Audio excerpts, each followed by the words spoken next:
How's the leg? Okay. How are you, sir? I'm good. I'm good.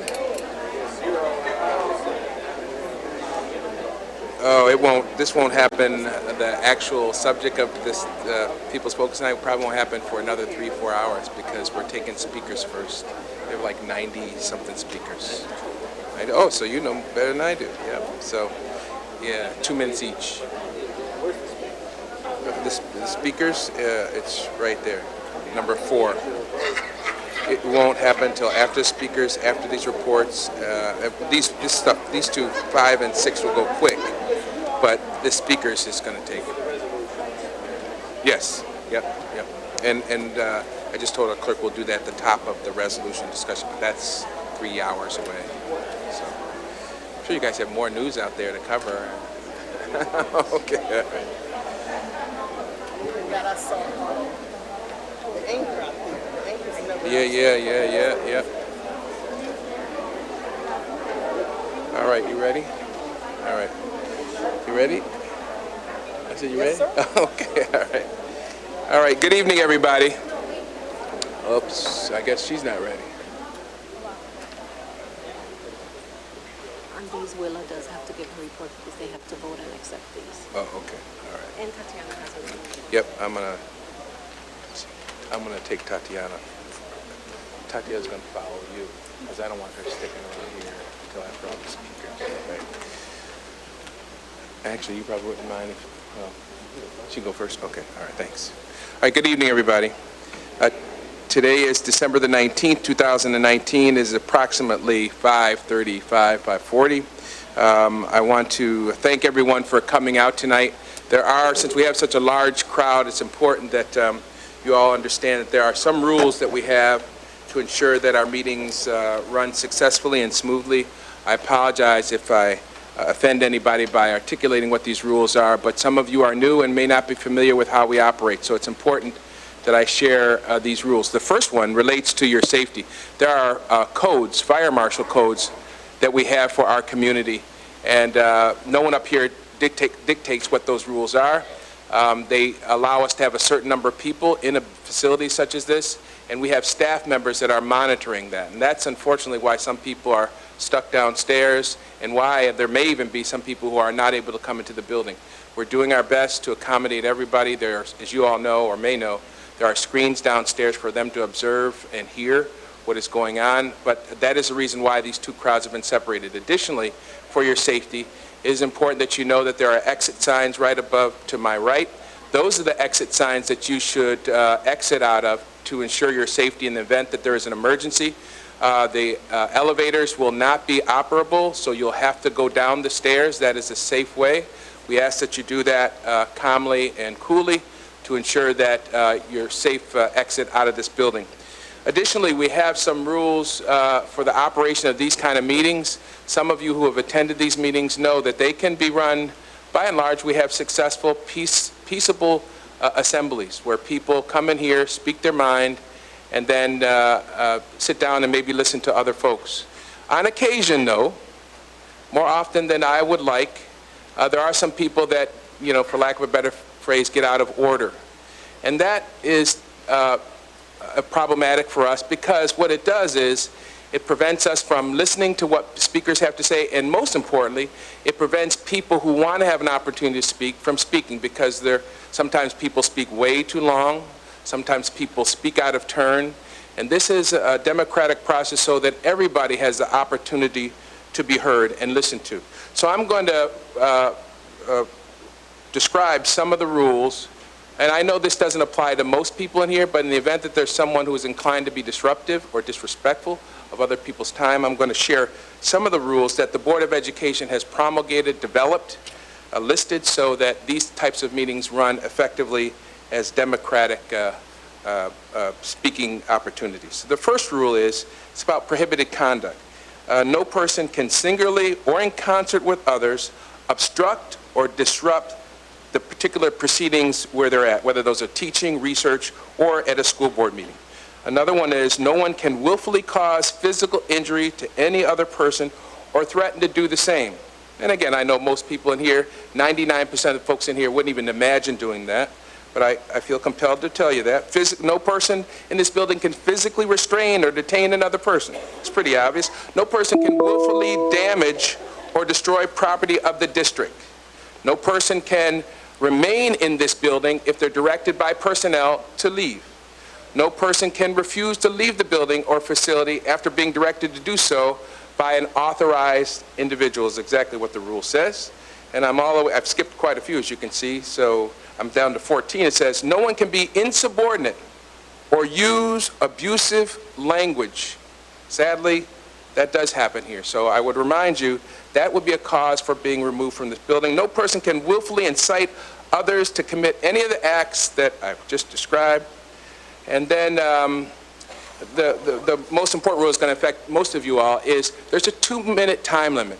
And I know many people are used to a 3-minute time limit, but we have 94 speakers.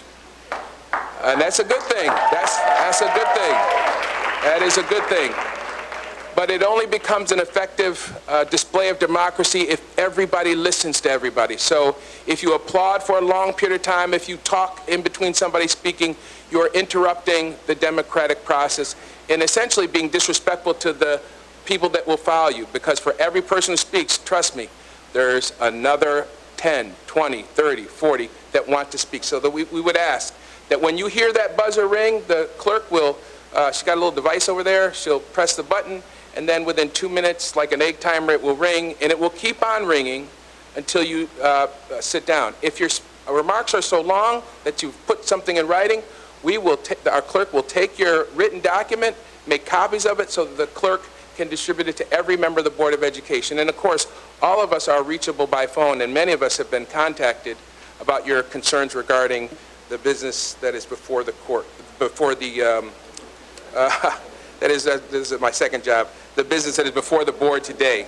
So we appreciate your compliance and support for those rules because you're supporting the democratic process. Now, the other thing that we like to do to set the tone is to do the Pledge of Allegiance and also to have a moment of silence. We all think that this is a difficult situation, and it is indeed a difficult, serious situation. But we all, I'm sure, can contemplate and think about things that are going on outside this building where people are confronted with personal and challenges that challenge their families' lives, illness, death, some expected, some not. So I would ask, before we do the Pledge of Allegiance, that you all share with the Board of Education a brief moment of silence where we can put into perspective the struggles that we're having in this building and also the struggles that people are having outside this building.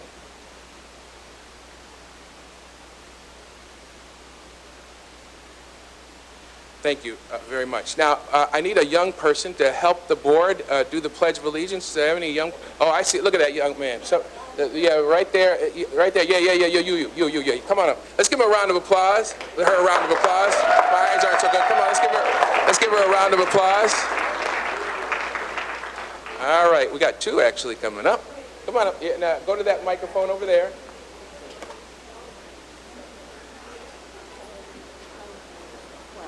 Now we got our flag over here, and everybody's following your direction. And whenever you want to begin, we'll follow you. Please stand, salute, and begin. I pledge allegiance to the flag of the United States of America and to the republic for which it stands, one nation, under God, indivisible, liberty and justice for all. Could you tell us your names? Kamari and Kanaya. And your name? Kanaya. And where you guys go to school? Number 53. 33. Let's give them and 33 a round of applause. Thank you, ladies. We appreciate your willingness to do that for us. The next item on the agenda is we need to accept the minutes of, the minutes of October the 22nd, the special meeting minutes of the special meeting minutes of October 22nd, and the business meeting minutes from November the 7th, 2019. Is there a motion? So moved. And moved by Commissioner Powell, seconded by? Thank you, Commissioner Braun, seconded by Commissioner LeBron. All those in favor of approving those minutes, say Aye. yay. Any opposition? All right, those minutes have been approved. Before we get into the really serious business of the board, there's some comments that the board wishes to make to one of our colleagues, as I believe this will be perhaps her last meeting, maybe not, but we're getting pretty close. Reverend Davis, or Commissioner Davis, has been with us since January of 2000. Actually, I see there's a typo. January 2018, is that right? Oh, yeah, January 2019 through December 2019. And her service has been one of, and these are just my comments, a real intense focus on disparities in how we educate our children and how we treat our staff and our community. She has, like no other, really focused our attention on trying to make sure that we address the issue of race and equity. And by the way, this isn't a problem that is unique to this district, but certainly our children and our staff members are in a unique position to suffer the consequences of that kind of disparity and that kind of uninformed hatred and bigotry. And I know that she may feel like she's walking away not having completed the task, but there are many great people that have come before you, probably would say the same thing, but I can say to you, my observation has been, you have keeping our arms and our eyes on the plow. And it, in my experience, has been, it didn't make any difference what the issue was, whether it was staffing, discipline of students. You were there always relating it, putting the lens on discrimination and bigotry and the need to make sure that our staff and our students and our community understood that that is the primary issue in most institutions in this nation and certainly in this district. So on behalf of the Rochester City School District, I wanted to present to you a plaque which says, in grateful appreciation, the Rochester Board of Education hereby recognizes Judith Davis for her leadership, stewardship, and valuable contributions to the Rochester City School District for having served as a board member from the years of January 2019 and December 2008.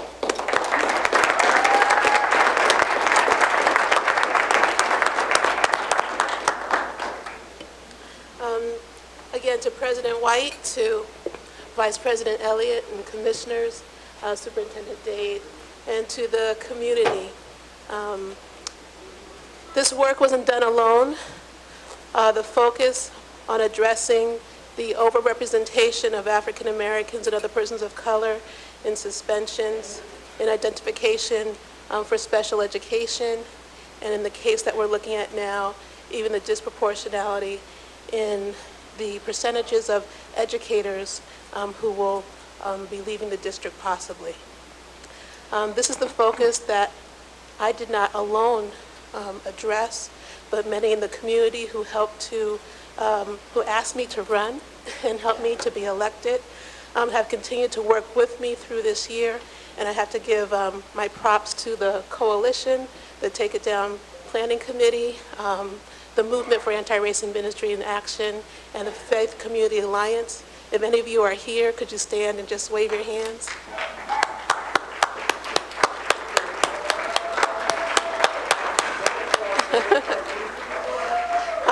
Again, I thank, thank you. I thank the board for supporting me in January when I proposed to institutionalize the Racial Equity Advocacy Leadership Team.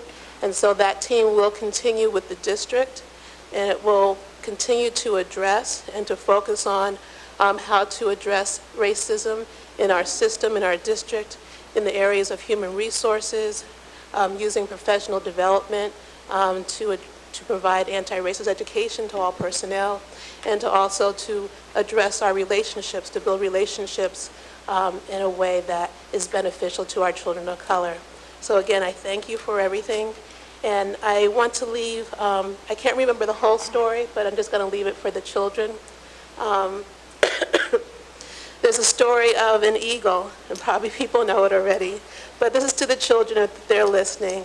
An eagle who was a small babe and accidentally fell into a chicken yard. And so the babe had not seen an eagle. The babe only saw chickens and thought that he or she was a chicken. And so that eagle went to chicken schools. That eagle went to chicken meetings. All that eagle saw was chickens. But one day, that eagle looked in the sky and saw an adult eagle, saw someone that they looked like, and they said, wait a second, I'm not a chicken. What I've been taught in my school about myself, I'm not a chicken. I didn't learn about eagles. I'm an eagle. And so when this eagle saw the adult, saw this mentor, saw this person who could look down from the sky and see a dime in the high grass, when this eagle saw that it's possible to even fly, the potential they had to leave the ground and soar and see all they could see and the vision that they could have and they could bring to the world. Children of the district, you are the eagle. Please look for the mentors who are adult eagles and listen to them and hear them, because you are learning about chickens, but you're eagles.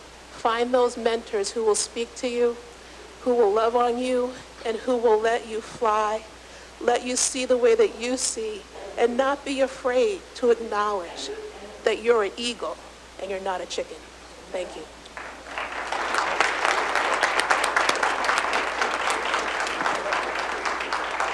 Vice President Elliott. Thank you, Mr. President.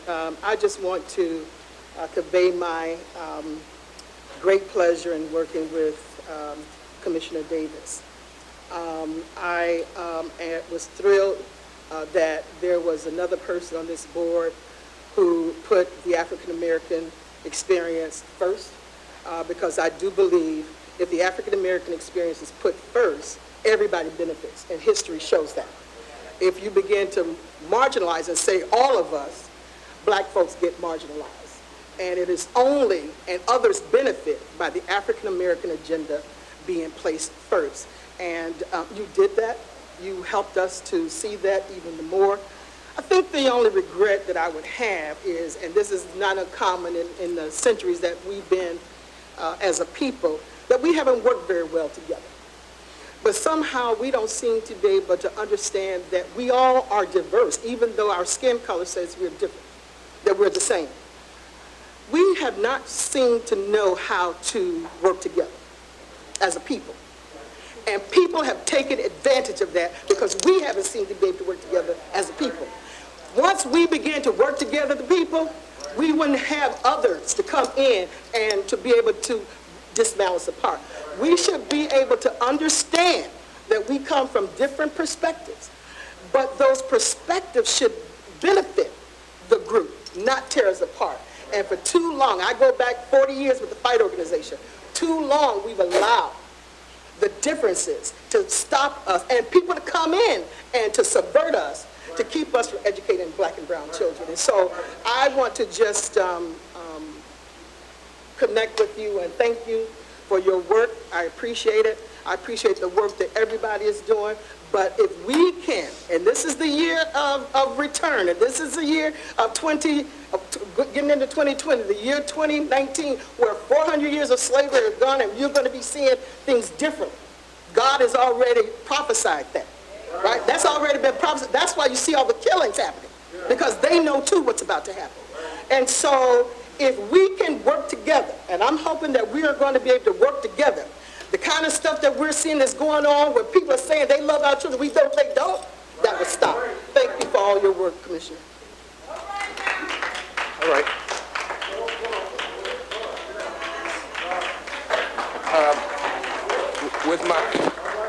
With my colleagues' indulgence, I'm going to let our student rep issue her report, because I'm concerned that by the time we got around to it, after all the speakers have spoken, it might be way beyond her time to get her work done in school. If you want to stay around for the whole time, well, certainly you can. But if you'd like to give your report right now, that would be great. Good evening, everybody. Good evening. Over the last 2 weeks, many school staff, families, and students protested the district's proposed layoffs and displacement of teachers and staff. Students as individuals and groups have shown their disagreement with these proposals in ways such as the student-led walkouts and the group of students going to Albany. On Tuesday, I participated in the protest by speaking to the board and calling for their pay to be cut. While I hold the board in the highest regard, the intent of the letter was to emphasize that all parties need to be willing to give up something for our students' future. In Student Leadership Congress, we asked the students how they felt about these last 2 weeks. Some of the most common words we heard were worried, confused, and frustrated. Students are worried about their futures and the future of their teachers. They are confused on how all this began in the first place, and they are frustrated with the decisions that are being made. We know cuts are going to be made, but after all is said and done, we need better management of finances. We demand a sustainable solution for the future. My sister is 6 years old, and I don't want her facing the same problems we are facing today. I don't want her to have to stand in the cold to fight for her teachers' jobs. I want her to have a sustainable education. We look forward to working with the board and other members in our community to find sustainable solutions. We look forward to creating an opportunity to sit down with board members, the superintendent, and district leaders to discuss future decisions being made about our school finances. Thank you.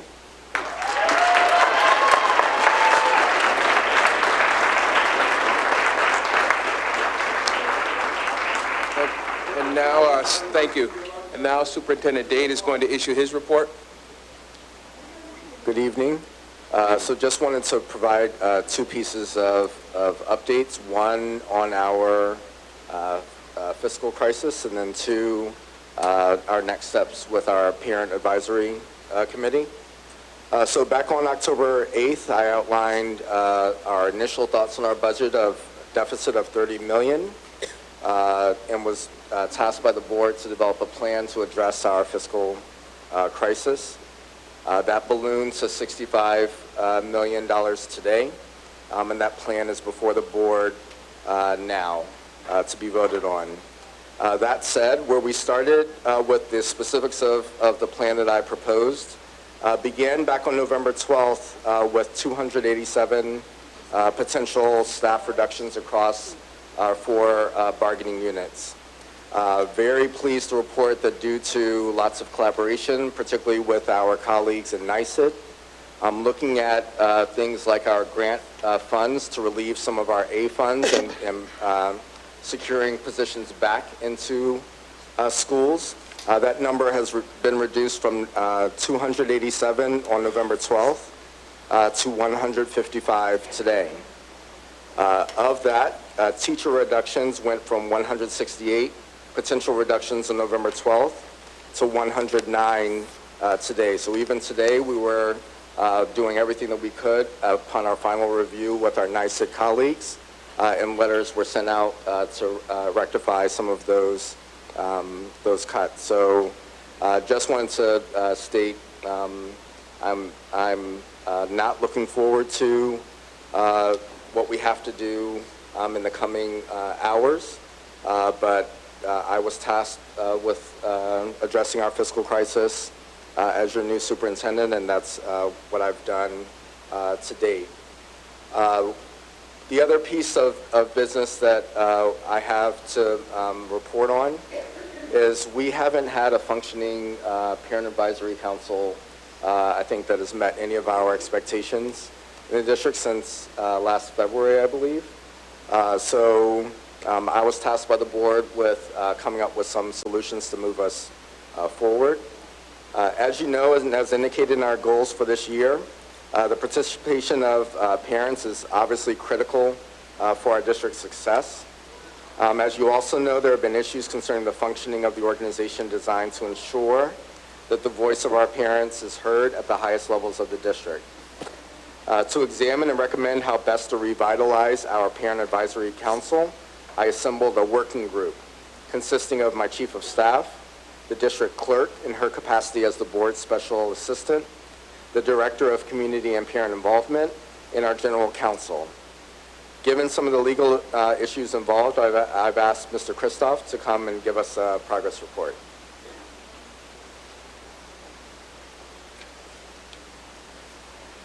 Good evening. To begin with, let me ask you to refer to an outline which I believe has been distributed on the dais. Hopefully it will assist you in following along with my remarks. By way of background, the membership of the Parent Advisory Council, as it was previously constituted, has been dwindling, for lack of a better term. It has shrunken in size, and when they were last meeting formally, it was reported that they were down to 7 folks. And of those 7, 5 were not qualified under the council's bylaws even to serve in the capacity as being a member of the council. The other problem with the low number is really a problem of representation. The bylaws that were approved all the way back in 2010 call for membership of this council to consist of representatives from the school communities, PTO folks, PTAs, school-based planning team nominees, folks who are nominated by principals, and that obviously was not taking place and represented, a second problem with respect to the membership, again, by way of background. There were also, by way of background, problems with the organization's bylaws, even as they were constituted. The bylaws were essentially adequate, but in some ways, really incomplete and impractical. For example, the bylaws, while they apply to parents, do not apply to people who are in parental relationship to children, disqualifying grandparents, for example, and other caregivers from participating in the activities of the group. I think from discussions that I have heard among the board members over the past months, that's a deficiency that concerns the board. And secondly, impractical by manner of a number that I really, and our committee was not able to really figure out the derivation of. The membership of the council under the current bylaws is limited to 23 people. Why? If our 53 some operating sites are supposed to be represented, we're limited to 23 people. I really don't know, and as I said, we haven't been able to figure it out, but we certainly think it's problematic if in fact we want to have a parent advisory council that's representative of the community. So with that by way of background, we have some recommendations that we're going to ask the board to consider. The first is to convene a representative assembly of the parents, to try and get some of that grassroots parents' voice back involved in this effort to have a better line of communication between the board and the community of parents. Now, to that end, we've already started some work. There has been a very active recruitment drive that has been coordinated by our Director of Parent Engagement, and I'm happy to report tonight that we have some 48 parents thus far who have indicated interest in coming together as an assembly to see how we can address this problem. And I'm saying to date because we're very hopeful that number will increase. We've set a tentative meeting date in that regard for January 13th. And it's really at that point, because if we wait much longer, we'll lose initiative and lose the opportunity for parental participation, at least during the second semester of the school year. As far as an agenda for this meeting of Assembly of Parents, we'd like to start with an orientation so that folks, have an idea what we're asking them to become involved in, what the responsibilities are, what the duties are, and of course, recognizing that this is volunteer work, but that we're here to support that group in any way that we can. So that's the first piece, an orientation piece. And then we would suggest that we begin a discussion of the bylaws. How should this organization be structured? How do people become a member of it? How do people select their leadership? All of the things that go into a good set of bylaws, just as the board, of course, has its own. Finally, we'd like to, at the end of just those two events, schedule a follow-up meeting so that people have the opportunity to digest the information that's been presented. And then at the follow-up meeting, we want to really get down to the business of adopting bylaws, electing officers, doing the sorts of things that will make this organization, we hope, the vibrant organization that the district wants and deserves. Another issue that we would like to bring to the board's attention, again, is one I think that the board is aware of, but I want to focus on it here. We have other parent organizations that are functioning in the district, one of which, the Bilingual Council, has already been recognized by the board. But we have two others that were brought to our attention during our review of this problem. The first one is the Special Education Parents Advisory Council, CPAC. That's a vibrant organization that's up and functioning and contributing, but has, to date anyways, not been recognized by the board. And one of our recommendations is that the board consider formally recognizing CPAC as an organization. Another one that we were even less aware of, but again is vibrant and functioning, is that there's a multilingual parent advisory council. And they too are up and running and have participated sufficiently, at least to convince us, that they merit consideration by the board to be recognized as a formal parent organization. And while we want to recognize those organizations, I recognize this is a report about PAC. And what do we do about it? The two things are not mutually exclusive, I would suggest. I think it's important for these organizations that represent specific groups of children, to have independence and be able to pursue the issues that are important to their children. But on the other hand, if they're going to remain in touch with the large group of parents, and the large group of parents stay in touch with them, we believe that there should be some provision in the PAC bylaws for these parent groups not only to be recognized, but to have some part in the governance of PAC. So that's another recommendation that we have, that we not only recognize these groups, but we give them a seat at the PAC table, if you will.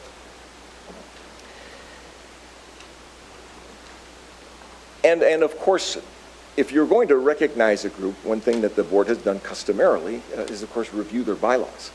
And we think that these groups, if they are going to be recognized, need to have bylaws. And those bylaws need to be approved by the board, just as the PAC bylaws are required to be approved by the board. Now, there's more to this recognition business than just a pat on the back, if you will, and an attaboy for being of service to children.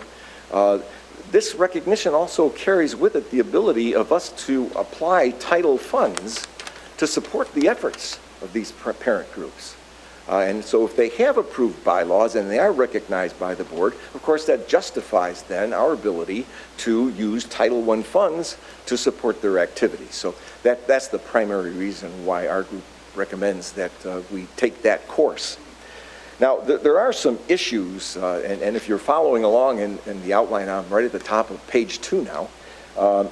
There are some issues that I would suggest that the board should be discussing.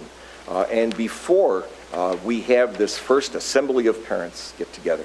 The first one is does the board wish to issue any guidance to this assembly in terms of what this organization should look like? For example, there are a number of ways you can structure an organization. You can have an assembly that directly elects officers. Those officers perhaps either form or select a few of their number to form an executive committee to do the day-to-day business of the organization. And that executive committee would essentially liaison with the board on behalf of the entire assembly. Another way to do it, similar to the way the board is actually structured, is that the assembly would elect essentially a board of directors. The board of directors then would elect its officers, and those officers could elect an executive committee and so forth. We don't know in which direction the board would like to go, but inasmuch as the board has been involved with the bylaws of the PAC as it existed back, or they existed back in 2010, we think it best that we get some guidance from the board in terms of exactly what this organization should look like. Secondly, in that same connection, and these two issues are connected, we're curious as to whether the board would like to issue some guidance with respect to what the bylaws of this organization should look like. And there are a number of options. We could take the 2010 bylaws, for example, mark up the areas where we think they're deficient, and suggest to the organization that they ought to work on robusting those 2010 bylaws. Or we could start with a clean slate, and give them a template, that we like. And of course, in both instances, if the organization is really going to be a representative organization, that template's going to be subject to change, by the organization. But our idea, though, is to give the organization a jump start, so that they don't spend the next 6 months just trying to figure out what their bylaws ought to look like, because there are a lot of very good models out there that exist within this district, and we believe, that with a little guidance in that direction, it'll save a lot of time. Not only for the organization in terms of the kind of the birthing pains that any organization goes through, but also put them in a better position to liaison with the board much, much earlier than they otherwise would. So those are the two things that we would ask. And in terms of when we would perhaps like the board to give us an answer in this regard, the board has a meeting on the 7th of January, which conveniently falls before the 13th, at which time the assembly is going to get together. So we hope that between now and then, the board will be able to consider these questions and give us some guidance that we can in turn pass along to hopefully be a new and a vibrant organization. So with that, I'll turn it back to the superintendent. Thank you, Mr. Christoph. That was a great overview of our progress thus far. That's what we wanted to do for the board tonight, not to really engage in discussion, but to provide an update on where we've been thus far. This will be an agenda item on our January 7th meeting. So in the words of Commissioner Shepard, I'm taking mental note of making sure that we stay focused on this was an update, and we'll have some time between now and the 7th to really dig deeper in some of your questions. Questions for the superintendent? So you're asking me to save my questions to the 7th or submit them in writing? I wasn't calling you out directly, Oh, okay, but because I have a whole bunch of questions, but I'll wait. What, is that a committee of the whole meeting on the 7th, or a business meeting? What is that? Committee of the whole, which committee is it? It's policy, isn't it? Is it policy? And how policy Okay. get another meeting before HR got another meeting? And I don't get one every month? All right. All right. Okay. All right, so consistent with what the superintendent has asked, please submit your questions or responses to those questions on page 2. Should they be sent to you, Carl, or to you? Both, okay? They can send them to, all right, sounds good. All right, I know we do not have a Parent Advisory Council report today. I wasn't sure, had you connected with our representative from Bilingual? Okay, all right, so there's no Bilingual Council report, although I know they regularly provide such reports. The next item on the agenda are board reports. Earlier on, an email was sent to all colleagues asking them consider submitting, I'm sorry? Oh, no, I figured we could go through this pretty quickly, because it's all written except finance. All right? So there's no president's report, there's no HR committee report, no audit report. Well, there is an HR. Well, they're written. Yeah. The whole idea was to have this stuff written so that we wouldn't have to have oral presentations. However, same with policy. However, finance does have to give a brief report. Could you do that for us, Commissioner Powell? Thank you. It is in writing, it is before you, but we have some action items that must be taken care of today. First, we have the first quarter student activity funds report. I move that the board approve this document. I'm sorry, I was talking to the superintendent. That's all right. Motion to approve the student activity funds report. All right, there's been a motion to approve the student activity report. Is there a second? I'll second that. All those in favor say aye. Aye. Any Opposition? Nay for me. It's a no for me. So that is 4 yeas and 2 nays. That passes. Okay. Anything else, Commissioner Powell? Yes, we have 3 sets of monthly financial reports, which we went through. They build one on the other, so what we have is the September, October, and November Bless you. financial reports. And looking at what's in front of us, I see 2 Novembers and an October. I don't see something with the subject line of September. But we did review September, October, and November. And I would, at this time, like to make a motion that the board approve all 3. Is there a motion? There's a motion. Is there a second? Vice President? Second. Second. Any opposition or discussion regarding these 2 particular reports? No, okay. All those in favor of approving those 2 reports, say aye. Aye. 3 reports. No for me. Any opposition? No for me. There's 3 reports. I have 2 noes. Do I have 3 noes? Yeah. All right, so those do not pass. I'm sorry, but I don't know that we've ever had this happen, and I don't know what we are to do about a rejection of reports that are factually correct. Well, but here's the thing. There is an opportunity for each board member to talk to the administration about the concerns regarding those reports. I assume those no's are based on some observation or concern. None that were raised in the Finance Committee. I understand that, but that doesn't mean they can't have an opportunity to do it at the next Finance Committee meeting or between now and whenever. So, Terry, yes, Commissioner LeBron? On to that, Yep, because sure. I did raise my own concerns when we were having finance and didn't vote for them to move up anyway. So I don't understand why there's a statement that there were no concerns raised. I shared my concerns already about it, so I'm going to stick with my original no vote on them. And I don't see any reason why they could not have a response to those, and these reports couldn't come back to us at the next meeting. We certainly have to have these reports approved. The question is, when is that going to happen? 2 commissioners, at least 3 commissioners, have identified their concerns. I know Commissioner LeBron has said she's previously articulated her concerns. Commissioner Shepard and Commissioner Davis, of course, they will communicate whatever concerns they have between now and our next meeting, so that these minutes, so that these reports can be approved.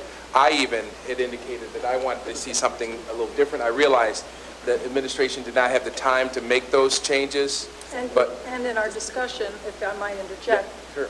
The conversation about formatting the cover memo was prospective, about Sure. changing that going forward. I haven't heard, yes, I recall that there was a no vote, but I haven't heard a single articulation of what factual information is incorrect in these financial reports that would justify a no vote.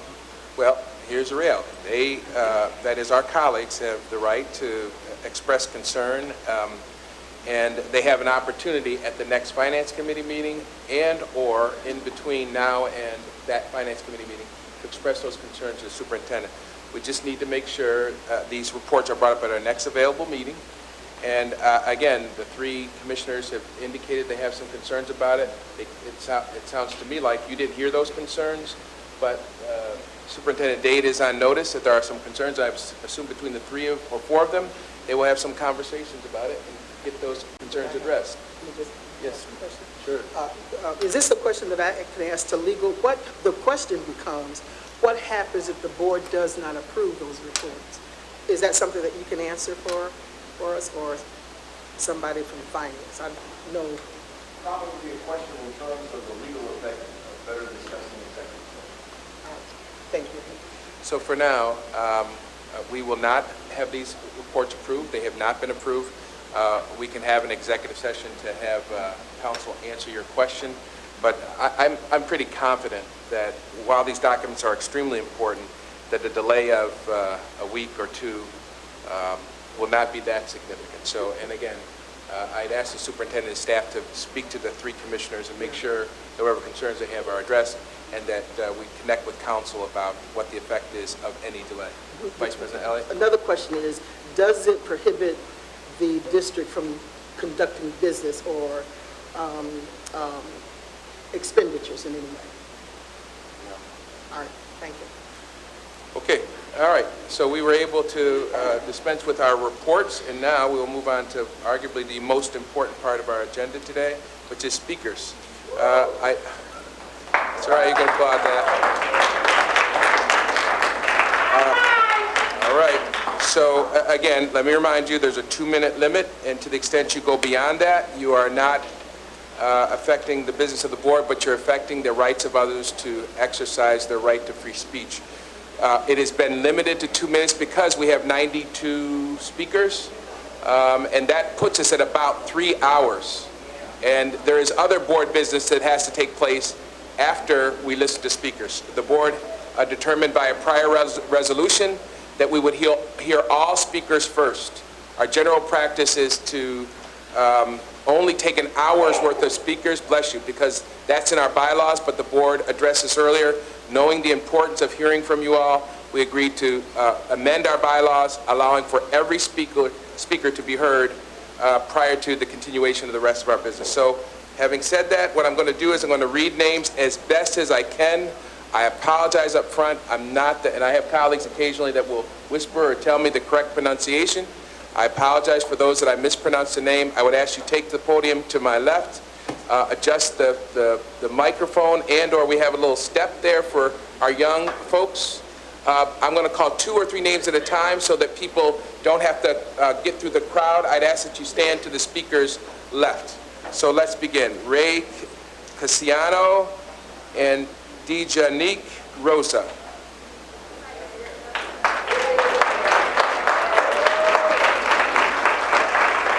Right there.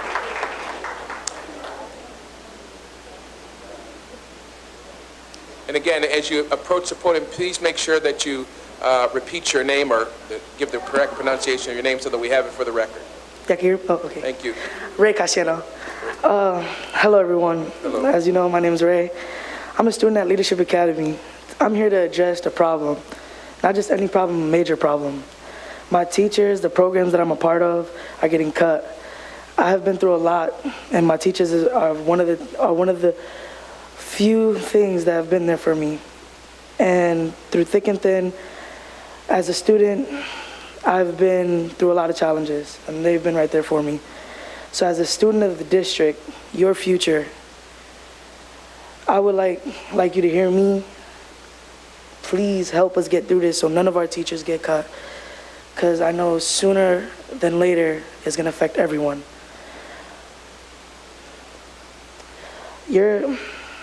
What if your kids were going to get it? If your kids are affected, how would they feel? How would they react that after Christmas break, maybe their favorite teacher are gone? The bond that they had, it's done. How are they going to react? So, how would they feel? As a student of your district, as a person of your future, please, I'm asking you, get our teachers back. Because everyone out there, we're not going to stop until we win. Thank you. Ms. Rosa will be followed by Simone Hardaway. Simone Hardaway after Ms. Rosa. Hello. Want me to repeat my name? Yes, please. Dijanique Rosa. And Jalen Rosado. Okay. They say we have a voice, but it feels like we can never use it. And the one time we try to advocate for ourselves, we're not being heard. Why are staff losing their jobs? Over loss of money? Staff have home and family too. Staff have a home and family too. Our staff is like our second parents. When we have no one to go to or no corner to turn, we have them. Staff and the education we receive is the most constant thing in our lives. And you're just going to take that away from us because of money? What is going on? What is going to happen to our staff? How are they going to provide for their families without any income? Why can't you get money from somewhere else? You can afford all this new technology, but in all reality, we don't care about that. We care about our staff and education, not some smart boards.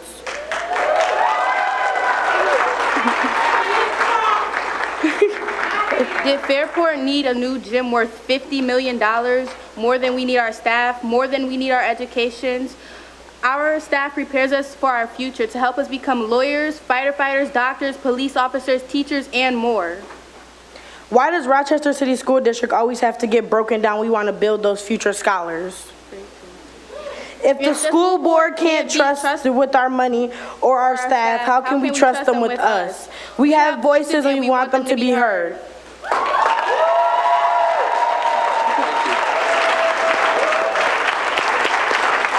Simone Holloway will be followed by Tali Beckwith-Cohen.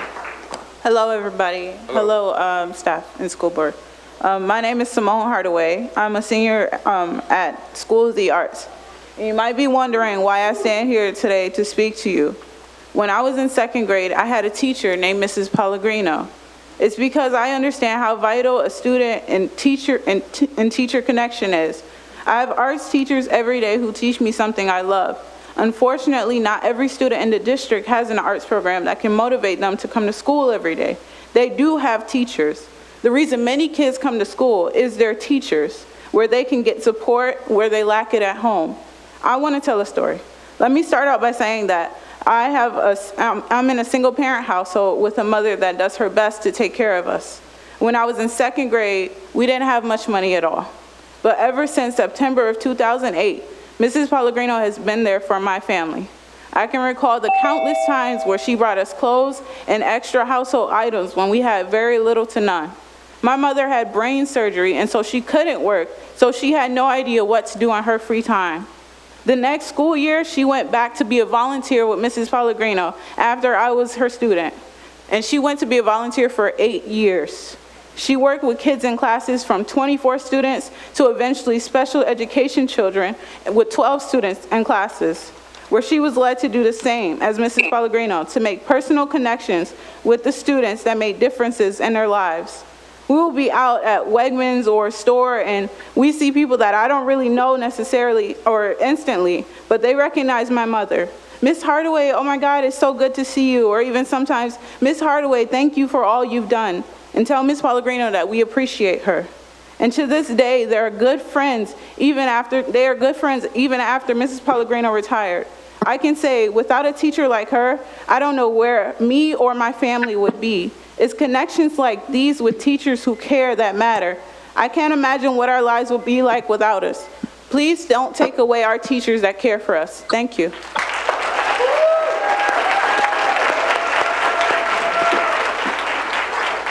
Ms. Beckwith-Cohen will be followed by Chardonnay Robinson. My name is Tali Beckwith-Cohen, and I am an 11th grader and one of the student organizers from School of the Arts.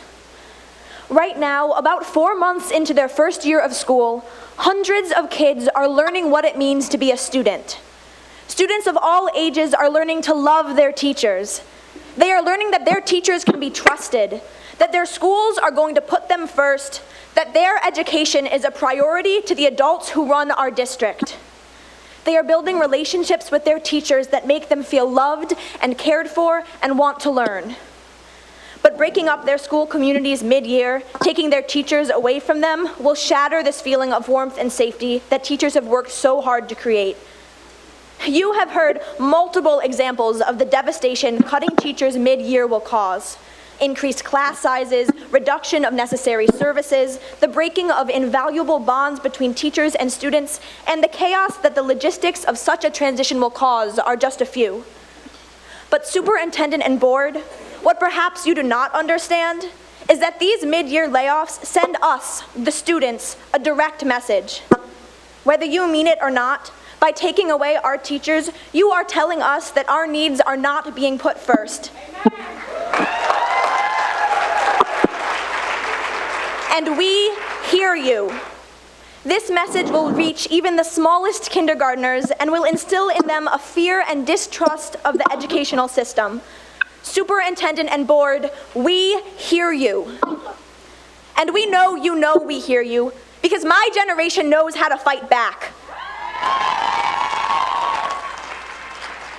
We have seen time and time again that in times of crisis, it is the students that take a stand. In mere days, some in mere hours, multiple students at multiple schools have organized walkouts. There have been an enormous movement of letter writing and outreach to the suburban neighbors. This Monday, our schools came together and hundreds of students marched across the city to central office, demonstrating the power we have when we're united. But school board and superintendent, you have seen what the students, parents, and community members of RCSD are capable of. Imagine what we could do if you stood with us. Imagine the fight we could bring Albany to lobby for the funding our students deserve. Imagine the message you would send our youngest students if you fought alongside us. Please, show your students that you are willing to fight for them, and I promise we will stand behind you every step of the way. Thank you. Ms. Chardonnay Robinson will be followed by Morgan Dolly.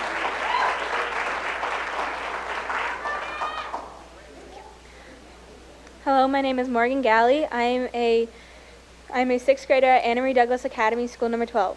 And I just would like to start off by saying this is not the students' or teachers' fault. This is your fault. You spent money and you overused money that you did not have, and now it's affecting everyone around us. These teacher layoffs are not helping us. They are affecting our education and our learning during the school day. No one is focused anymore. Everyone was worried that this is going to happen to that teacher. This might happen to my teacher. That is affecting our education, and that is your fault. A teacher should not be measured on that amount of years that they've worked. They should be measured on their ability and skill. I know a teacher at my school is getting laid off, and she's worked there for 12 years. That is not fair, and that is not okay. You made your own decisions, and now we are the ones being punished for those decisions. You overspent the money, and we are being punished for it. One of my teachers is getting laid off, and she has worked so hard at her job to help us learn, and now because of your budget, she's getting taken away. And the 4th grade classes are getting merged, so those little kids won't have their same teacher the rest of the year. That teacher is moving up to our class, and our class doesn't know that teacher. You are breaking the bonds of students and teachers around the district, and it doesn't feel like you're caring for us. You say that our needs go before you, but they don't, not in this situation. How do you plan on telling little kids, 2nd graders, kindergartners even, that their teacher won't be back? How do you feel about telling those little kids that their teacher will be gone? Do you even know how this is affecting the students and the parents? No, you don't. Because you're the Board of Education, not a student or a parent or even a teacher. Thank you. Amari Woods to be followed by Abram Ellis.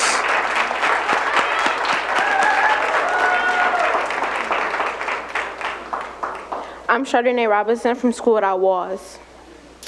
Hi, I am 890-206578. That's what you know me by. You give us numbers so we can be verified. Wrong. So we can be identified as an African American or a Hispanic. But personally, I prefer to be called a Afro-Latina, Char. Chardonnay, which is a female. You know, but that shows how much our numbers tell us, how much they tell you. But the RCSD teachers, principals, and staff members know us more than y'all know us. Them numbers show y'all. The ones that, being laid off, the ones who we call second parents or second lovers, or, the ones who told us how to be activists, showing me what's right, show y'all what's right. You know, the ones who make lawyers and doctors and teachers and maybe the United States of America president.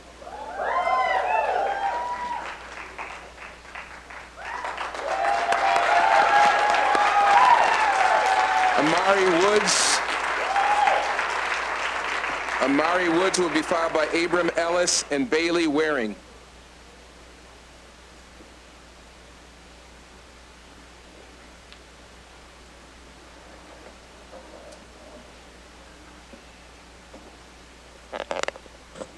Hi, my name is Abe Ellis, and I'm a second grader at School 12. You may recognize my school because a boy named Travion Rowe was a student there. Still not ringing a bell? Well, let me explain it to you. Almost 2 years ago, a 14-year-old boy with special needs was dropped off at School 12 by an RCSD bus and wandered past the school and all the staff outside.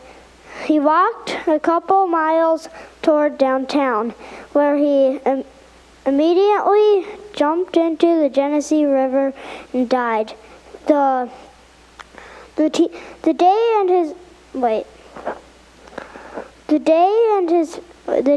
his family was never alerted to his absence. His death left a mom without her son and a school without a beloved member. His death and impact on my school and the community will never be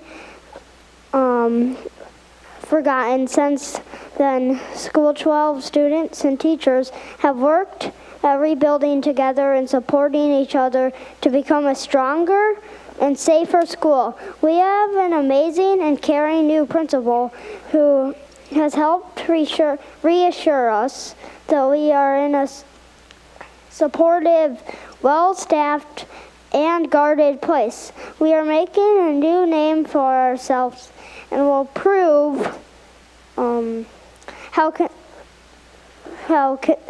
this district and good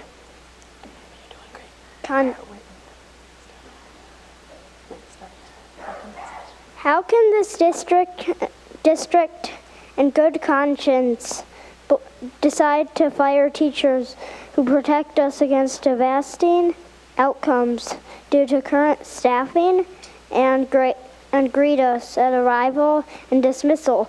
They can support our social needs and academic needs as well as each other. They help us have the best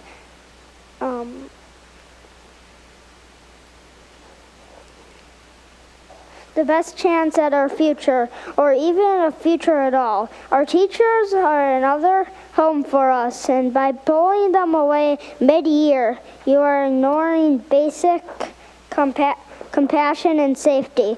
You are putting us all at risk. I can ask that you at least hold off firing my teachers until the summer. With the help of my school and my friends, when making your vote, please don't forget me. Please don't forget School 12, and never forget Travion. Save our teachers, save us.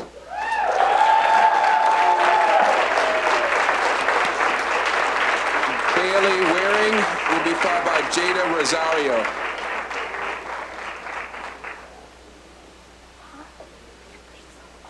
And again, please just state your name when you get to the mic.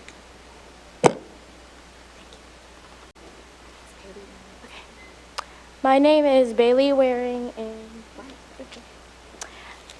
my teacher helped me get into the School of the Arts. I'm very sad to find out that she won't be teaching. She was one of the best teachers I had, and now other kids won't be able to have her as a teacher. She has done a lot of great things for me, and she's the reason why I am here. I am today. I'm making good grades in my first year of 7th grade, and she was happy to know that I was. My grades reminded her of why she's an awesome teacher. I would be glad if she was able to teach again. I know There's other teachers like me, like her, Bailey, like her, okay, like her, like the one I had. like the one I had, and it makes me sad to know that they might not be able to teach. Please bring our teachers back. Thank you. Jada Rosario will be followed by Valerie Zan Voorhees.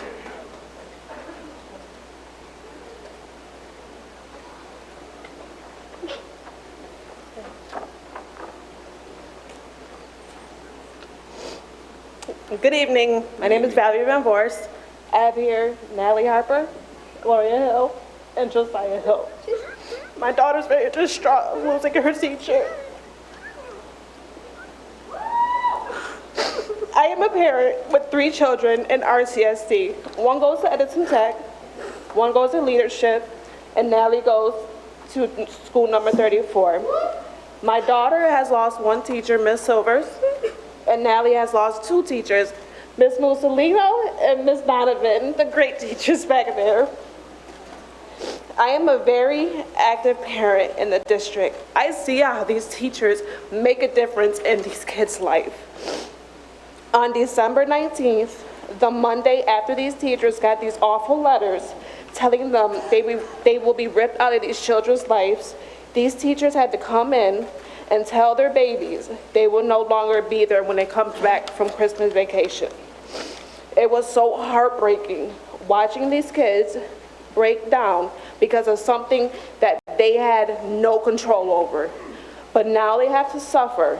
This is so unfair. The children should not have to suffer, neither should these teachers. Most of these teachers are second moms and second dads to most of these kids. Some of these kids look forward to coming to school to be with their teachers. The board knew about this deficit in the summer. Why wasn't anything done then? Why wait for the middle of the school year to break these teachers away from their babies when they are comfortable and they confide and trust in these teachers just to rip them away? These cuts need to start from the top. One last thing. Put a face to these 5 teachers that got laid off at 34th School. Miss Mussolino, Miss Hook, Miss Pressler, Miss Burris, and Miss Donovan. This has to stop. These kids need the best education they deserve. Just think the students and teachers would not be able to fully enjoy their vacation because the students will be worried about having a new teacher. That's where the anxiety kicks in. The teachers are worried about the students thinking, how are they going to cope with these new teachers? I hope Natalie and the rest of these kids can get through this. These teachers and these students deserve the best. The students deserve a good education and great teachers. Chop from the top.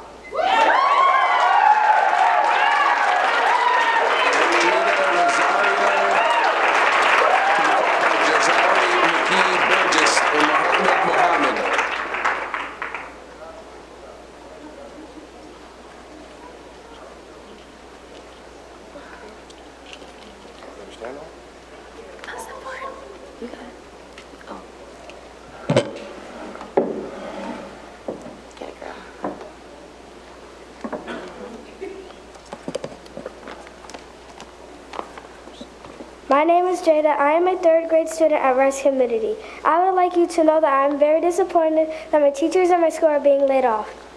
My entire school is affected by these layoffs. My teachers are very nice and very awesome. They help me face my fears and help make me comfortable in school. They made me a better reader, writer, and better at math. They push me even when I want to give up, and because of that I get really good grades and score high on my tests. We need to change what is happening in our schools. Our teachers should not be laid off because they have came to school sad but still willing to teach us. That shows they care more about us than themselves. Please help us by voting no. This hurts a lot. We need to save our teachers. We need to help them just like they helped me. My sister is in preschool. She cried because her teacher, Miss Holland, is leaving. Teachers like Miss Oz and Miss Holland came here from other states just to teach us.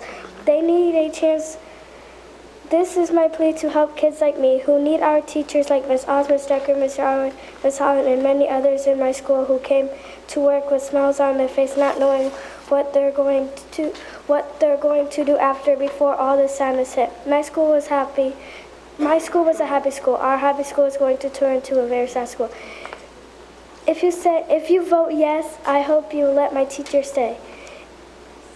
And other teachers say, please vote no in my school. We rise by lifting others.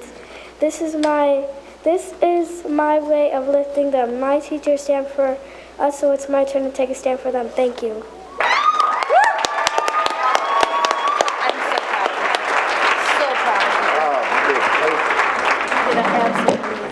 Like many of the students who've read today, they are excellent readers. Let's give them a round of applause.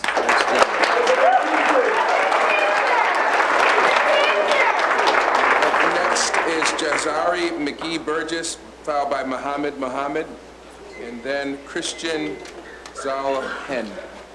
And again, I apologize for mispronouncing names.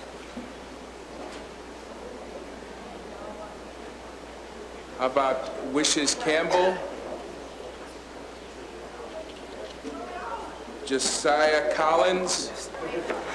Oh, they're just state your name.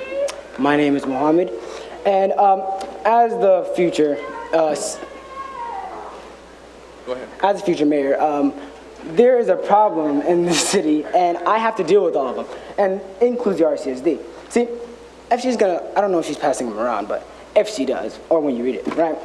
See, we start off, I have somewhat of a theory, right? My theory is that the RCSD slowly started thinking about their image more than the kids. Why do I think that, you may be asking? Well, since we don't have that much time, all the questions are gonna be rhetorical, so ask your questions later, right? So, so we start off with the revenue summary, right? In the pie chart, it shows that we have all the revenue, exactly 931 million, right? And on this, if you do the math, I'm not that good at math because, RCSD kids are not that good at math at all. So, my bad, right? So, if you do the math correctly, you get 101%, correct? Meaning that it makes sense because the budget we already had in the beginning, plus the budget that we got now, right? So now, when we look at the expenditure summary, we have the same amount, but there's we can see something that did not exist in the first one, the contingency. The contingency took $1.1 million. Now we're just gonna question, where did this money go, right? Now, this report, right? So this report shows that how much, when we started in 2017, we didn't have contingency funds at all, right? Everything was fine and dandy, or so we thought. And then next year, they start asking for contingencies of $350,000, right? That's nothing. It's under the table. Nobody sees that, right? And then next year, they go higher, just slightly higher, 5,000, right? 500,000, nothing big, right? And now that they asked for 1 million, it's a problem. See, it should have been a problem in 2019, right? But now the question is, how did we get this far, right? This should be a problem. We're deducting teachers, whatever, right? You know, the last time this happened was the economic downfall in 2008, right? And now the plan was to deduct teachers as now, but now we have way more jobs and everything, right?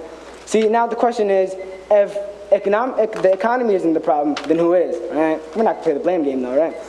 Right, so now, if she would she's still not handing out, right? It doesn't matter, right? So the policy, and when Virgos, what is his name? Vargas, yes.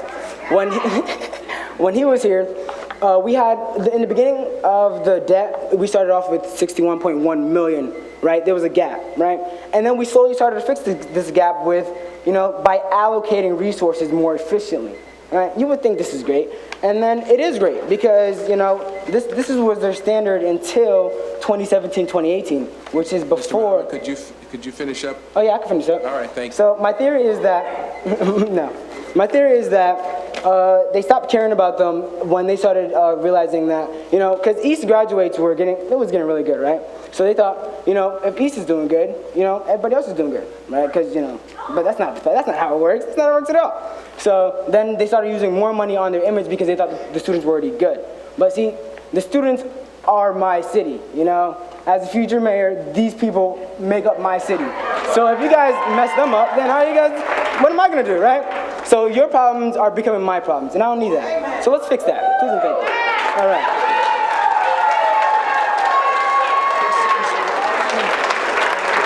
Mrs. Campbell, and then Josiah Collins. Do you want me to do this or like stand on the stool? I'll just do this. Okay. Okay, so my name is Hartley's one, but my first name is Christian, so yeah. I am to many of you over there. I am a student to some of you up here, and a brother.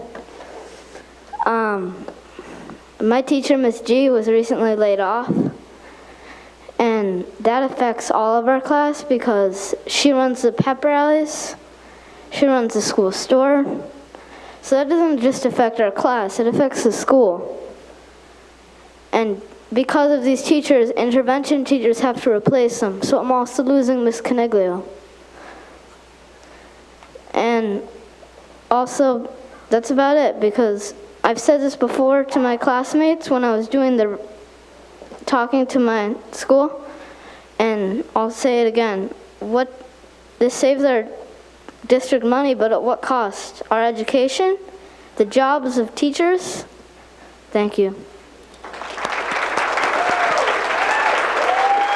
Mrs. Campbell will be followed by Josiah Collins and then Samantha Conroy.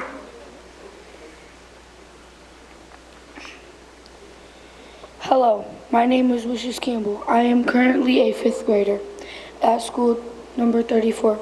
Please do not take our teachers. They are nice and have helped me grow into the person I am today.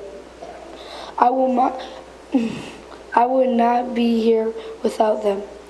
I used to be angry a lot, but now this year, these teachers have helped me learn to control my emotions. This year, I am happy, excited for school, and ready to learn. I love my school, I love my classmates, and most importantly, I love my teachers. When I heard the news, I was crying my heart out. I am heartbroken. Please do not take these teachers from me. Thank you.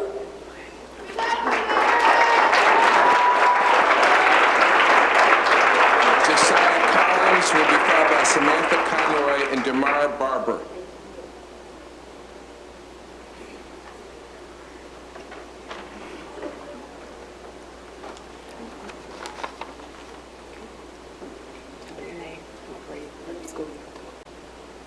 My name is Josiah Collins. I'm a 5th grader at Anna Murray Douglas Academy School number 12. Dear School Board, please don't force us to let go of our teachers who are so much like our family. I don't think that this specific idea is fair to a lot of people. Did you even take the time to consider all the children who will suffer behind this decision? The last few days have been so chaotic and stressful for me and so many of my classmates. Not only are we scared about losing our teacher, but our hearts are also broken that their own kids will feel sad, especially so close to Christmas. I don't think that it's fair that any teacher has to lose their job, but especially my teacher, Ms. Dixon. Next to Mrs. Yuri, my kindergarten teacher, and Mrs. Morrison, my 1st grade teacher. Mrs. Dixon is one of my favorite and best teachers I've ever had. She is funny, understanding, helpful, kind, caring, cute, pretty, nice, likes to dance, helps us, very entertaining, smart, playful, likes to sing math songs, funny, and someone I feel safe talking to when my mom's not around. As a young African-American boy, I haven't had the luxury of walking into classrooms and seeing teachers who look like me. Ever since 3rd grade, I have prayed that I would get Ms. Dixon as a teacher. 2 years later, my prayers have been answered. I watched House Hunters so much with my mom. I thought I would grow up and become an architect just so I could build my mom the house of her dreams. But after watching Mrs. Dixon and how she cares so much for us, I decided that I want to grow up and be a teacher someday. I feel like her helper because she lets me help her grade papers. She even gives me the leftover papers from our lesson plans each day so I could go home and practice with my little brother and sister. I don't want her to go to another school and set up her stuff all over again. And I definitely don't want to have a stranger come into our classroom and have to learn that person right in the middle of our school year. I don't want our relationship to be cut short, and I don't want my inspiration to be taken away. So if you care at all about how I feel, please don't do this to us. But if you have to do it, please wait until the end of June. Sincerely, Josiah Collins, 5th grade, School 12.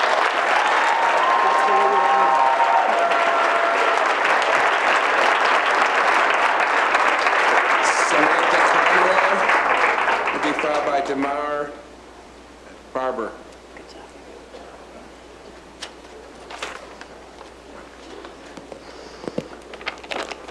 Time Magazine's Person of the Year, Greta Thunberg, is a young person who has continually fought and pleaded for the people in power to change their stance on an issue. Thunberg wants people to give more awareness to global warming because it affects our generation and will continue to affect generations to come. Many students, much like Thunberg, have started doing the same thing. We are passionate about our education and the education of generations to come. We have tried to make it clear that cutting teachers affects all of our education, especially younger kids who can't yet read off a script at a board meeting. Board members are elected by representative democracy, as I'm sure you know. Tonight you all have a very important decision to make. If you make the right choice, the choice that everyone in this room is urging you to make, everyone in the city is urging you to make, all the people here will probably re-elect you. All the up-and-coming junior and seniors who will be 18 in 2 years, they will remember this decision and likely vote you back into office. On the other hand, if you make the decision that does not reflect the people you represent, you are even more likely to be remembered come next election. I will be 18 when the next school board election comes, and I can guarantee you that your vote from me and many of my friends and classmates will heavily depend on tonight's decision. Your vote tonight determines my vote for 2021. Your vote determines my vote.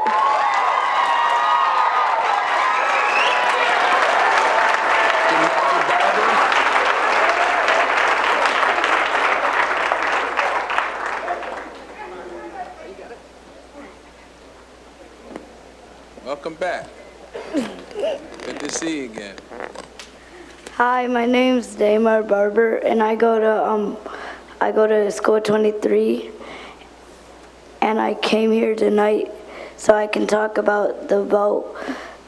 And if you guys go with your decision of getting rid of the teachers, then you're making the wrong choice for 2020. I guarantee you that.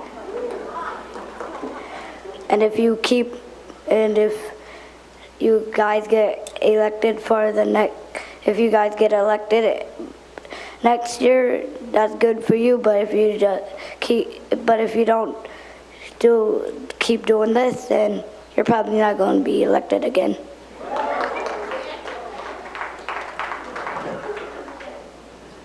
And take your time.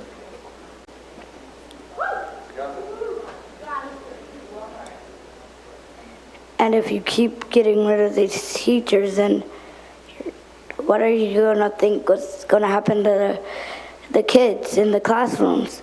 If there's bad kids in the classrooms, they're just going to get worse. And then grades start dropping, and you guys start wondering why grades are dropping. You'll be able to find the reason why.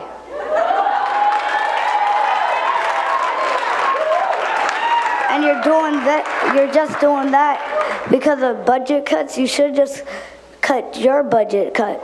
Just cut your budget.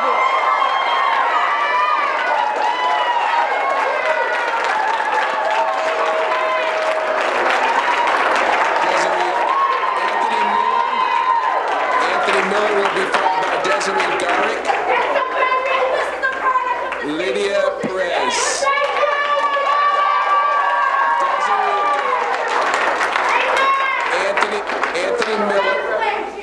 Anthony Miller, Desiree Garrick, and Lydia Perez.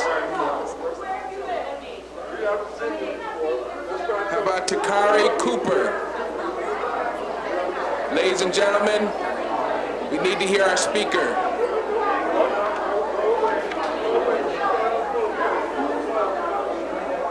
Hi, good evening. My name is Desiree Garrick, and I'm a student at East High School.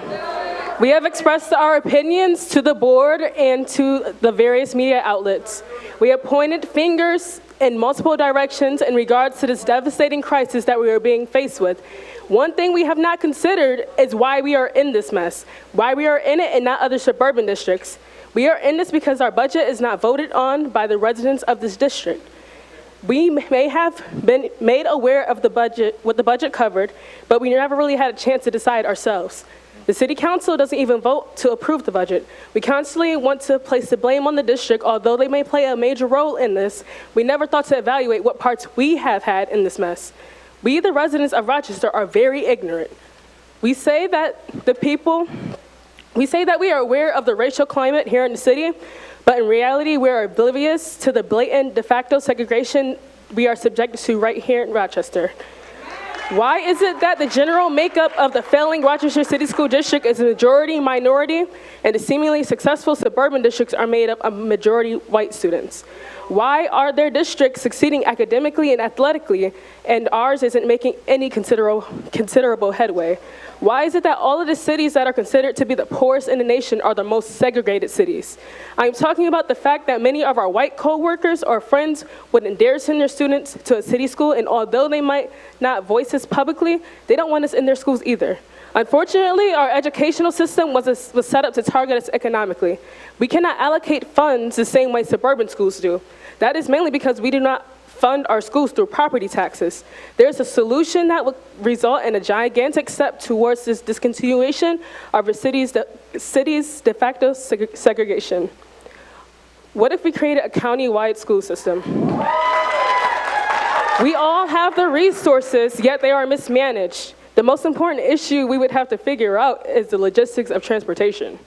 That way, we can ensure that districts like Fairport aren't getting funding for athletics facilities, while other districts are struggling to keep their staff employed. Thank you.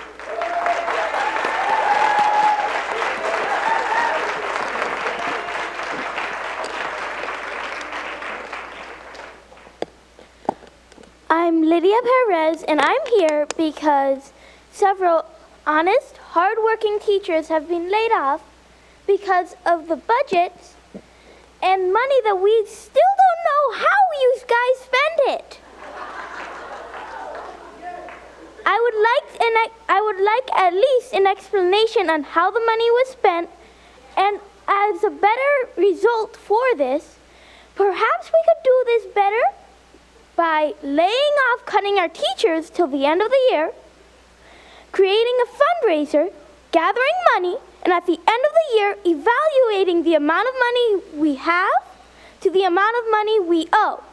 If we still don't have enough money, a couple of the people may still have to be cut, but it will affect the majority of the people if we don't cut the teachers at this moment.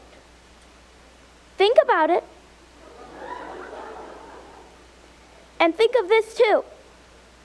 Every single one of the students here are going to be future voters. They'll be there if you ever decide to go for anything more important, or if you decide to go for this again. They'll be there while you're here, and they'll be watching. Your votes today affect the votes of the upcoming years. They affect the votes of parents, teachers, students, and administrators. They affect those votes. Because if you decide that the plan laid out is the proper way to do it, a couple of other people are probably not going to agree. That's all I have to say.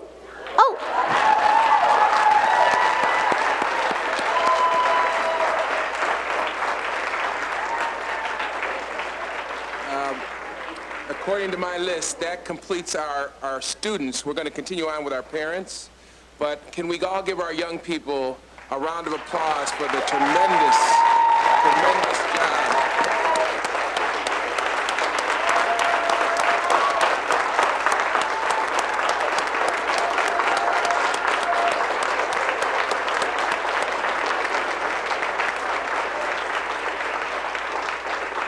We are all very, very, very, very proud of you. You've done a great job, and I know that your parents and the entire community is very proud of you. Again, let's give our young people a round of applause. Great job. Okay, Takara Cooper will be followed by Tricia Armstrong.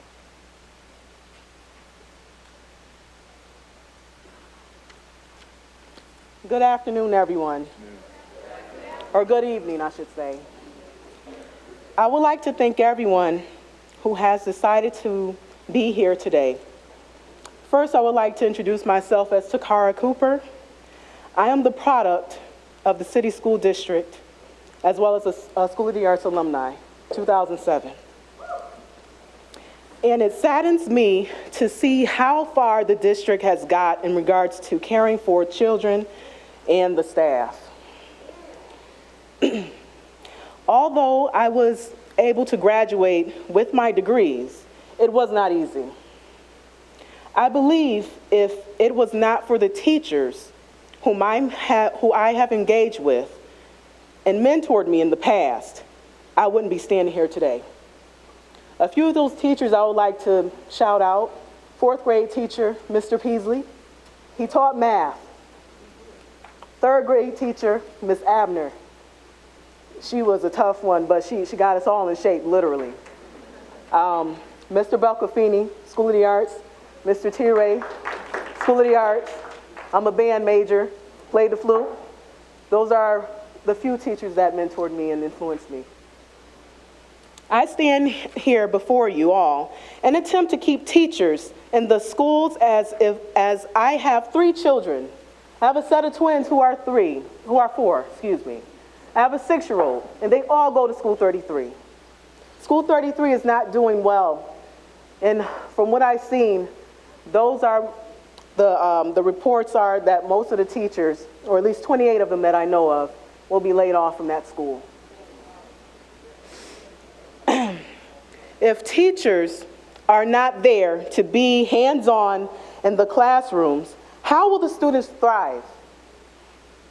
If teachers are not there to give encouragement to students who are struggling with disability or other issues, how will they succeed at life? I understand that cuts have to be made to close the Rochester City School District gap or budget. However, this is very extreme. I had the chance to review minutes all the way back from as far back as when I attended James Madison School of Excellence. I don't know if anyone remember that. When I was in middle school between the years of 2001, 2003, I mean, it was really challenging. I mean, I'm going to be honest.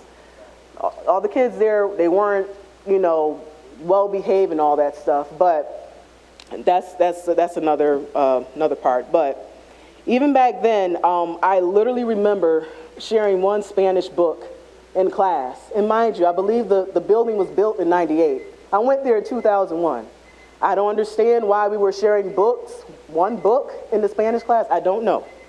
But besides that, specifically in the board meeting that took place February 14, 2002, I seen cuts that were made from teachers and also I seen salaries of some administrative staff and other staff that were much greater than the teacher's salary of $24 an hour at the time. This was back in 2002, sorry. Although this was in the past, I didn't understand why a contract substitute physical education teacher had the salary of $70,678. Some of these people may no longer be with the district, or salaries may have changed. My point is, the Rochester City School District has a history of cutting teachers' jobs, but not evaluating the salaries of other staff. I believe that people who are on the financial committee, and I believe Ms. Commissioner Powell and others should review this in detail. Ms. Cooper, could you finish up, please? I will. I'll finish up real quick. Thank you very much. I'm very glad that the City School District committee specifically is trying to implement a more culturally diverse staff, looking into implementing programs and also other learning strategies for children. However, there are still things that need to have a clear process and solution that will not have or leave students and staff and parents to the financial neglect. What I believe needs to be done moving forward is more active monitoring on where these funds are going. Possibly a whole revamping of the financial committee if this has not happened yet. Maybe there would be a monthly audit of an actual log of what every dollar, every penny was being spent, and also using funds that are not being used for parent engagement, because not all parents go to those things. It was even difficult for me to make it to this meeting. Ms. Cooper, I need you to, we got 70-something speakers behind you. Okay, I'm gonna close it up, thank you. Thank you. I would like to thank everybody for your time, and please consider our thoughts. Thank you. Tricia Armstrong will be followed by Carla Morales.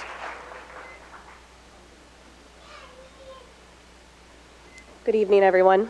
Good evening, board. I am Tricia Armstrong Levine. I'm a proud parent of a student at school 8. But to get him at school 8, I had to go through school 8 once, school 15, school 8 again, a tour around school 3, just to say, no, you're going to keep him where he is. Because his teacher cares. Because my son has a history, before I got custody of him 2 years ago, of past trauma and abuse, not at my hands. When you take a student with trauma away from someone who's a consistent adult in their world, it wrecks everything, and that includes teachers. And at December 5th meeting, that was mentioned a lot. So I even drew a beautiful picture that I'll make sure to give to the board, expressing what trauma does. Like our RSD students already have trauma. They're already in survival mindset before they walk into your school doors. You have to engage a learning brain that they can't even get into. But when you have consistent teachers, you are giving them, you're allowing them to be open to new information, okay with making mistakes. They're comfortable with inexactness. They can see the big picture, where they're gonna go, trade school, college, whatever it may be. They're eager to learn. They trust their teachers. They form healthy bonds. There's a calm, there's an inner peace. Graduation rates go up, your testing scores go up. Guess what? That's an improvement for this district. But you remove them? Because let me tell you, my son's already done this mid-year thing once in this district, and it was hell. Hyper-focus on threats, doesn't like inexactness. They're thinking in black and white. They just want to get it over with. When you take these teachers away from these kids, you are telling them they are worthless. You are telling them they are unimportant. You are telling them that your money problems are bigger than their success, and your graduation rates and your testing scores go down. And I am done. Carla Morales to be followed by Vilma Morales. Rebecca Cranmer. Again, please state your name and be mindful that the time limit is 2 minutes. My name is Rebecca Cranmer. I am an RCSD parent as well as a teacher. Philip Davis, a parent in RCSD, could not make the meeting tonight, so I am sharing this on his behalf. Mr. Davis writes, much has been said about the school to prison pipeline. In this very room, I once attended a packed presentation on putting an end to the school to prison pipeline. The proposed mid-year cuts in teachers and staff will have devastating emotional and academic effect on the children of Rochester. The proposed cuts will scar our children. If you are numb to the effect of these cuts, it might be best you don't work with children.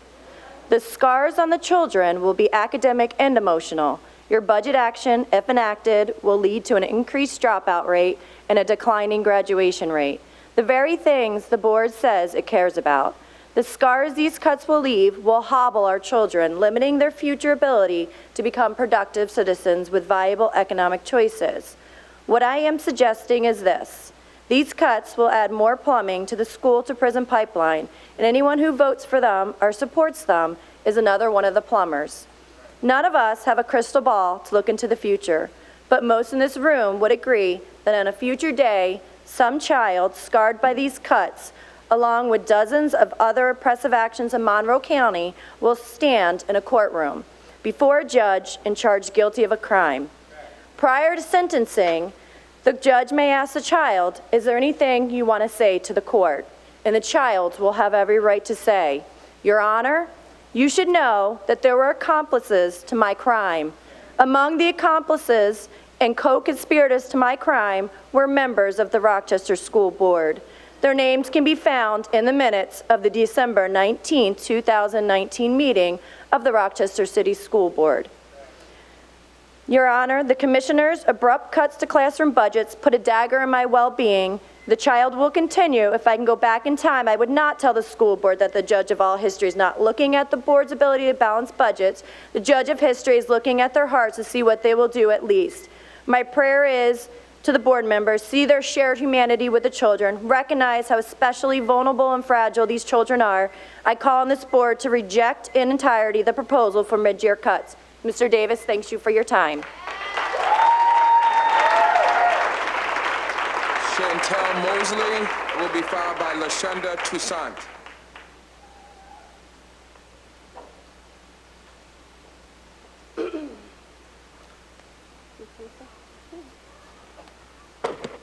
Hello, my name is Chantel, and I am a parent of Angela, who goes to Roberto Clemente, school number 8. Her teacher is Ariel McDowell, is on the list to be cut due to the budget crisis, if approved. It is very heartbreaking because, like most of these teachers getting cut, she is an amazing teacher. I've only known her 4 short months, but she has been a great influence on my daughter and really helped her to have a voice and be heard. I can tell that she cares about her job and my daughter because she always takes the time out to text me, not only issues and concerns, but also good things and kudos about my daughter. And the issues and concerns, we both work together to improve on it. Ms. McDowell has stated to me she is very excited and looking forward to my daughter's growth as a student and community member. Please don't cut our teachers.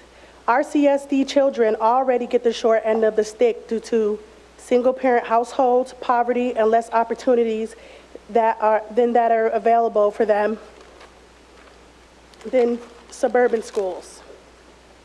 It just isn't fair. These teachers are here to help us raise our children and help them discover the opportunities and possibilities they can have in life. They are not to fault for the budget crisis. Please don't cut our teachers. My teacher means the world to me. She understands me and takes extra time to help me when I am struggling. Please don't cut our teachers.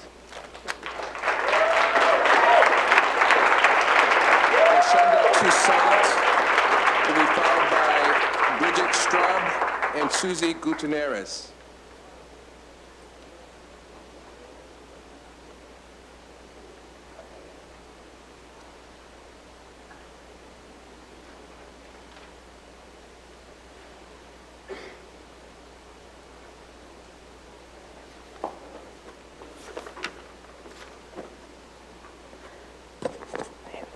Good evening, Commissioners. Good evening, Superintendent Dade. Good evening, mobilized Rochester community. It is good to see you. My name is Susie Saida Gutierrez. I'm a parent of a child at School 12 in first grade and 2 younger children, future RCSD students. Since becoming fully aware of the destructive decision to propose teacher and staff cuts in December, I have shown up with community members in this room and those far beyond its walls. We know there are people here and well beyond here to take intentional, purposeful action. We have spoken, we have marched, we have chanted, and we have heard the voices individually and collectively rise. We have understood from the get-go that teachers are not numbers, they are not a tally mark, and they are not a dollar sign. Human relationships are the heart of education. You, board members, and Superintendent Dade have heard reasons of the heart and reasons of the mind opposing this atrocious action. We have spoken, we have shown up to promote healthy and safe learning environments for all our CSD students. We have reprioritized this crisis over our family dinners, over family holiday traditions. And I ask you, how have you bent over backwards to creatively and committedly and collaboratively research and act on incremental savings? Because that's how savings add up incrementally, so that this type of severe action does not have to be taken.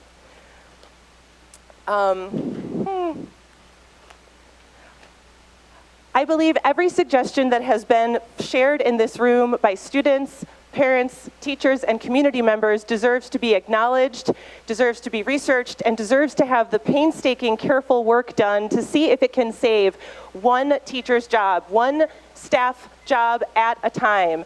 And I implore you to delay this vote until all of the savings that can be found are found in every item that Superintendent Davis shared on November 12th.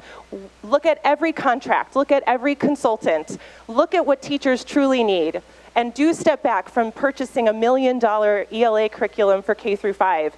Kids need their teachers, they don't need new curriculum. Thank you for listening. Please make the right decision on behalf of our children. Mary Callahan will be followed by Eric Hines and Amanda Adams. Hello, my name is Mary Callahan. My son is a second grader at School 58. I'm a chair of the Citizen Action Education Committee and also a teacher in Greece. My comments are mainly for Superintendent Davis. I can't say any more about the detriment of these cuts than has already been said. This is the same tragic narrative. If you truly want to change it, the whole system needs to be reimagined. A system we all know is deeply rooted in racism and the withholding of opportunity. If you truly want to change it, do something radical and be the one who listens and responds authentically to your constituents. I still want to know what you're going to do to reform central office. I don't hear any action plan for that. I still want to know why we allow the Board of Regents to come at us and no one calls them out on their hypocrisy on not sending that same letter to Cuomo. What do they think is going to happen when money that has been determined necessary is denied for several years? Don't let them bully us. Don't let them keep telling us they don't have it when the truth is that Cuomo just doesn't prioritize education. Fight harder. Fight like our kids are fighting. Fight with them as they've asked you to. I still want to know what you're over this. A logistical nightmare. I still haven't heard how you're going to deploy restorative or trauma-informed teams to address the challenges our students will face that we've heard tonight. I still haven't heard what you're going to do for students who are losing their staff supports and resources. That increase in staff came from adding restorative coaches, speech and training programs, and other necessary supports. Here we are celebrating the gains made in graduation rates and decreased suspensions, and now you're going to eliminate the very programs and staff that are making that happen. Additionally, we white teachers, we love our students, but we still need, and that's why we need, training in culturally responsive teaching, anti-racism, and restorative mindset. These things are necessities, not luxuries. Once again, kids in our district have to sacrifice. They're going to pay for this. What are you going to do for them right now and tomorrow and the next day and the day after that? Board members, for them, please vote no on these classroom cuts. Thank you. Eric Hines will be followed by Amanda Adams and Ivy Cologne. That would be Eric Hines, Amanda Adams, and then Ivy Cologne.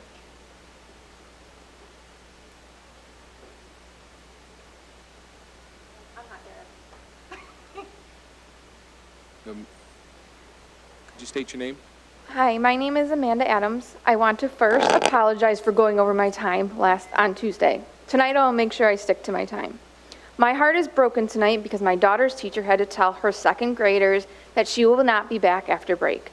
How do I explain to her this mess? How do I tell her a stranger will be her teacher on January 6th?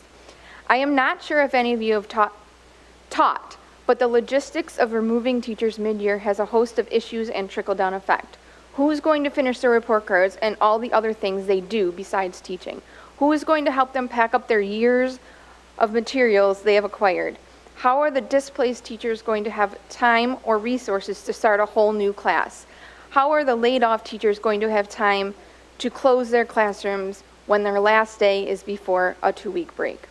Lastly, if teachers and students are not in the forefront of this decision and are not concerned with the people affected or the trickle-down effect, how can I keep my students in this district? How do I back my decision to send them to the city when they don't have our back? Imagine if it was your son or daughter who was losing their teacher or services. Imagine you and your spouse are laid off right before Christmas. Students need their teachers. Thank you. Ivy Cologne will be followed by Abigail McHugh-Griffa.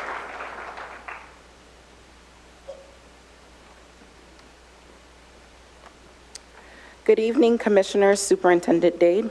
My name is Ivy Cologne. I'm an RCSD graduate, parent to a child who attends School 53 Montessori Academy. To say that our education system is in crisis would be an understatement. I had to explain to my 4-year-old daughter that her teacher wouldn't be back after the holiday. I had to literally break my 4-year-old's heart because we have let a school board and district dictate mediocre standards and mismanagement of our budget. For me and the folks that are in this room, that is unacceptable. I want everyone to remember this moment because it will not go away.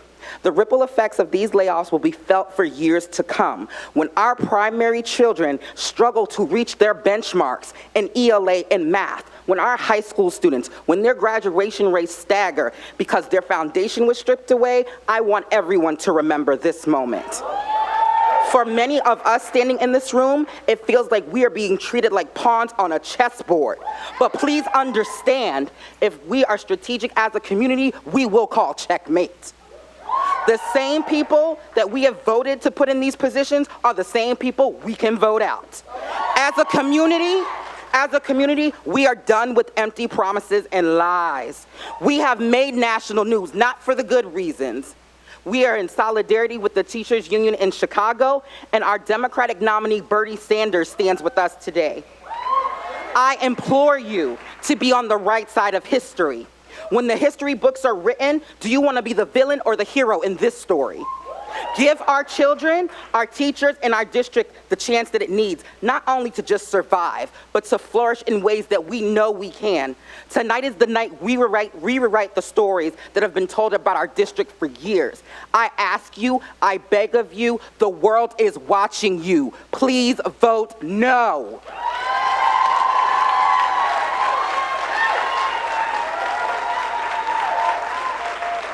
Abigail McHugh-Griffa will be followed by Melissa O'Keene.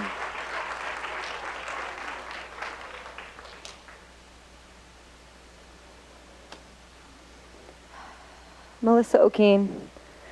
I stand here with over 100 signatures from my son's preschool alone, the Rochester Early Childhood Education Center, where my son and daughter's teacher did a GoFundMe to get gloves and snow pants for those kids so they could be outside and be active and play on her own. My daughter now attends Montessori. I was blessed that she was allowed to be there. If these were your children, their schools, their teachers, and their tears during the holidays, how would you handle their grief? I want you to understand the true cost of these decisions, the ripple effect that will continue to affect these children's lives into their adulthood, affecting their future, their potential, their future parents, taxpayers, and employable adults. The early intervention programs, classroom sizes affect their grades, their concentration, the bullying, dropout rates, graduation rates, and attendance. This is the beginning. Cutting off funding for our children is like cutting off our own feet. Someday, these little people will be adults, and they will be congressmen and congresswomen, and they will be our teachers and our doctors and our caretakers, and the very people that dictate and decide our futures. We must educate them to the best of our abilities and invest in our future and in their futures. I'd like to read something from a parent from another district. I'm voting no on the Fairport School capital budget plan on Tuesday. I cannot in good conscience vote to have the state cover 77% of costs for optional items like athletic fields and fancier cafeteria tables when the largest district in our county continues to struggle. I read heartbreaking posts of dedicated teachers in the RCSD who have just learned weeks before Christmas they will be laid off, with hundreds of kids returning to school in their classrooms to face yet another in a long line of traumas in this middle of the year destruction of their classroom family. We must reduce the racial inequality, refusing to ask the state for money while our comfortably white schools get more. I wish I could say more. Joshua Enoch, followed by Johanna Slater. Joshua Enoch, followed by Joanna Slater, and then Lachey Carey. All right, how about Gypsy Escobar or Dennis D. Claudio? Please state your name when you approach the podium. Good evening, Board. Good evening. My name is Joanna Slater. I'm a mother for 2 children at school number 12. On December the 10th, 2019, I sat in this room and I watched innocent little children walk up to this microphone and beg you not to take their teacher away from them. I watched parents plead with you not to disrupt their child's school year, and teachers try and appeal to your compassionate nature to at least wait until the end of the school year. And while most of the other board members sat forward and leaned in, looking in the direction of the person who was speaking, even if their minds are already made up about how they're planning to vote, they at least appear to show a good faith by seeming concerned. But you, Commissioner Elliott, did not pretend to put up a front, ensuring that absolutely no one would mistake you as someone who actually cares. And oddly enough, I respect it. I'm all for people being comfortable in their own skin, not feeling the need to succumb to peer pressure or people bondage.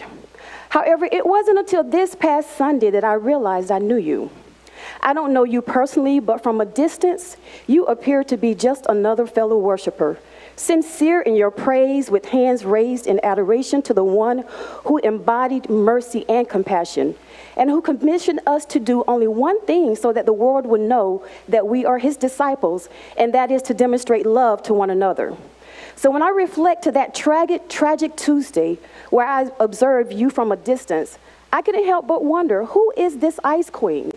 She sits there all pious as though she is annoyed by all the tears and pleading of the little children.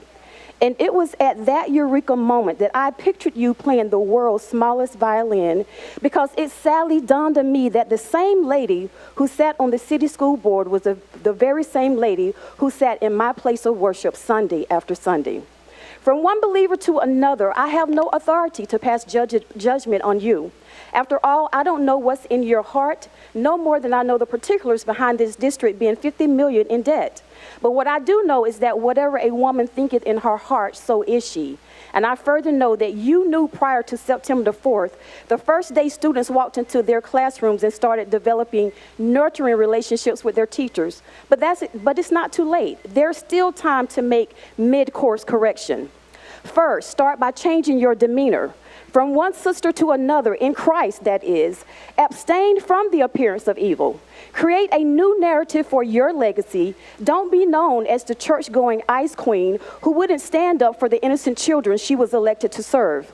Secondly, seek a coalition with these parents, your constituents. Hold us accountable as we do you. I, for one, have not been present for all the school meetings. Like many parents, I'm busy. I believe that as long as my kids were making good grades, yes, sir, I hear you. Right. I communicated regularly with their teachers on Class Dojo, showed up to their school functions, and volunteered when asked by the PTA. I was good. In my mind, there was no need for me to attend board meetings, and I definitely had better things to do than listen to you talk about a budget. But shame on me. I ask that you redeem yourself by standing with us. Let's agree on compromise and sacrifice. I earnestly implore you to think very carefully, because when it's time for re-election, we will remember who stood with us and who did not. I will reiterate that I am not here to pass judgment on you, Commissioner Elliott. I just thought you should know what it looks like from a distance. I sincerely hope that I'm wrong. I sincerely hope you prove all of us wrong.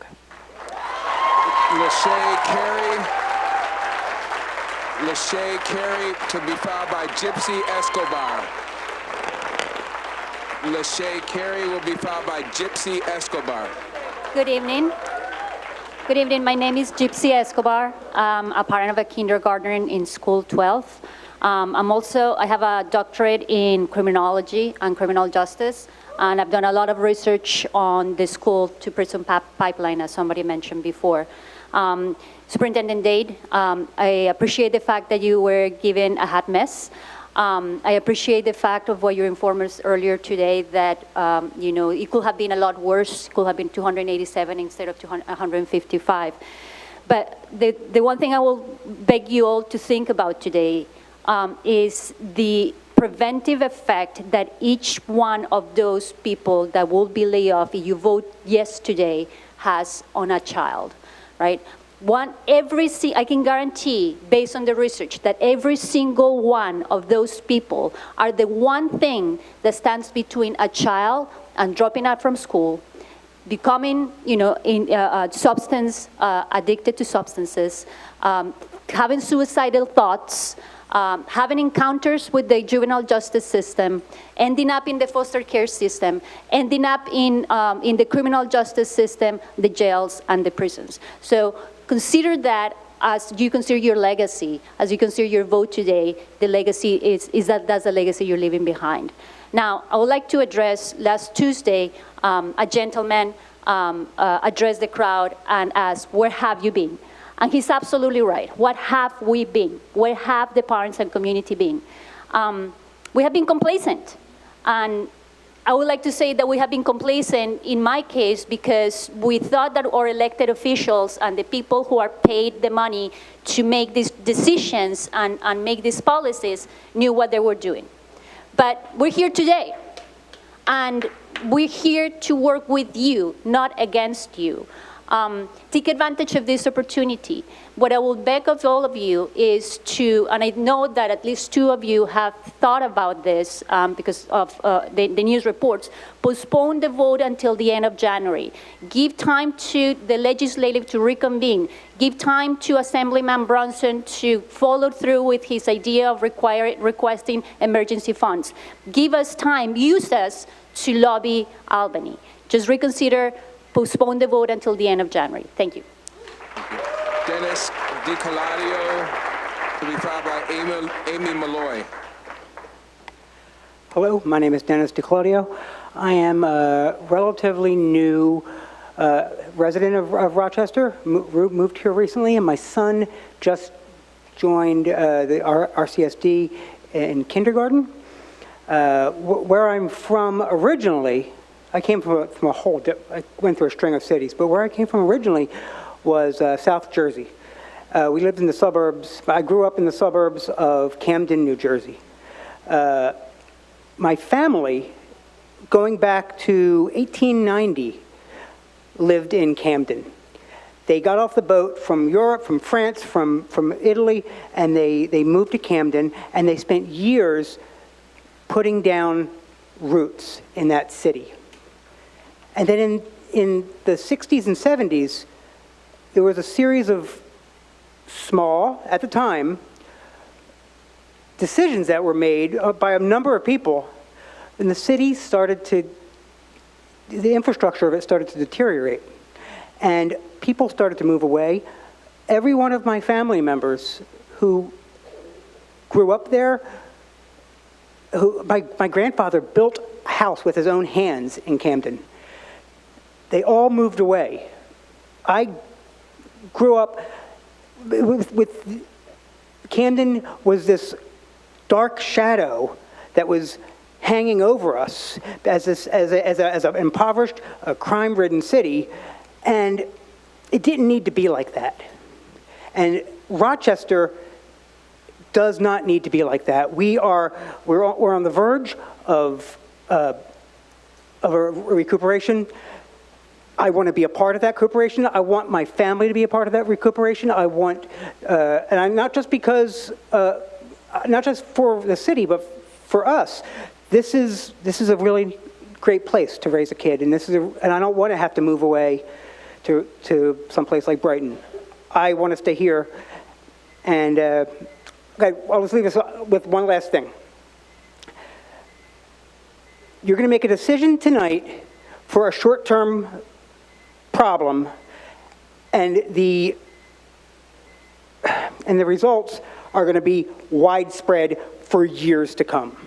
You don't need to make that decision tonight. Thank you very much. Thank you. Amy Malloy will be followed by Corey Honeyman. Hi there. You all know me. Maybe you don't. My name is Amy Malloy. I have 4 kids in the school district in grades 2, 4, 6, and 10. I'm also a teacher, and I stand with teachers. There isn't a person in this district not affected by mid-year cuts, and I recognize the anguish that all of you feel in having to make that decision tonight. I don't yet have a vote. Superintendent Dade, I'm so sorry that you've been put in this untenable position. The Rochester schools are in a crisis largely due to underfunding for years by the state and an ever-growing population of students dealing with extreme poverty and homelessness, special needs, trauma, and more. The current budget crisis occurred because good people decided to overspend to cover the needs of our students. It may have been a politically unwise decision, but the goal was to support our children where the state had been dropping the ball. I, along with thousands of parents and community leaders, urged the state to spare our students by providing them with the emergency funds needed to function. Mid-year cuts hurt students in a variety of ways. I am particularly concerned about our teaching assistants and paraprofessionals who will be losing their jobs.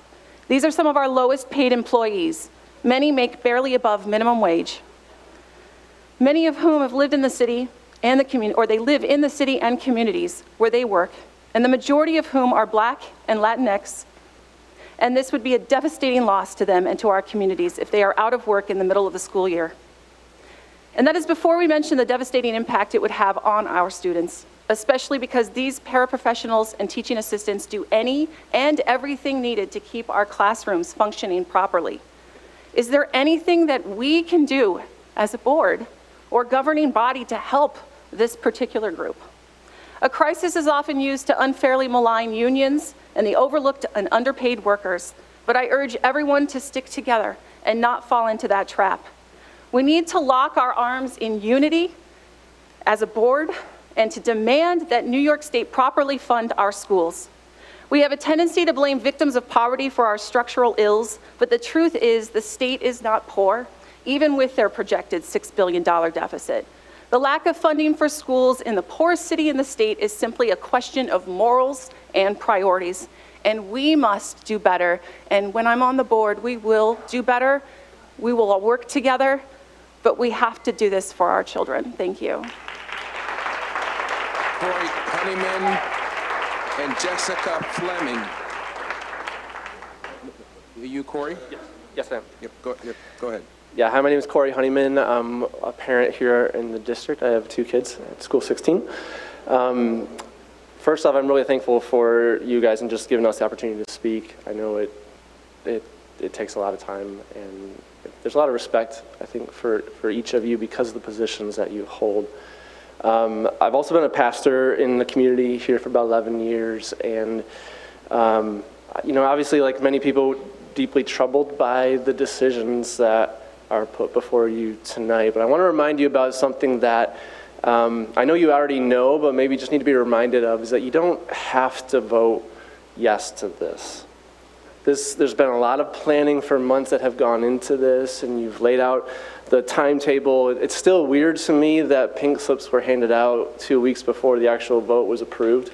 That's strange to me, but there's a lot of planning that has gone into place, and I just want you to know you don't have to go ahead with that. Like as a leader, from a leader to leader, I understand that there's something called the bell curve of change, and And if you just ride through, I mean, there's early adopters to any kind of, when you're leading through change, there's early adopters, there's people that will catch on board right away. And then there's a whole host of people that are just not on board. People that will rise up and say, nope, that's not a good idea. You just got to ride through that. I've been there. Like, I've done that. I've led from that place before. And I've said, I told my team before, I'm like, you just got to ride through this, bear through the conflict, and then we'll get to the other end of it and push it forward. That works if you have conviction inside and you know that it's the right decision to make. But if you have a part of you where you're like, you know what, this doesn't feel right. This doesn't feel right. The community is saying what my gut inside is saying. It doesn't feel right. Then don't go forward with it. We're asking you as a community to have conviction. We put you in this position to have conviction, so lead from conviction and vote this down is what we're asking. There's a verse in the Bible in the book of James that says, he who knows the good that he ought to do and doesn't do it, sins. So I'm asking you to not do this. Thank you. Jessica Fleming will be followed by Tracy Fedison. Good evening. Jessica Fleming is my name. You've seen me a lot in the last 2 weeks. My mistake that it took me that long, and that's going to change now. Superintendent Dade, you've made it clear that the heartbreaking stories don't impact your decision making. The school is a corporation, the kids are a commodity, and labor is your biggest expense. First, as the community members and parents, we would like to see the evidence of the cuts of the 6-figure salaries at central office. We haven't been able to find those cuts anywhere. Second, you are cutting your greatest resource and furthering the devalue of your product. Enrollment is down. That's the problem, right? Enrollment. This plan to cut teachers mid-year that has now gotten national press, how will this impact enrollment next year, the following year, the year after that? These kids need to be invested in so their graduation rates continue to go up, so that the community doesn't keep pulling their kids out of the district and sending them to subpar charter schools with a revolving door of educators, charters that don't have to follow IEPs, provide transportation, and can expel students at any time. Pretty soon, it could be only students with IEPs, kids whose families can't get them into a charter per their hierarchy of needs, just not allowing them the energy and resources. How much will it cost per student then? Board members. We have been paying close attention. Some of you work tirelessly on behalf of these students, and it's clear, and we thank you. Miss Elliott, you text on your phone during meetings. You won't give us, the community, or even the children, even the most basic common courtesy. Miss Powell, you were on the finance committee when Janie left Rochester with missing money and a glowing letter of recommendation from the board in 2002. Mr. White, you stood in clear solidarity with the students walking out in 2010 protesting Duffy's proposed mayoral control. Where is that solidarity now with these students? Vote no, or we are demanding your resignation. We will be petitioning the New York State Board of Education for your removal for negligence if you don't vote with the community on behalf of these kids. Tracy Fedison to be followed by Tasha Mitchell. Tracy Fedison to be followed by Tasha Mitchell.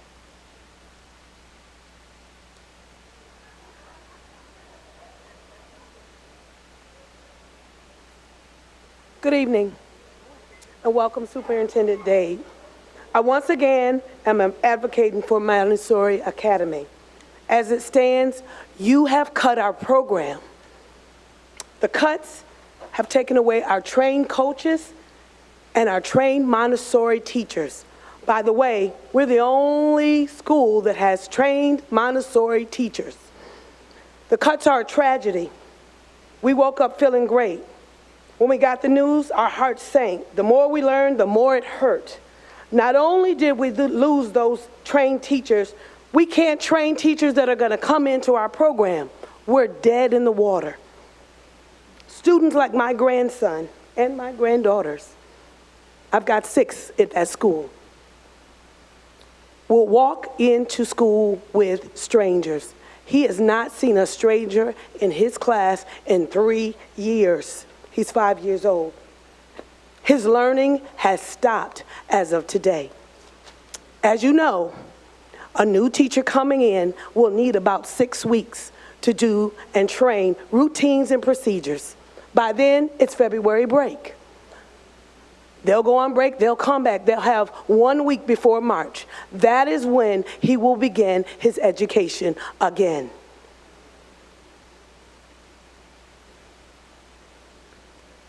My family has been in this program since inception, 19 years. We believe in the Montessori way. I've got kids that prove it. I have fought through every budget cut. When you asked us to have certified teachers, we survived that. When we asked for training dollars and you said no, we solved that problem by getting Montessori coaches, making sure that every teacher, no matter where they came from, could get training. And now, we don't have any of that. We're dead. If you don't restore our program, then we're asking that you give us what everybody who goes through death gets, insurance policies. All 360 of our kids need a guarantee to go to school of choice. If you can't do that, then restore our coaches and restore our trained teachers. That's all we're asking for. We need our program.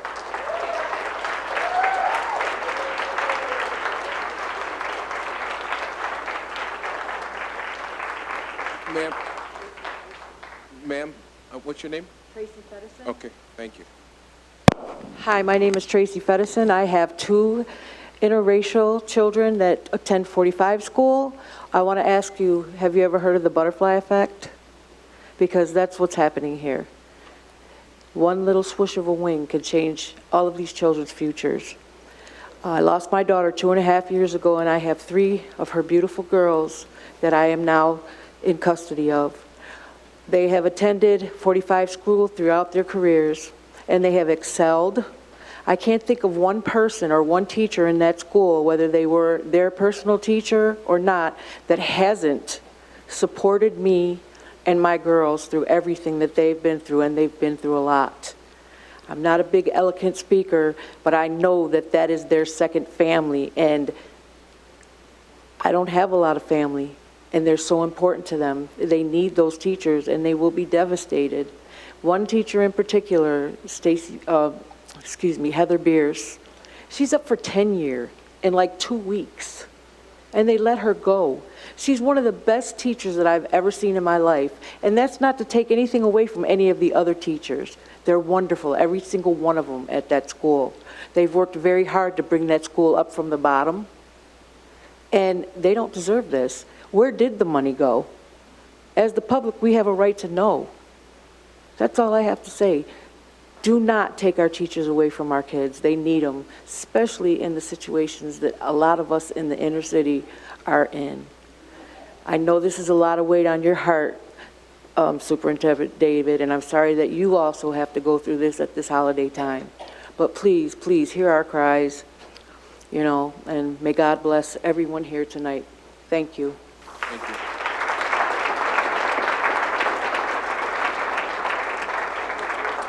Please state your name. Are you Ms. Mitchell?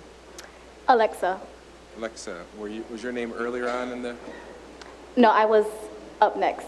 Okay. I'll let you go ahead, but my thought was to take a break at this particular point. Hold on, but that's okay, you can stay there, because we're getting ready to transition into community members. But since you're up there, go ahead. But okay. After you, Ms. Waring, we'll take a break and let folks go home if they need to, because we've got a lot of parents with children here, and maybe some folks outside that like to, or downstairs that want to come in here. So go ahead, Ms. Waring. Okay, thank you. Sure. Good evening, everyone. First of all, I would like to say that it's an honor to be here to address this current situation. Let me make this as clear as possible. Children need their teachers. Teachers are the ones who lay the blueprint for children to succeed in life. I grew up in the city of Rochester, and I myself has attended the Rochester City School Districts. I can honestly say that I had the best and most memorable experiences growing up in the Rochester City School District. Part of that reason was because I had my teachers. After graduating Wilson Magnet High School, I got into 2 great colleges, and one of them I didn't even know I was even going to get into. St. John Fisher and the University at Brockport. Without the help and support from the Rochester City School teachers, I wouldn't have made it to where I am today. Teachers are the ones who advocate for the child's success. How can our amazing teachers do this if aren't present in their lives? How can they do this if there's a possibility of classrooms being crowded? Is that a possibility? Each child has educational needs, and each child deserves equal access to education. How can teachers fulfill each child's needs in crowded classrooms? If this becomes the solution, I strongly believe that this issue will have an effect on teachers' ability to teach and a possible link to children's inability to learn. I have 2 little sisters that are attending the Rochester City School Districts. I want them to be able to have good educational experiences due to having their teachers. I want every child to have these experiences so they too can pass the same legacy if they decide to be advocates for their own families who attended the Rochester City School Districts. One of my little sisters got into the high school she always wanted to go to. Not only she wanted to, but believed she could get into. Why did she believe she could so much? Because of her teacher, Ms. Parker. Due to Ms. Parker's dedication, motivation, and effective teaching skills, my little sister got accepted to a school she and Ms. Parker believed she could get into. My little sister's teacher set the blueprint for her on her pathway to success. Children need their teachers. This is a call for justice, not only for my own little sisters, but for all of our children in this community. Let their voices be heard. I would like to give a special thanks to her teacher and her support for all the rest of the children who had her. Ms. Parker. Thank you to all the parents that support our kids. To all the parents that support our kids, not just tonight, but throughout the year. On behalf of the Board of Education, I want to say thank you. Let's give our parents a round of applause.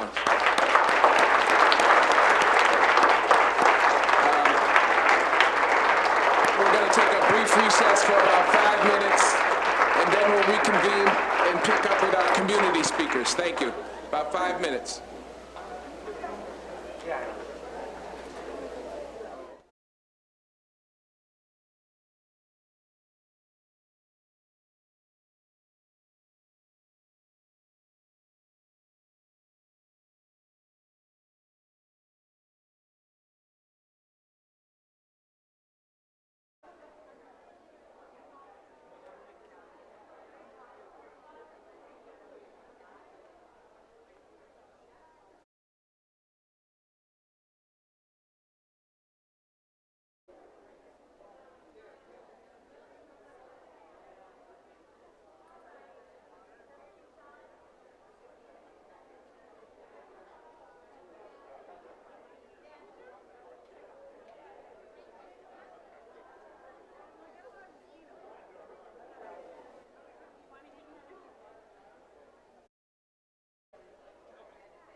going to resume our presentation of speakers. Ladies and gentlemen, is this thing working? Hello? I don't think it's working. Hey, communications. Hello? Hello? Are these mics working? Hello? Hello? Testing, testing. Hello? Good evening. Good evening. Hello? Well, I'll just use my classroom voice. As it turns out, we have 2 additional student speakers. I'm not sure how they got missed, but I want to make sure we get them in. Sarah Adams and Marielle Rosario. I saw Sarah Adams here.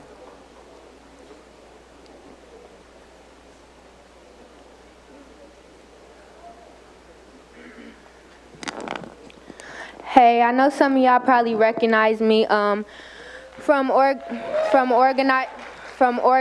Can y'all hear? Is it on? I think it is. Yep. Oh, from organizing the protests and stuff.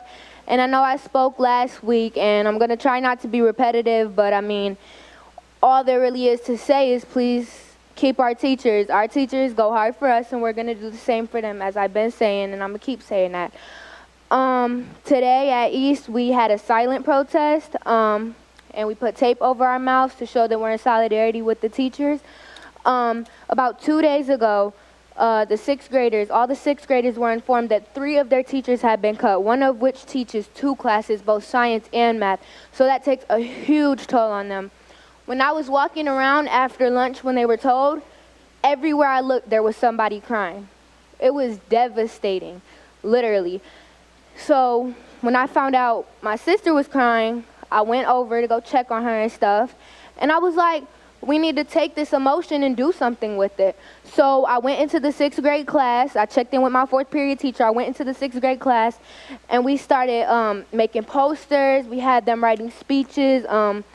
They're like younger, so it was hard for them to come, but a lot of them wrote speeches. Unfortunately, they couldn't be read, but a lot of them wrote speeches and put emotion, and I just want y'all to know that that's some of the effects you're having. There's literally, on Wednesday, everybody was crying. I didn't look anywhere and there wasn't a face crying. That's how devastating this is. Like, you're cutting our teachers in the middle of the year.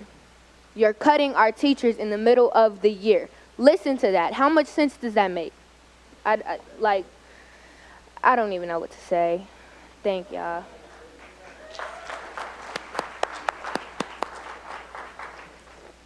This on? Check. Okay. Hi, my name is Marielle Rosario. I go to East High School, and I would love to talk about the board laying off teachers throughout the RCSD. I am very disappointed to hear that there has been no progress in your decisions, but honestly, I am hurt, and other children and students are hurt. We have personal bonds with our teachers, some bonds kids have never had with anybody before. We trust and rely on these teachers, and y'all say, talk to your teacher or a trusted adult. But why build that trust and bond just for them to be laid off? At East, we have teaching and learning programs, but why have that to find out we'll get laid off in the future? Imagine how this will affect students in less fortunate communities. So many teachers getting cut, how do you expect children to get the proper education they deserve? Our future generation won't be able to have the knowledge they need because of your irresponsible decisions. A shame. The school system is failing us, and all we hear is stay in school. Going to school and having a proper education is important to our future, and with our teachers, what can we do without our teachers? I am hanging on to the hope I have left, so please don't let me down, and don't let us down. Please don't lay off our teachers. Thank you.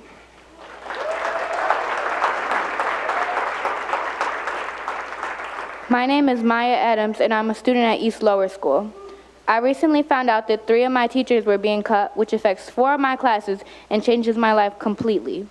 Most of the cuts are being made in elementary school, and taking these teachers away is taking these children's passion for learning away at a young age. Once it's gone, it will take a long time to repair, if even possible. Today is my birthday, and I should be out celebrating, not spending the day trying to make sure that my teachers don't get taken away. This is not only affecting the teachers, it is affecting the students. By doing this, you are snatching children's dreams away at such a young age. These teachers believe in us. They prepare us for challenges we will have to face in the future, such as this one. Please do not take our teachers away in the middle of the year, during Christmas time, and with a 2 weeks notice. Thank you.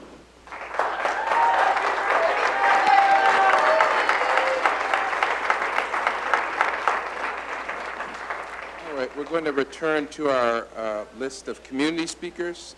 Brian Warner. Thank you, Mr. Warner, for waiting. I know you were there right before the break. I appreciate your patience. And then Howard Eagle. Good evening. My name is Brian Warner. I am a graduate from class 2016 from Douglas. Unfortunately, with all the layoffs and everything that are to be proposed tonight, there's not really much that I could say except we have to listen to what our teachers say. And one of the teachers who I'm now going to quote, Superintendent Davis, right? All right, this one is actually directed right at you. You say you could reduce the number of layoffs if district teachers are willing to make concessions. You've been visiting schools. How can you not see that concessions have been made? We've made concessions through the years that we funded our art and music and science programs through grant and donations when the district told us to figure it out. We made concessions each time we brought tissues, soap, and paper towels out of our own paychecks because the district wouldn't. We made concessions when we brought in buckets from home to catch the water and plaster as the ceiling literally collapsed around us. I was a junior when that happened. I spent the rest of that year literally emptying buckets because the district wanted to take 2 weeks to come in and fix up the ceiling. All right? We had to take care of that by hand. Students got so used to the situation that they got into the habit of emptying buckets for us. We have quietly done these things for years because, quite frankly, if we don't, who will? Someone has to take care of our kids, and while the RCSD teachers will never be rich, we are aware of the privilege compared to the population we serve. When a superintendent who makes 4 times what the average teacher and 8 times what the average paraprofessional makes asks those who are on the front line to make concessions without saying what benefits or pay he is willing to concede himself, it sounds remarkably tone deaf. When school board members whose stipends for part-time service are higher than a full paraprofessional's salary agree with him but don't volunteer to pay pay cuts, I begin to see how we got here. The teachers and paraprofessionals did not cause this crisis. If anything, we have minimized it. We are, whether you'd like to admit it or not, the glue that has held this district together. Continuing to ask us to do more with less, increasing class size while cutting benefits, while the superintendent and board refuse to make any concessions of their own is absurd. End quote. And this is coming from me now. I remember actually being senior year, going to school every day and holding a job, spending $300+ a month to make sure that my teachers in my school had the supplies they needed because the district wouldn't help. I'm done talking about this. Lay off those teachers, you're going to cause a crisis that's actually worse on your budget. Those suspensions that you've got marked up right there, those are going to skyrocket through the roof because the teacher support is not going to be there. Your graduation rate is going to drop off. Good night.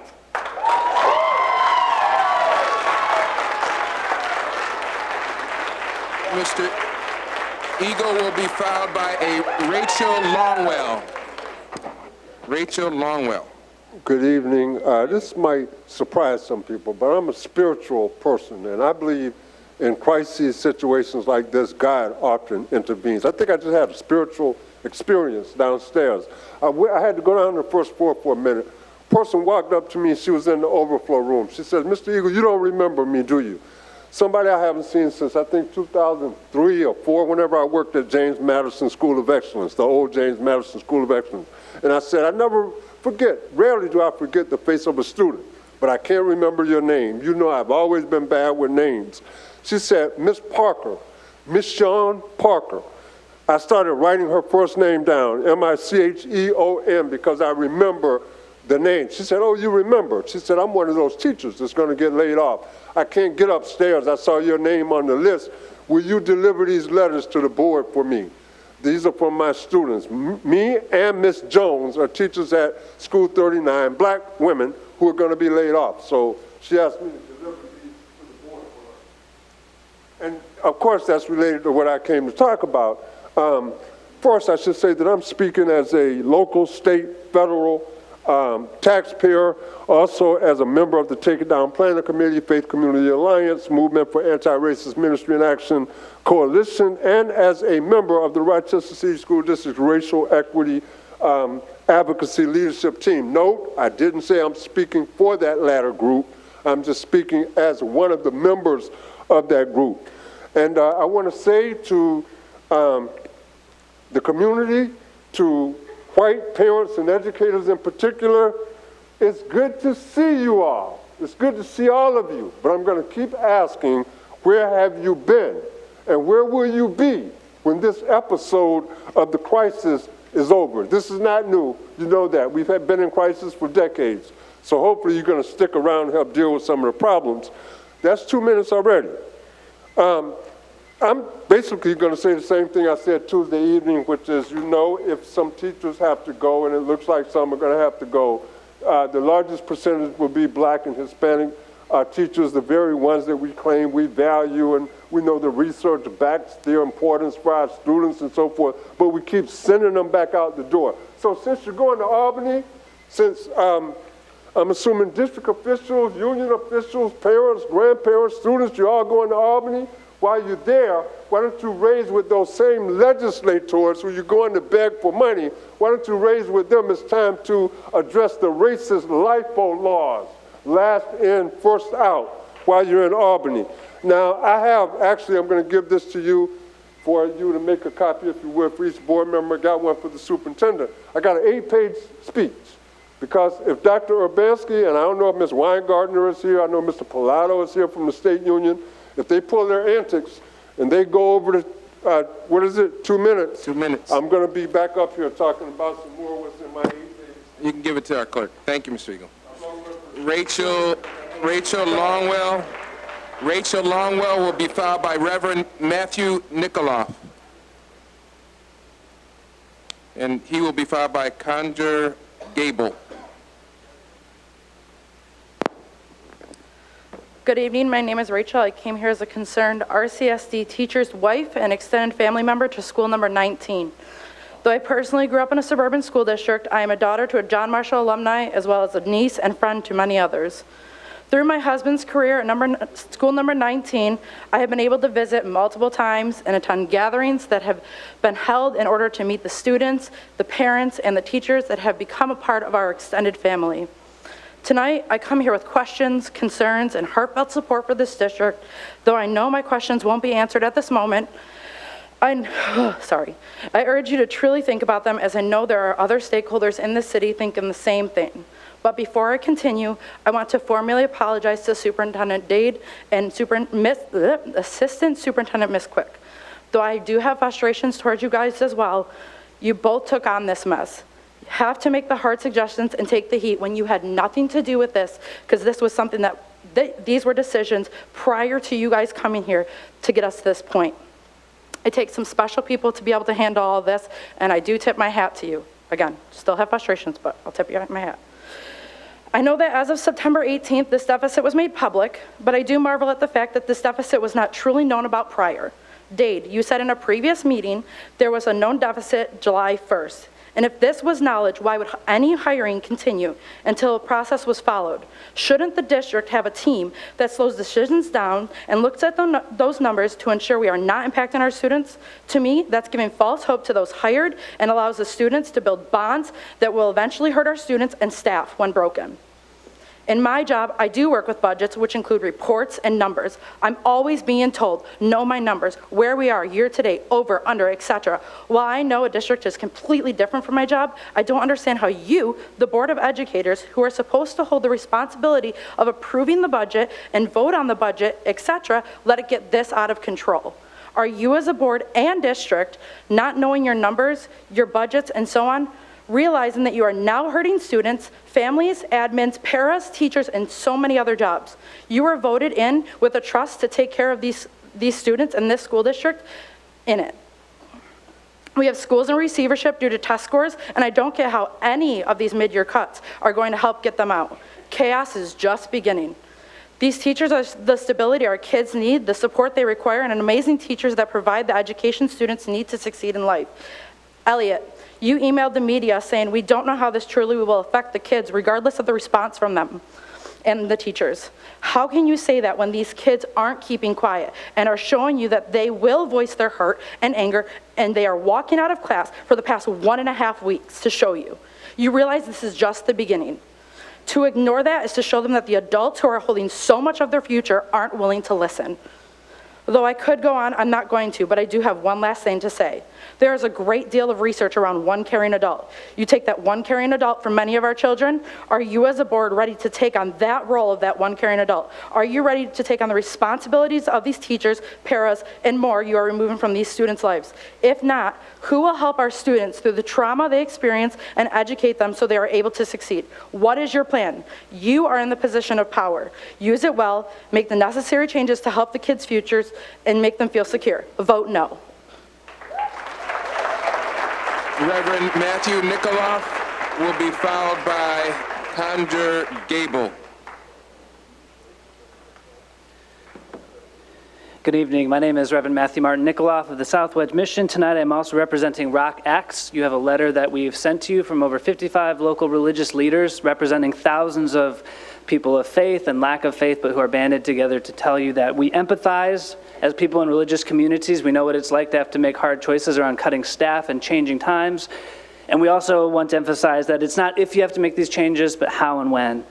I also come as the spouse of a teacher, a proud spouse of someone who works her butt off every single day to take care of traumatized kids. Her partner teacher is being cut over at School 58. This cut does not just affect those 100+ classrooms, it affects hundreds of classrooms because of the ripple effects, the displacements, the reassignments.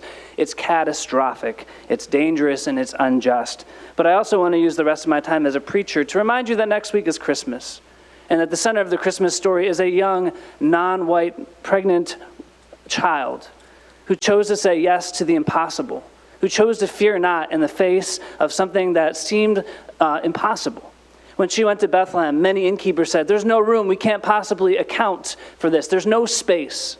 But one said, "I can get a little dirty, I can get messy, I have a stable here, I can make room for this impossible child." The ruler of that area said, "I don't have room for this impossible child, let's kill all the children."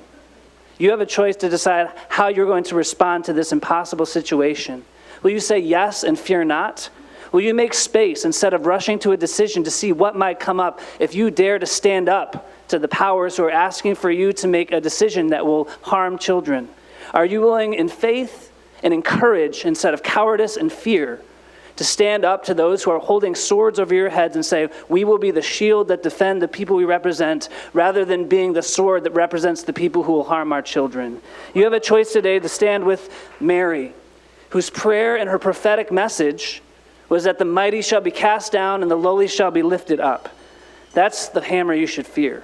And that is also the opportunity you have to say, "Fear not," to stand with the lowly, help cast down the mighty, open up space so that new possibilities might emerge by your courage, and we will stand with you when you do. Thank you.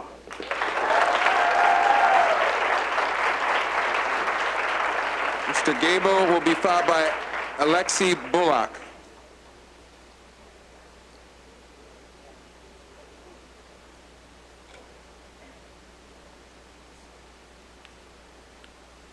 Good evening. My name is Conger Gable. I'm here to advocate for summer learning for the children of Rochester. Mr. Perez spoke to you on Tuesday about this topic. High-quality summer learning works. We ask the school board to continue this important program for RCSD students and their families. I have here, and I'll give to you, a one-page summary of Summer Leap outcome metrics for your review. Summer Leap students, kindergarten readiness increased from 50% ready to 70% ready in 6 weeks this past summer. Elementary and middle school students gained 1 to 2 months in reading and math skills. Nationally and locally, students with no summer learning lose 2 to 3 months of these skills each summer. So the differential is 3 to 5 months gain in 6 weeks during the summer. Students return year after year, 6 to 7 year return rate. At Horizons at Harley, which has now been operating for 25 years, students who have gone through the program graduate from high school on time at a rate that's greater than 95%. All of these students started in that program behind in reading and math skills. The RCSD Summer Leap partnership, now 10 years in place, changes the life trajectory of these students. We ask you to continue this critically important work. It will soon be summer again, and students and families will be greatly impacted by the loss of these summer learning opportunities. Thank you. Alexi Bullock, to be followed by Andrew Holotat. My name is Dr. Alexi Bullock, and I'm a resident physician and pediatrician here in Rochester. I do not have any children of my own, but I care deeply about the kids of this city. I've spent the last 4 years of my life training to take care of kids and adults, both in the hospital and in the clinic. And when I see children in clinic, my goal is to do all I can to make sure they are healthy and help them thrive long term. I am very concerned that the proposed staffing cuts will have a significant impact on not only the education of our students, but also on their overall health and well-being. It is well known in the healthcare field that a person's socioeconomic status is clearly linked to their health, and that a lower socioeconomic status is associated with higher mortality. Education is the most basic component of an individual's socioeconomic status, since it shapes future job opportunities and earning potential.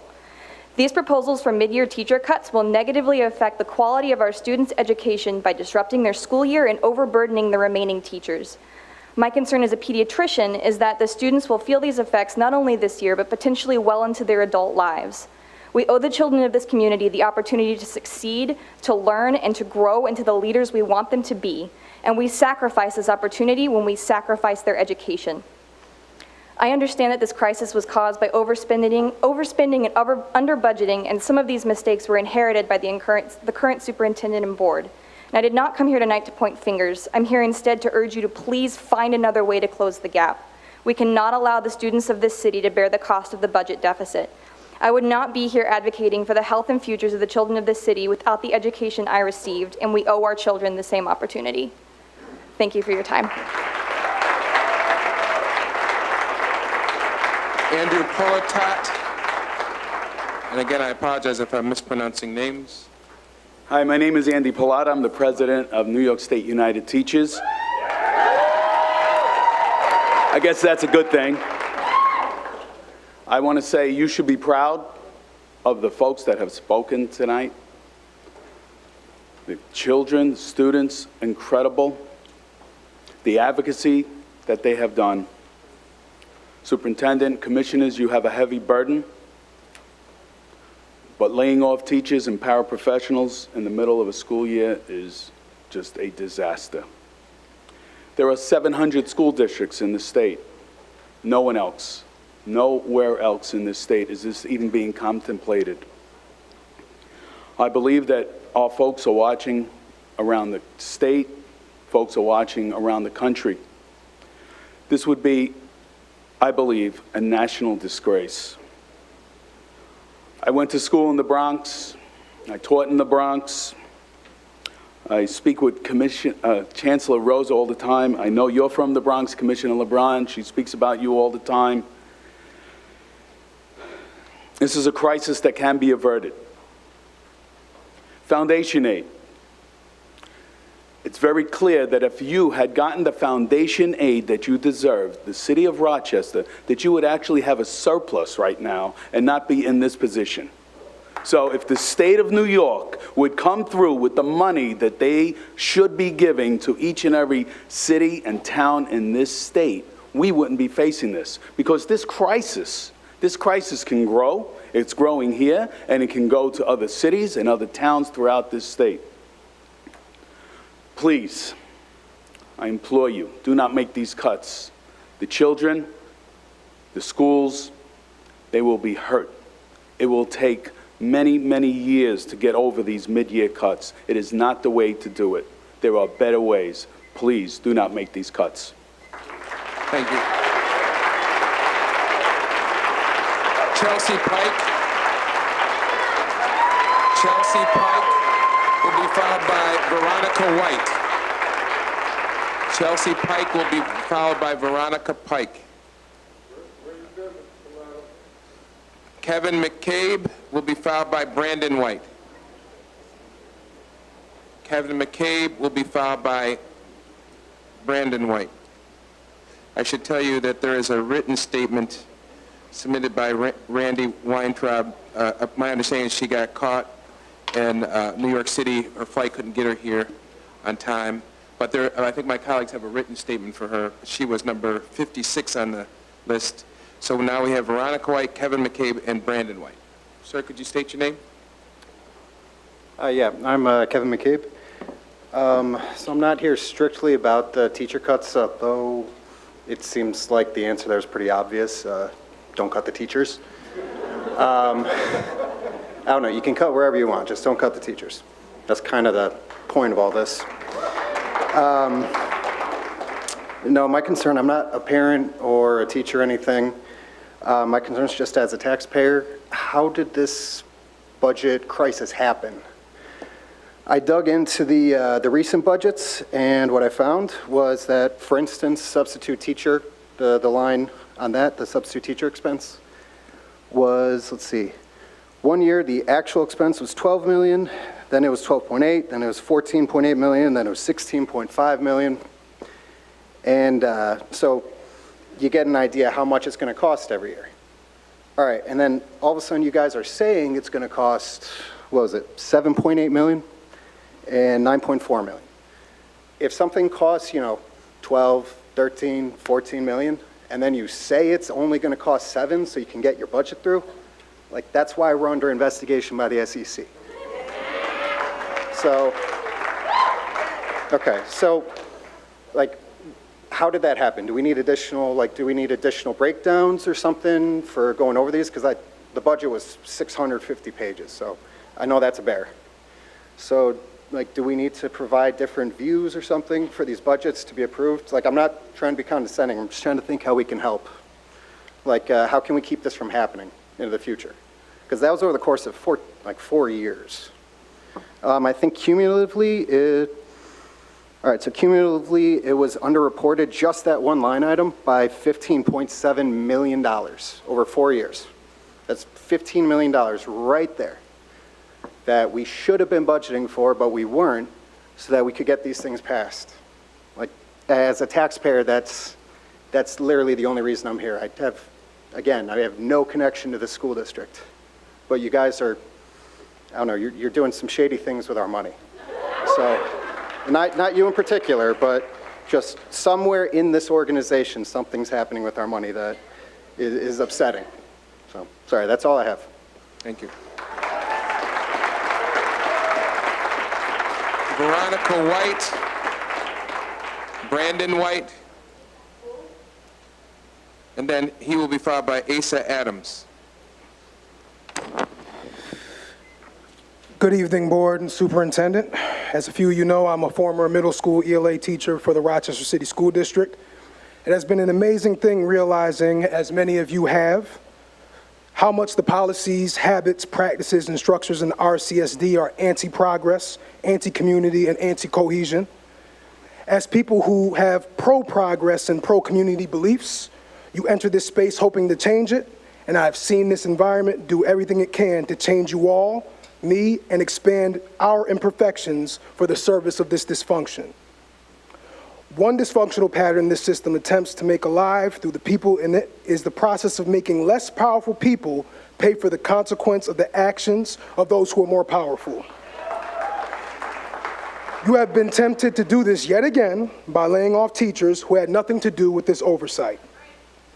This situation is a financial rock and hard place, which makes it easier to make the wrong decision, easier but still wrong, and in service, not against, a legacy of dysfunction. Ms. Teresa Larkins is one of the people you have selected for your layoffs. While Douglas as a campus has never been perfect, that school would have been burned down to the ground if it wasn't for her consistent work with Douglas's young ladies. This professional currency, this relationship currency, is what you will lose and have lost in many schools by black and white, insensitively rigid prioritization of finances over service. And if you think the finances are costly, I'm sure you are aware of the forces that are private, municipal, and otherwise that will use this tough situation and a bad decision to further agendas to dilute the power of a democratically led school board. I'm sure you are aware of the professional disillusionment of the RCSD public school system that will come from this. Your best and budding will leave. The political cost for your current and future voters, this won't be forgotten, and all these things are super costly. To Superintendent Dade, welcome to the Terror Dome, brother. I'll tell you that you may feel that it's financially irresponsible to not cut blame-free student service mid-year during the holidays, but it will be ethically and spiritually irresponsible. Mr. White, please conclude. This, bro, is an early test of whether you're the kind of superintendent we need or the kind a toxic system needs to maintain itself. Thank you.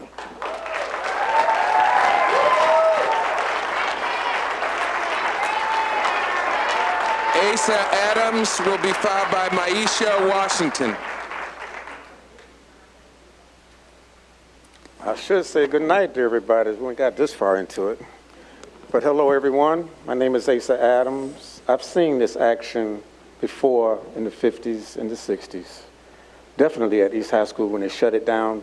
And to the children that created this thing, I'm very proud of you. Everybody stand up and give these babies a hand. You too. Everyone stand up, because they're fighting for all of us, and that includes me.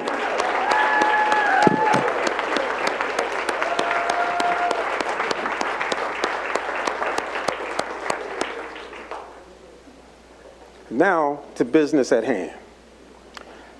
Ladies and gentlemen of this board, there's two people on that board I really feel sorry for, and the rest of y'all, hell no. If I was God right now, I guarantee you, you know your seat. And it won't be pretty because too many of y'all done lied and betrayed the community, especially with the double standards. Okay, I'm on this side, and then come back, oh, I'm there. So you, the jury, what do you find them? Guilty or innocent? So a lot of y'all will not have y'all jobs in the coming few years. Enjoy this pleasure.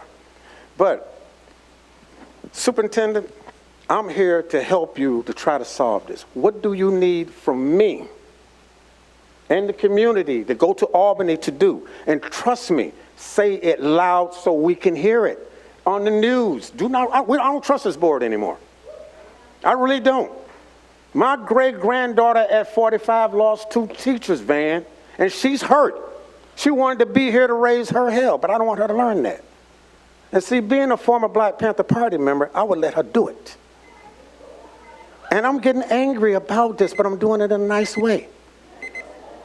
So, commissioners, I love you, but God bless you. Sister Davis, I really felt sorry that you got into this mess. Superintendent Day, as I say, what can we, the community, do for you? Let us know through that news organization, and I will be behind you 100,000%, as I did when I was walking the streets in Atlanta during the Civil Rights Movement and being a Panther member, damn near dying. You have my life and my blood. Maisha Washington will be followed by Jamie Lillis. Hi, my name is Veronica White. I love saying that. The reason why I'm here, also because of the teachers and the kids and everything, no one has really ever given us a specific number of how many millions and zillions of dollars have been spent. We know what you did with the money. You took it and you did other things with the money, which you shouldn't have done. I know Tom Golisano, he gives all kind of money to Strong Memorial, okay? If Strong Memorial took his money and built a Holiday Inn, you best believe somebody would be going to jail for overspending and misusing those funds that were needed in other places. That's where I think we got caught at. We thought that we could take a school, move a school into another school while we rebuild a whole nother school. Did anybody ever think then that there will be millions and millions of dollars?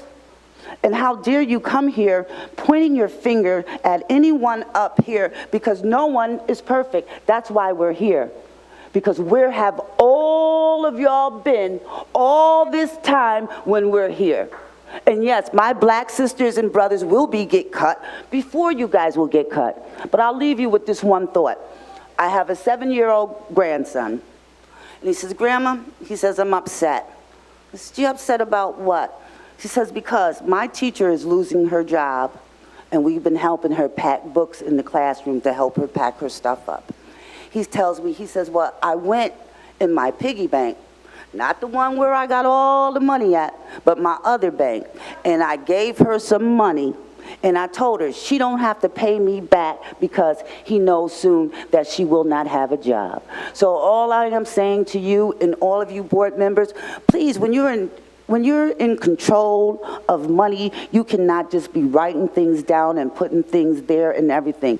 Yes, there should be people at the top that needs to be cut, because that's better than cutting out our students and our teachers. Thank you.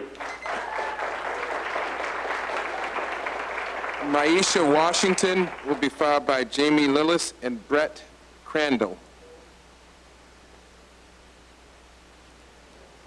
Good evening, I'm Jamie Lillis, and I'm from school number 19. I actually have had so many thoughts about what I wanted to say going through, but we've had 60-some speakers in front of me, and I think everything I wanted to say has been said. I'm tired.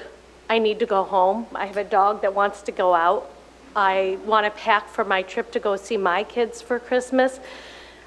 And I've spent the week putting gift baskets together for families. I have spent the week working on a Martin Luther King writing contest that needs to be in the mail tomorrow. I have spent the week doing long division. Yes, long division is difficult. And I have been doing all those things with the best heart and wanting to make a difference in the lives of my children. My children, not my personal children, my children at school. And tomorrow I have to go in and prepare to tell them we have not yet told them that we could be losing a team member and a part of our family.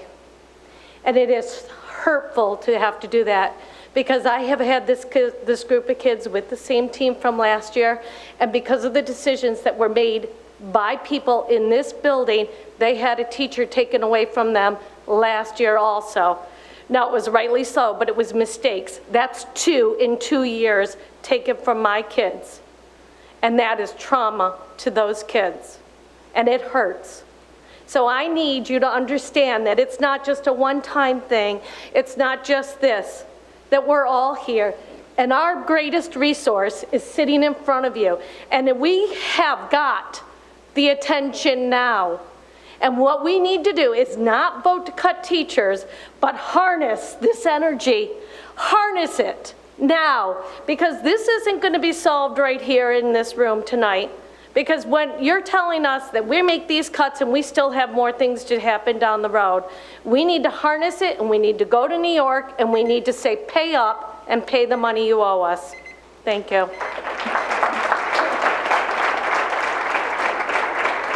Brett Crandall will be followed by Leanna Dupree.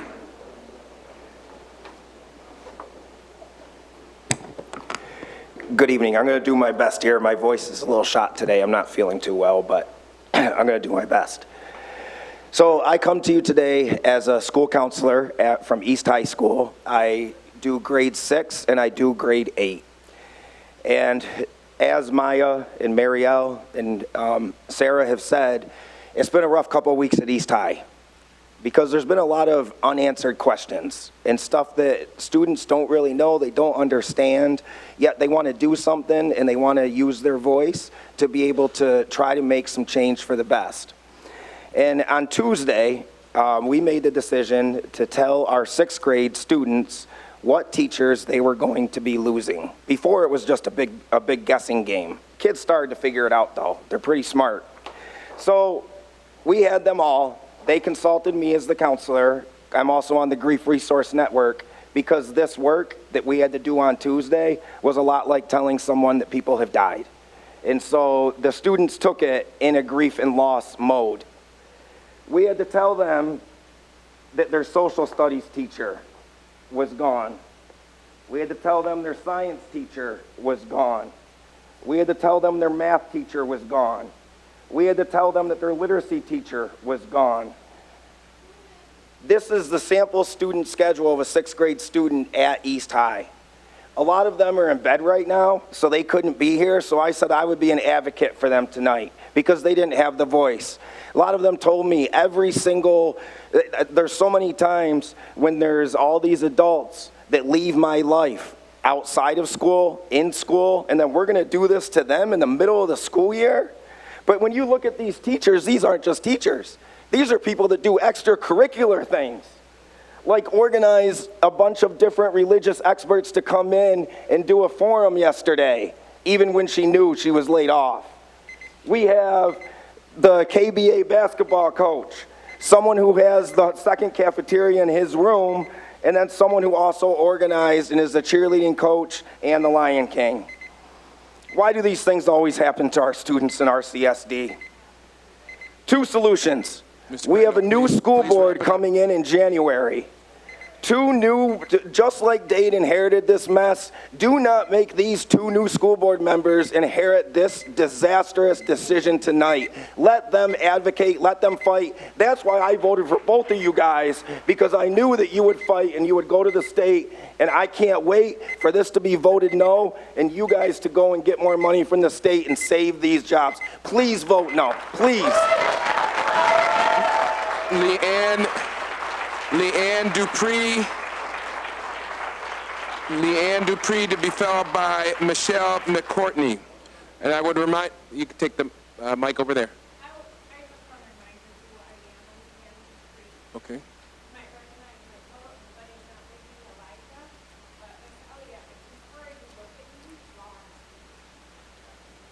I have a choice to do what I want to do. All right, okay. I'm listening, but you don't have any control of my style. I am listening. So don't try to judge my style. I'm not judging you. Don't judge my style. Are we clear? No, Okay. obviously. Well, this is my style. You don't understand. Commissioner Elliott. Thank you. Ms. Dupree has the floor. Ms. Dupree. It's ironic to me how long it took me to understand how this board and Superintendent Dade could hear these heartfelt and heartbreaking stories and still say that we must continue with the cuts and displacement to staff. It became clear to me with support outside of the education system. This is a business decision. In corporate America, layoffs and cuts when profits are not there are anticipated and expected. I want to make it clear. Schools should be run for the outcome, not the income. Our value as an education system is in recognizing an inherent value of each student as they are, not in the profits they potentially generate. Our schools are segregated.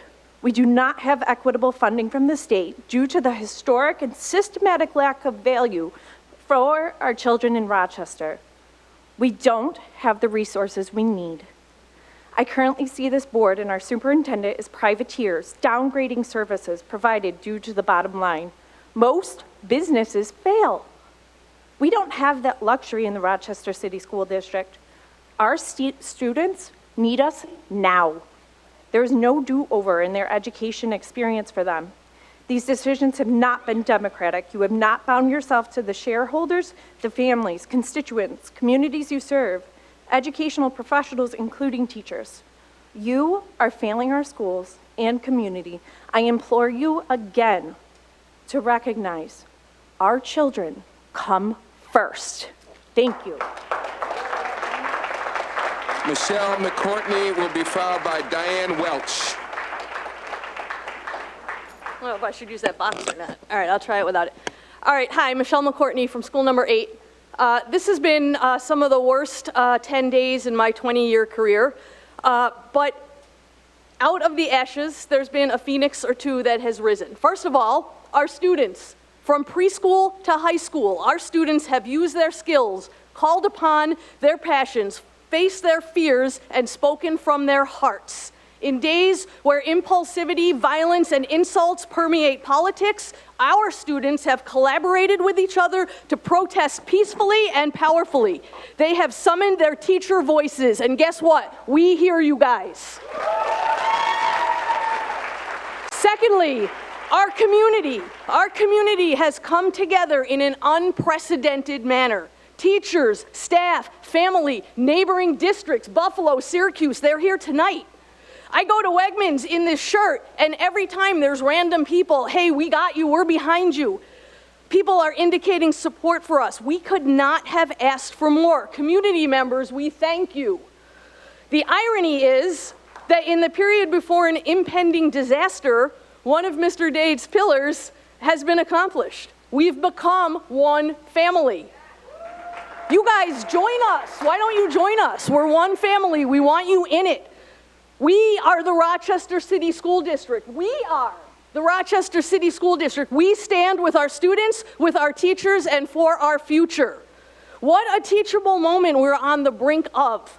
We talk about the power of student voice and parent voice. We got it. We got it. Unanimously. How can you guys think that it's a good idea to ignore that?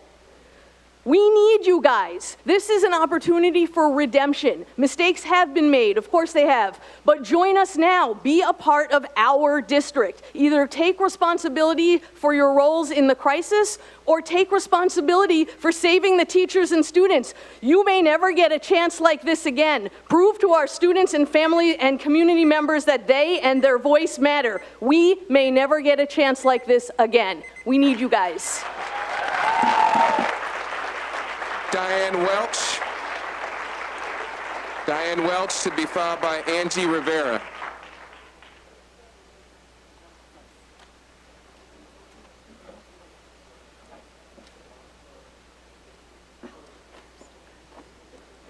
I think I might be out of order, so sorry.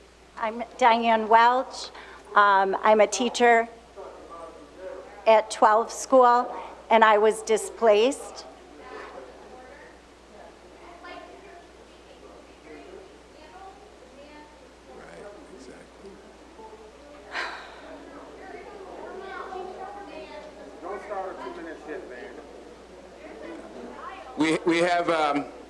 We have security staff. They've been instructed if people are disruptive, they'll do the job.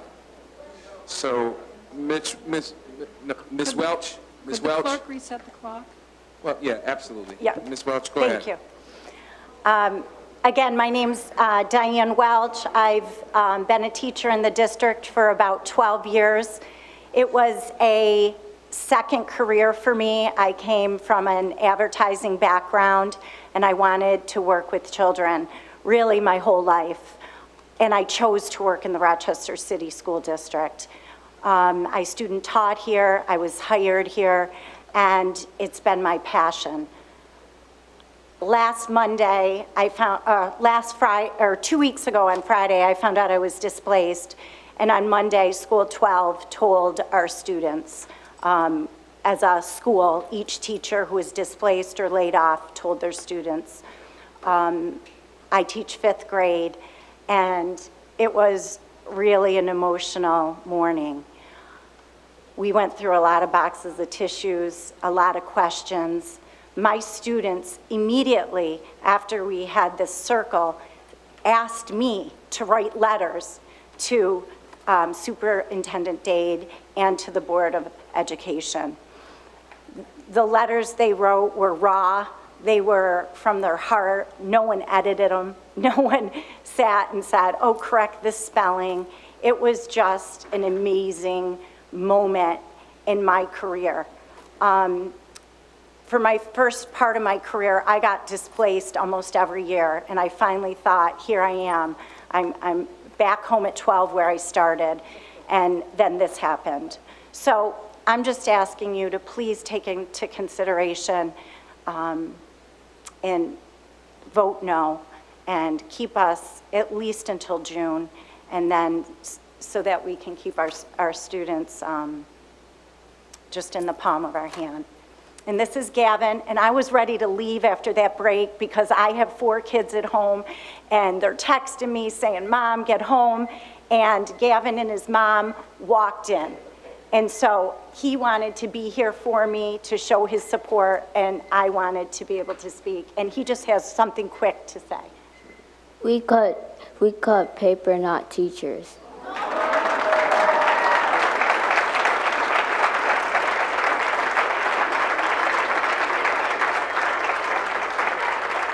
Angie Rivera will be followed by Brianna Bendlin.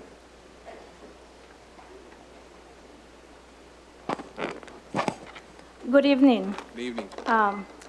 I just want to say before I do my little spill, Mr. Dade, you reported in your report about the teachers laid off, but you did forget to talk about the paraprofessionals laid off. So again, we cannot forget that there's teachers, but there are also paraprofessional support staff in our district. It is heartbreaking to see the Rochester City School District in such chaos. It is disappointing to us when the school board and the superintendent are not listening to what the parents, students, the community, and educators have to say. And this is things that we've been saying, and you hear tonight. You need to cut from the top. Do not cut from the classrooms at mid-year. Advocate for state funding. Restructure central office. You are forgetting that the students are hurting now and will be hurting when they come back in January. They are worried, upset, and not in the right set of mind for learning. How test scores, students' performance, and graduation rate is going to be at the end of this year? Who are you going to be blaming? The parents, the teachers, the paraprofessionals? Who? Do not let the students pay for your mistakes. The students and the parents deserve better. Please vote no for the cuts in the classroom. Thank you. Thank you. Brianna Benlin will be followed by Christine Williams. She will be followed by Kristen French. Good evening. My name is Brianna Benlin. As a teacher who may not return to their classroom after tomorrow, I thought and I prayed long and hard about what I wanted to say in my 2 minutes. So I could come up here and I could point fingers. It's not going to get us anywhere.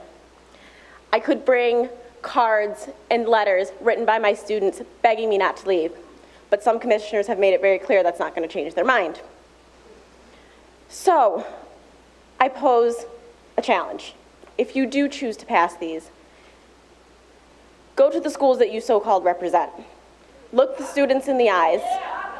Hold a crying student who is begging you to stay, who's begging to help the district with their ice cream money. If you've seen the pain that my students, my 4th grade students have gone through in the last 2 weeks of not knowing, just because I leave for 20 minutes, that's the end. I also have a few questions. One, if I recall, the district started an initiative called Victorious Minds Academy. That first standard is to maintain unity and harmony. How is this maintaining unity and harmony? 2, the district also worked extensively with Dr. Joy DeGrew in her study and her research of post-traumatic slave syndrome and talking about vacant esteem when students feel hopelessness. How can we then continue to oppress our students and continue to leave them feeling hopeless? 3, and talking to my friend who works in corporate America, says this happens in business all the time. When did our children become a business? Lastly, Superintendent Dade, when you came into the district, you gave us a challenge. You wanted to change the narrative. My question, how is laying off teachers changing the narrative? Creating more trauma for students, for families. I hope that we can truly change the narrative. Thank you. Kristen Williams will be followed by Christine Williams will be followed by Kristen French. I'm Christine Williams from 45 School. Rock 1 is changing the narrative. Rock 2 is laser-like focus on learning and teaching. Rock 3 is unsurpassed collaboration. We will work together as one Rochester family. Mr. Dade, when you joined us in July, you inspired me. I've been in the district for 20 years and I needed that boost. Your rocks and your vision filled me with positivity and rejuvenated me as a teacher. You're the superintendent I've been waiting for. Welcome and thank you. Those 3 rocks that you established these when you first started with us, when you first came to Rochester.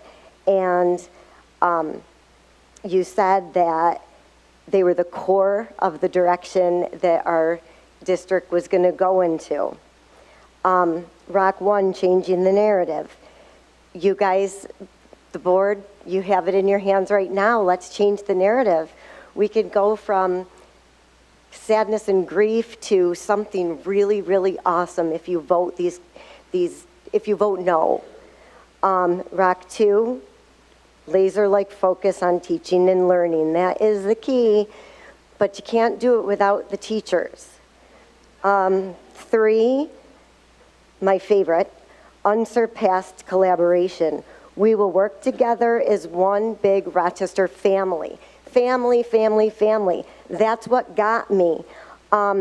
We need to function like a family. We need to go through this hard time, leaning on each other like we have, being there for each other like we have. We are special in the Rochester City School District. We love it here.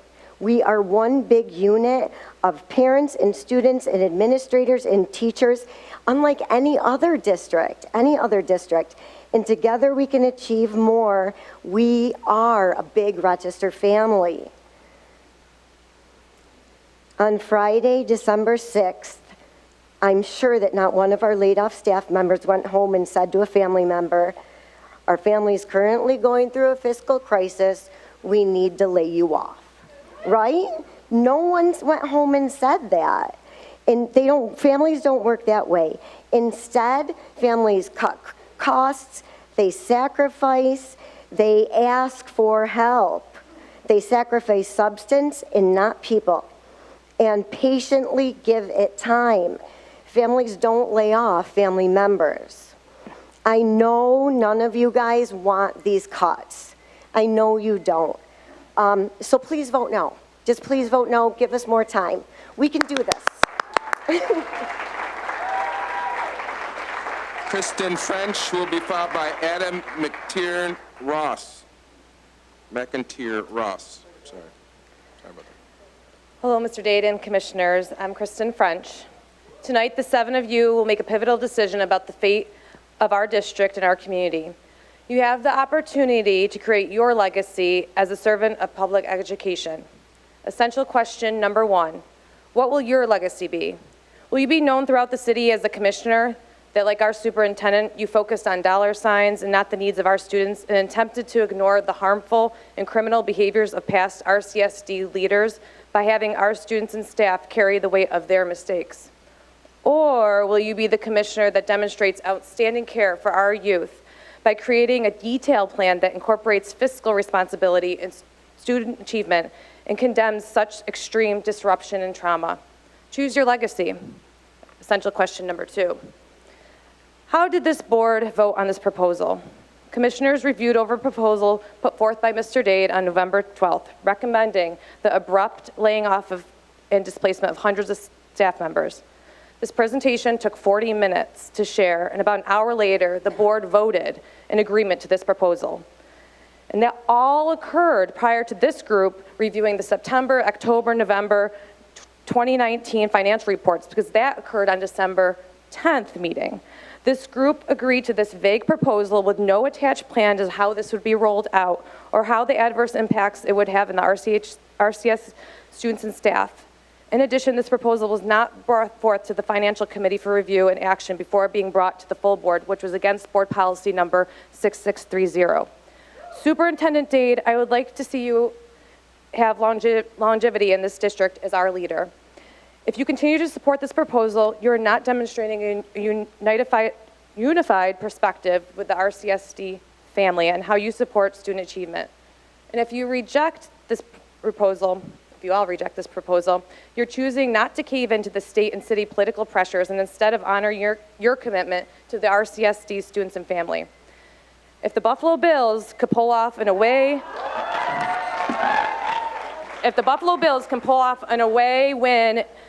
primetime win, and the corrupt U.S. president can be impeached all in 1 week, then I know RCSD Board of Educators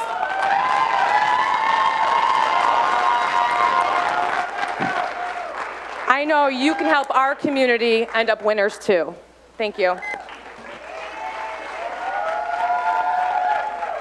Adam McIntyre Ross, and then he will be followed by Anthony White. Good evening again. My name is Adam McIntyre Ross. I'm an art teacher at East Lower School. I teach 6th and 8th grade art. Last time I spoke here, I discussed a little bit about what the ACE score is. It's the Adverse Childhood Experiences. And I had to do a little bit of looking up to find the information. 58 kids at our school, in the lower school, score 4 or higher. That means that there's a significant amount of trauma in their lives, and it's probably going to affect them either physically and or mentally. Right? Their physical and mental health are going to be affected by these things. Right? So on top of that, this is already pre-existing, and about a quarter of the kids in Monroe County also score 4 or higher, which is really shocking and heartbreaking. So keeping that in mind, on Tuesday I had to look into the eyes, look up into the faces of my entire 6th grade class as we told them they are losing their teachers for math and science and literacy, these teachers who have been there with them since the beginning of the year, who have cared about them and cared about their futures. And I watched all of this trauma that we know about unfold right in front of me. All this pain, all of these kids who I was comforting, who I was helping hug and letting them cry on me because of something they couldn't control and something I can't protect them from. My kids. On top of that, I've done other looking up. I've looked up some of the past board meetings and some of the past comments made by the board. And Ms. Elliott's grotesque email to me aside from 2 weeks ago, I've seen board members, present and past, call teachers greedy or lazy or racist or uncaring. And I've been cautioned, I've been told, you should tone it down. You don't want to come across as like some angry white guy, but you know what? I'm angry. I'm pissed, I'm furious, because you guys are hurting my kids, and I can't stop it. It's not fair, it's not right.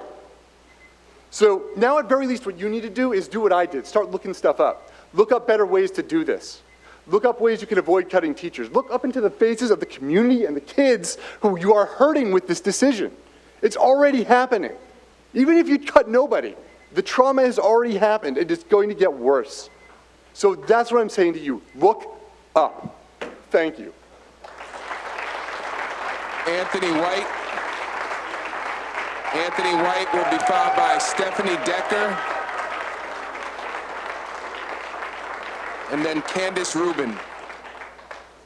Anthony White, Stephanie Decker, and then Candace Rubin. All right. You, Ms. Decker?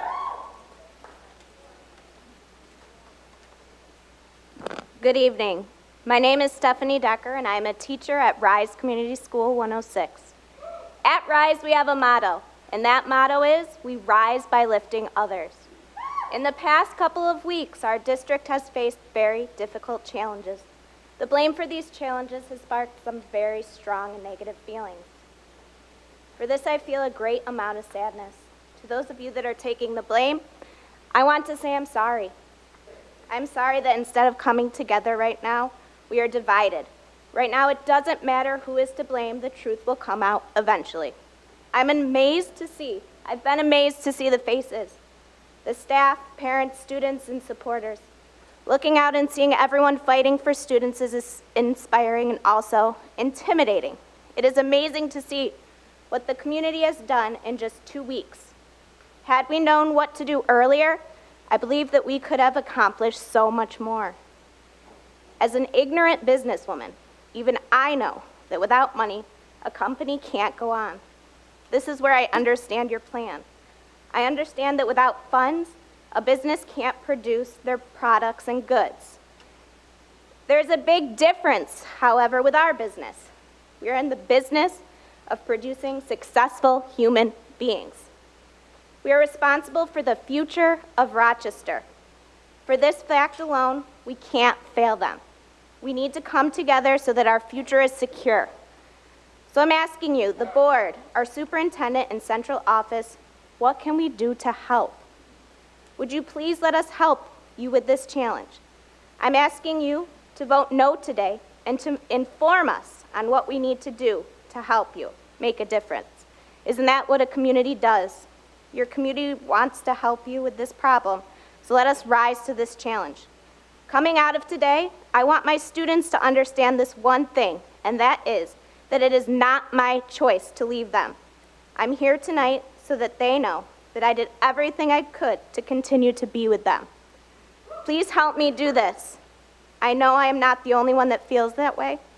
Please let us come together as RCSD family and rise by lifting others. Thank you.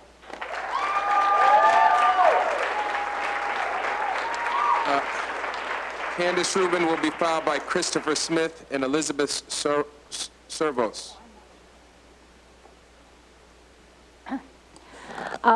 Hello again, I'm Candace Rubin. And I have a request, but I wanted to preface that by an anecdote, which works very well with Brianna's story, although we didn't coordinate, on the effect that this has, is the mic working? Okay. On the effect that some of this has had on our students. The day after the pink slips, I, first thing in the morning, for the first thing in my day, I work with a small group and resource, so they're special education students, work with them in math. And the first girl that I picked up from her room started crying, and she wouldn't stop hugging me. And she was upset that she heard her teacher was going to be fired. The other students that I worked with were equally upset. The one who was crying lives with her grandmother, so she's obviously had a lot of trauma in her life. She's on the spectrum. So I tried to explain that the teachers aren't fired. They'll just get jobs elsewhere. And I explained kind of what being laid off meant. And the other student, another student who's in foster care, and actually today just said that what he really wants for Christmas is to be with his parents, told me, he said, well, you know what, the teachers being laid off, that sounds like being evicted. So this is a kind of trauma that the kids have already been through, and we're, putting on another layer. Basically, what I wanted to ask for was, we're not the only district going through this, and there is a precedent for bailouts. Yonkers was bailed out in 2015. Other school districts in our area get funding that sometimes I don't even really need. Fairport just had funding for the AstroTurf, and I know it was a capital expense. I know it's a different kind of funding stream. But an AstroTurf isn't even healthy. But I would charge each of you, I would implore you to really look where New York is a wealthy state. We're in a wealthy country. We need to get foundation aid. We're getting national attention. There should be grant funding that's available as a result of some of the attention that we're getting. We need to, we're kind of in the vanguard. We need to do something about the funding, the foundation aid formula that is especially killing districts like ours, high poverty districts. We are number 3 behind Flint and Gary, Indiana. Thank you. Thank you. Christopher Smith will be followed by Elizabeth Servos.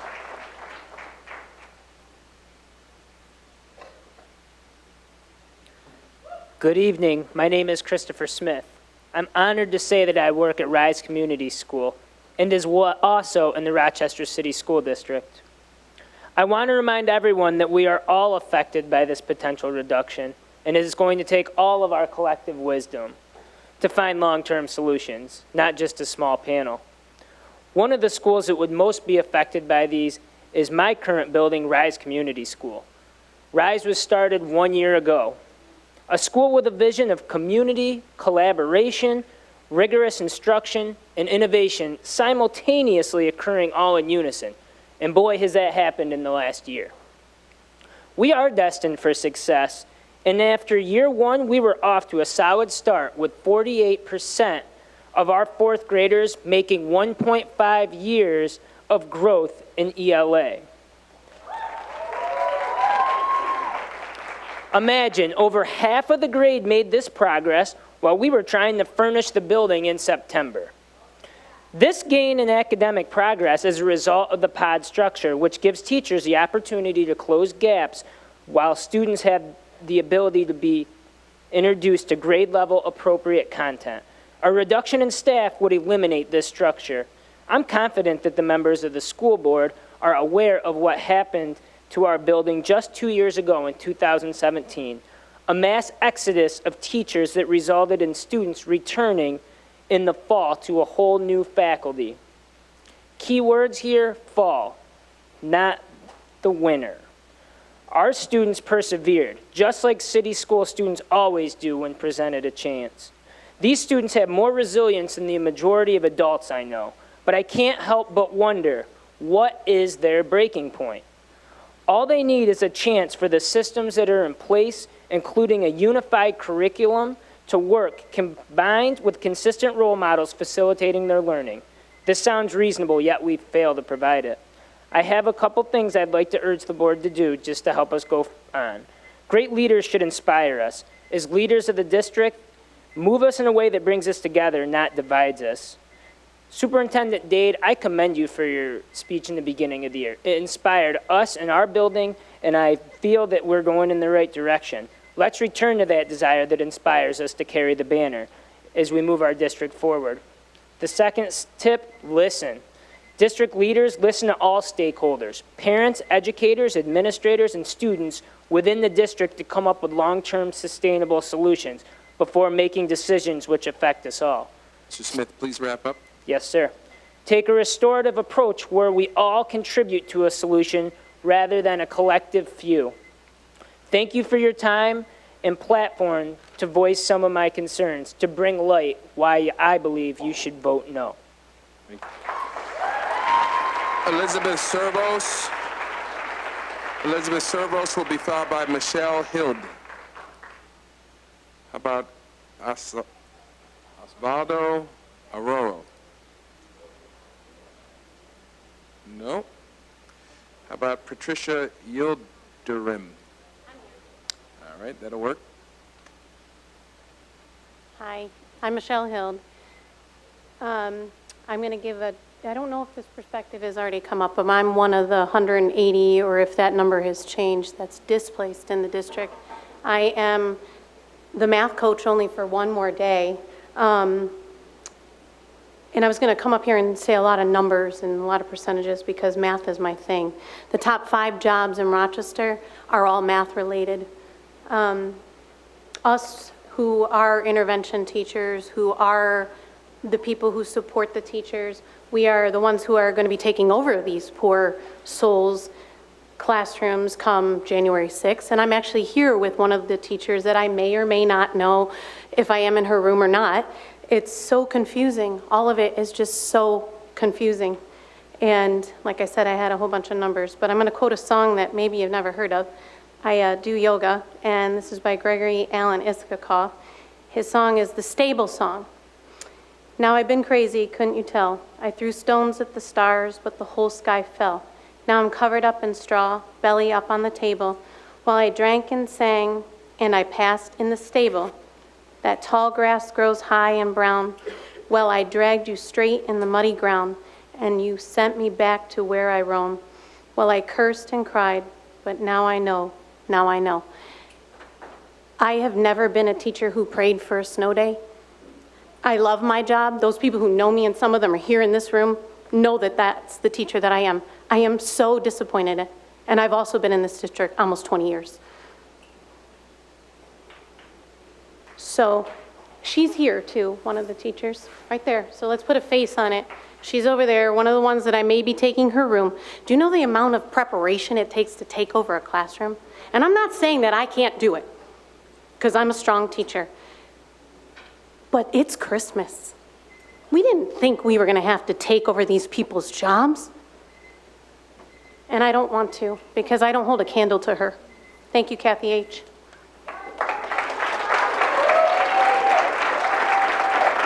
Erica Lang Geyer, followed by Corinne Mundorf.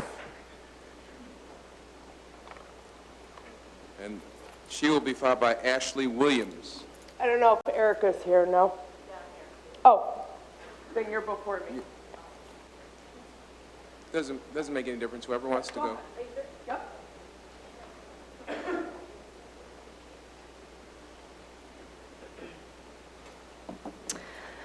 Good evening, and thank you to the board and the superintendent for allowing me to speak tonight. My name's Erica Lang Geyer, and I teach at Young Mothers and Interim Health Academy on Hart Street. Let me begin by stating that what so many of my colleagues and I have been thinking: why have so few, if any, central office employees been laid off? Superintendent Dade said he wants to make cuts, quote, as far away from the classroom as possible, unquote. He has done the opposite. What's going on? Central office officials sit in their cubicles and do what all day? I can tell you what teachers do. They directly instruct children, listen to them, care for them, write lesson plans, and often have to manage students who are disrespectful. Please bring sanity to this district in the form of who does the real work all day to working with children. Cut the culture and pyramid of top-heavy administrators who make more money than teachers and who, I would like to know, do exactly what. On another note, I have taught in this district for 27 years and am dumbfounded as to why the district would force out the best administrator I've ever worked with, Mr. Tony Robinson, who's been laid off from Young Mothers in Interim Health, as well as the Home Hospital Teachers Program. These are programs where Mr. Robinson has given 110% to the students and teachers. His background as a police officer, counselor, and administrator have made him highly qualified to manage the Hart Street building, which not only includes YMIHA, but also links to North Star. It's beyond my comprehension as to why the district would not continue to employ the most highly qualified candidate to oversee this building. Who made this decision and why? The staff and students at my program are shocked and upset that a principal who is so loved and competent has been removed in such an unthoughtless and speedy manner. Thank you for your time. Oops.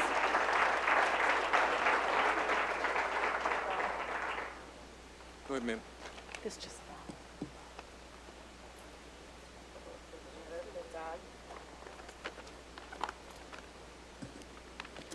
Good evening, Superintendent Dade, commissioners, students, parents, staff, and teachers. My name is Corinne Mundorf, and I've been teaching in the city for 14 years. My husband, Eric, has been teaching here for 11 years, and he is a proud City School District graduate. The teacher in me aches to appeal to your emotional side, to try and make you all see what these mid-year cuts are doing to our students, families, staff, and teachers. But I know better. I've watched every single board meeting for the past 2 weeks, and I know that trying to solicit empathy and compassion from you all is a losing battle. So I'm going to give you some numbers.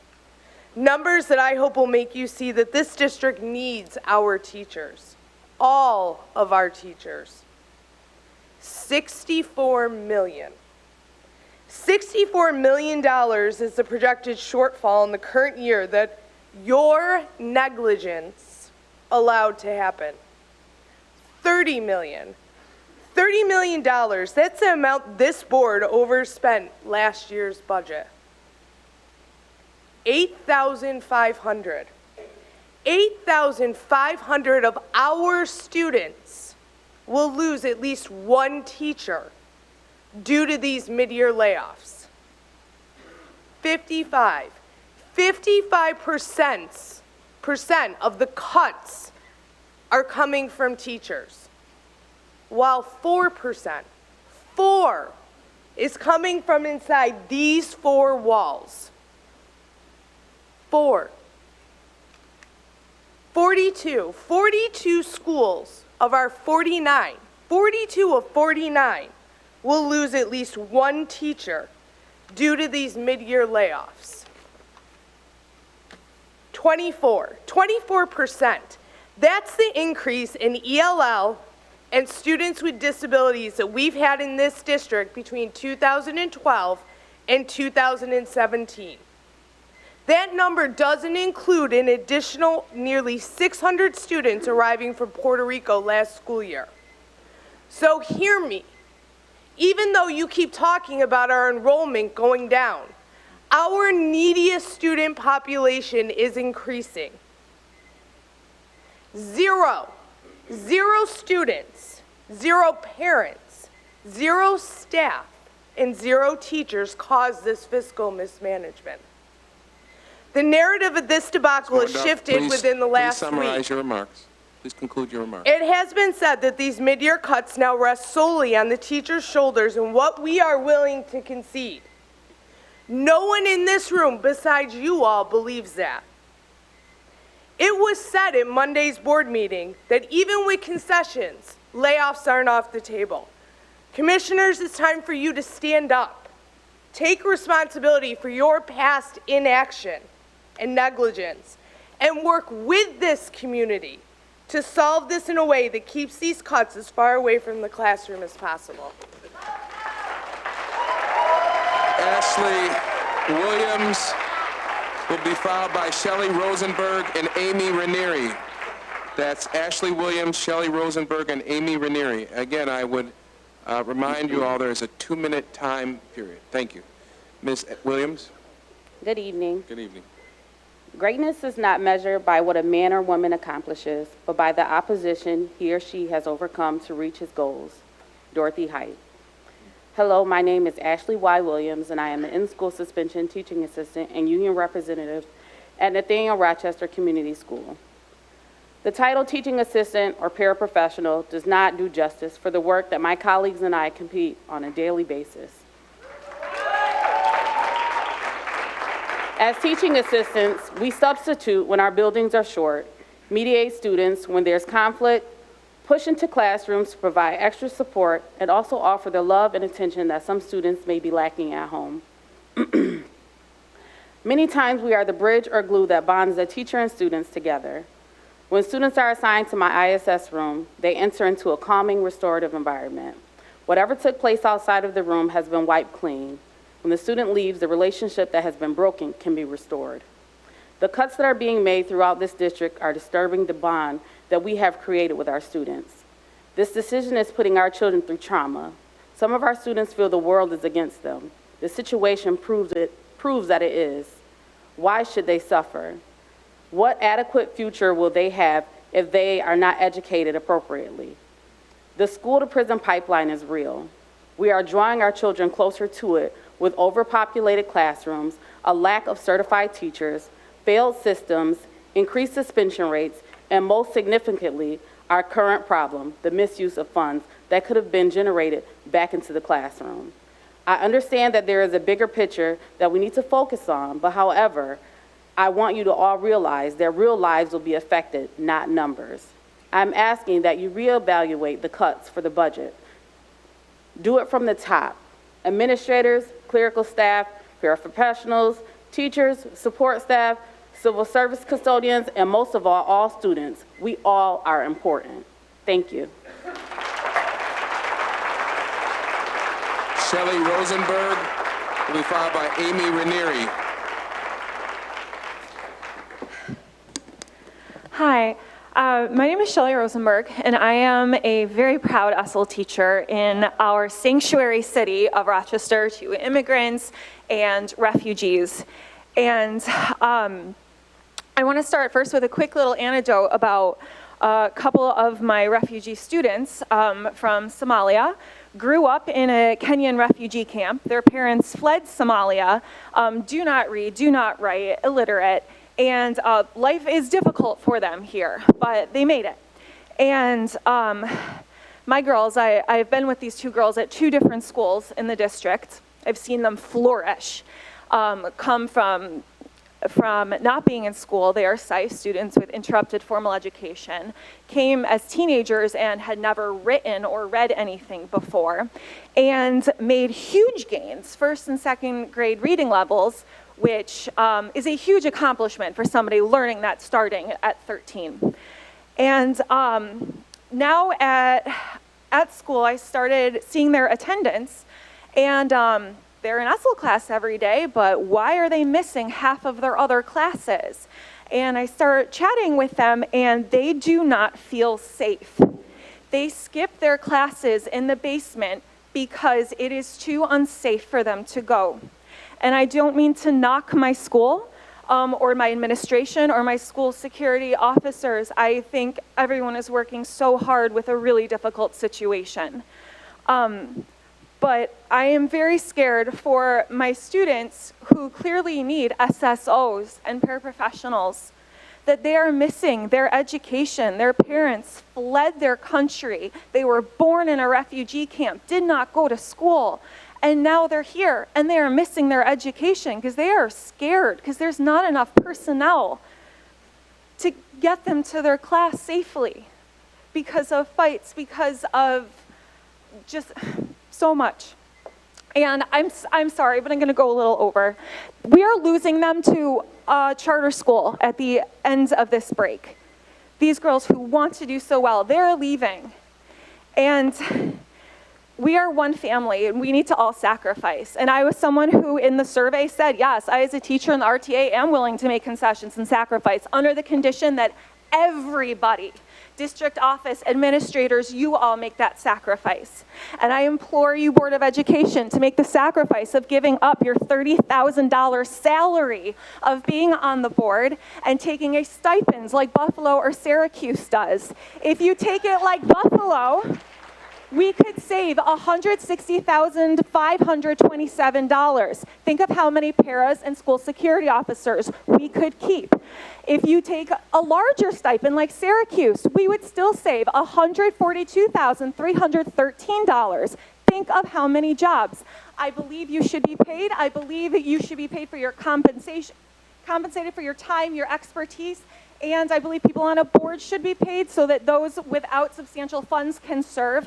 But if we are going to make these concessions and be cut, you need to be willing to make a concession and give up part of this extra full-time salary given to you. All right, Ms. Rosenberg, please sum up your remarks. Yes, so please, if you are going to vote yes on this, I fully expect to see your $30,000 donated to those who are being laid off for their full-time position. Thank you. Thank you. Amy Ranieri will be followed by Laura Clancy. Amy Ranieri will be followed by Laura Clancy. Hello, my name is Amy Ranier. Ranier, I'm sorry. Ranier. Sorry about that. My name is Amy Ranier. I've been in the district for 30 years, and the last 2 weeks have been the hardest I've ever seen. Hello? Thank you. The last 2 weeks have been the hardest. Spending time in the school on the day the teachers found out that they were laid off, I've never seen anything like that. Then in the last 2 weeks, I think we've spoken to almost every teacher that's been laid off, either on the phone, by email, dropping in at our layoff session, coming in at the recruitment sessions from the other suburbans as they're hiring on the spot, hearing their stories, and then getting their emails and copies of emails that they've sent to all of you, and mostly not getting any responses. Today, 50 people got recalled. That's a start. But they're not even probably going back to the classrooms that they left. So that's yet another disruption. We'd like to get that down to 0. I can't repeat anything that anybody's already said. The students, the parents, the community members, they've said it all. Tonight you need to vote no, and you need to vote no for our community. Thank you. Laura Clancy will be followed by Kelly Lalonde. Hi. Can you hear me? Yep. Okay. Good evening. My name is Laura Clancy. I'm an English teacher at East High School. And 2 weeks ago, I received a letter that I would be losing my job. There are no words to really express the overwhelming sadness and really despair that I have felt these past 2 weeks. And I have experienced loss and sadness in my life. I've changed jobs, I've lost loved ones, and yet this felt so very different. This touched me deep in my core, and I've spent a lot of time over the past 2 weeks reflecting and trying to figure out why. So prior to the school year, I spent the past 6 years teaching English at Brighton High School.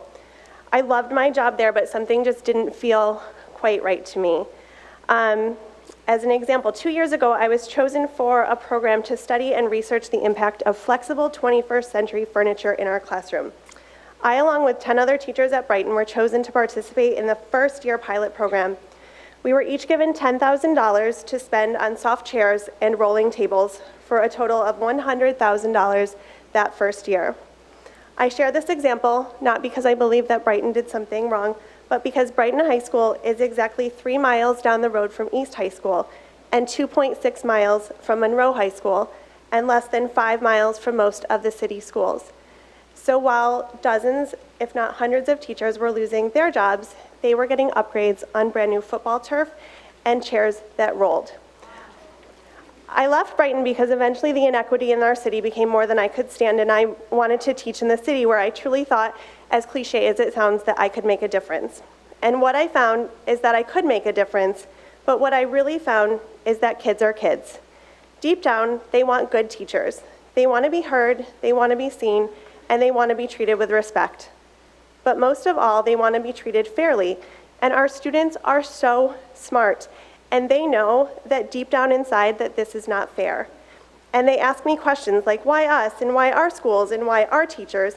And I don't have a good answer because I know that it isn't just the way it is, because it's not happening everywhere, and it's not happening 3 miles down the road. So you, the school board, did not create this problem, but you are contributing to it. We all know that this is a systemic cycle of poverty and racism and years of inadequate state aid and segregated schools, and we are simply experiencing another side effect of that. But at some point, we have to do the right thing because it's just the right thing to do. And we are failing our kids, and it breaks my heart. I'm almost done. They are smart, and they are funny, and they are empathetic and anxious, and they are confused, and they are motivated, and they are inspiring. And they have made my life so much better just by knowing them, and I am so lucky that I got to be their teacher. But they didn't cause this. We are the adults, and it is our job to protect them, and we are failing them. And I am asking that we try to do better because we have to do better for our kids. Thank you. Kelly Lalonde will be followed by Lindsay Clifford and Rakia Hardaway. Again, I'm saying this with greater frequency with the adults than I did with the students. Please remember, there's a 2-minute time limit. Thank you. I'm just waiting for my kid, and then we can start my timer. All right, so I am here as a teacher with my 2 lovely assistants, but I'm also here as an RTA member and an acting member of the Badass Teachers Association. I'm actually not here to talk directly to the board, but I'm here to show you all what this community is capable of. So I need your help. I need everybody in the audience to stand up with me. We are almost done, and we got to liven up this room. Everybody stand up with me and get ready to be in the aisle. Because if you think these cuts are bad for our schools, I want you to take one big step forward to stand up here with me. Take one big step if you think these cuts are bad. Come on, people. If you think the board should vote with their moral and ethical obligation and not with their wallets, I want you to step up and join me up here. If you are ready to keep coming, keep protesting, keep standing up for my kids with me, I want you to take another step forward and come up here with me. And I want everybody to get on up here that is able. And for my last remaining minute, I want us to stand here and I want us to look forward, because I want the people who vote in 10 or 15 minutes to look at me as a teacher with my 2 girls. And I want them to look at all the people who have stood here today, because this is what power looks like, and this is not going away. So I am asking you to wait out my time, ladies and gentlemen, and just stand with me and my kids.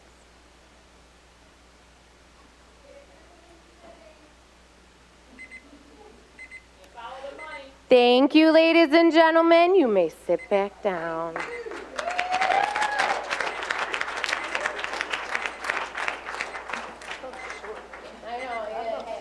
Lindsay Clifford will be followed by Rakia Hardaway and David Berthen. All right. Thank you to Kelly Lalonde for already having me up here. Go ahead. Okay. Please. Thank you.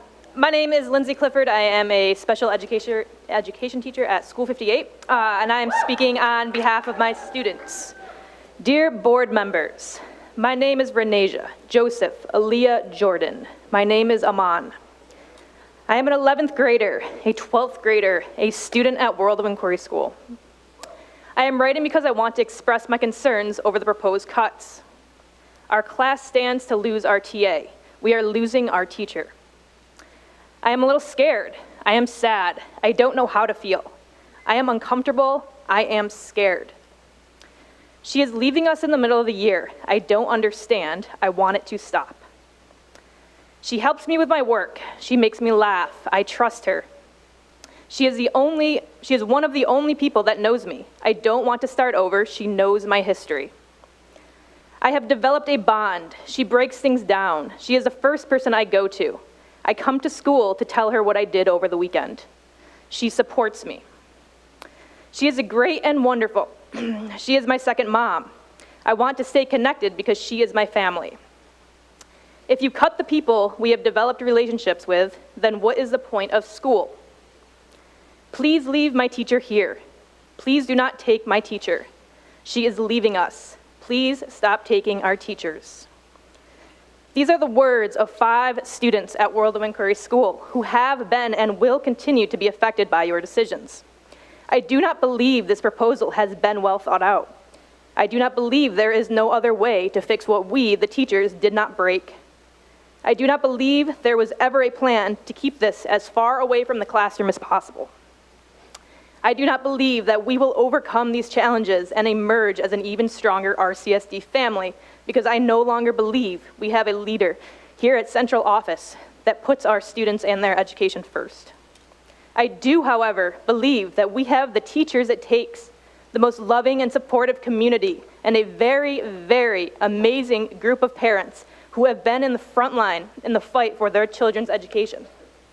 So to all the teachers who should be home with their families, because we know we already spend too many hours at work, to all the students who should be home enjoying the few hours they get a day to themselves, to all the community members who have given up their time and energy because they believe in our school and this district, and to the parents who have put in endless hours, taken off work to march with their children, and who are here tonight as they put their other responsibilities aside.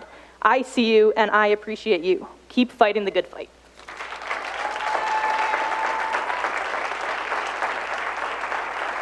Rakia Hardaway will be followed by David Berthen and Patricia Greco.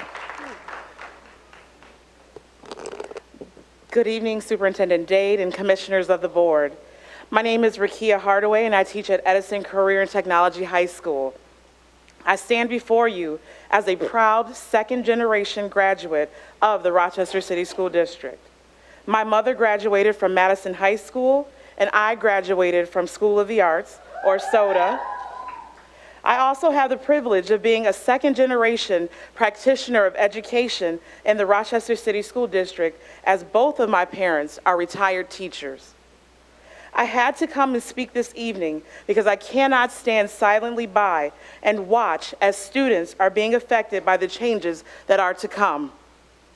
I have to ask how, when, and why. How did the budget get so out of control that we are here now? When will we know the actual deficit amount and where it came from?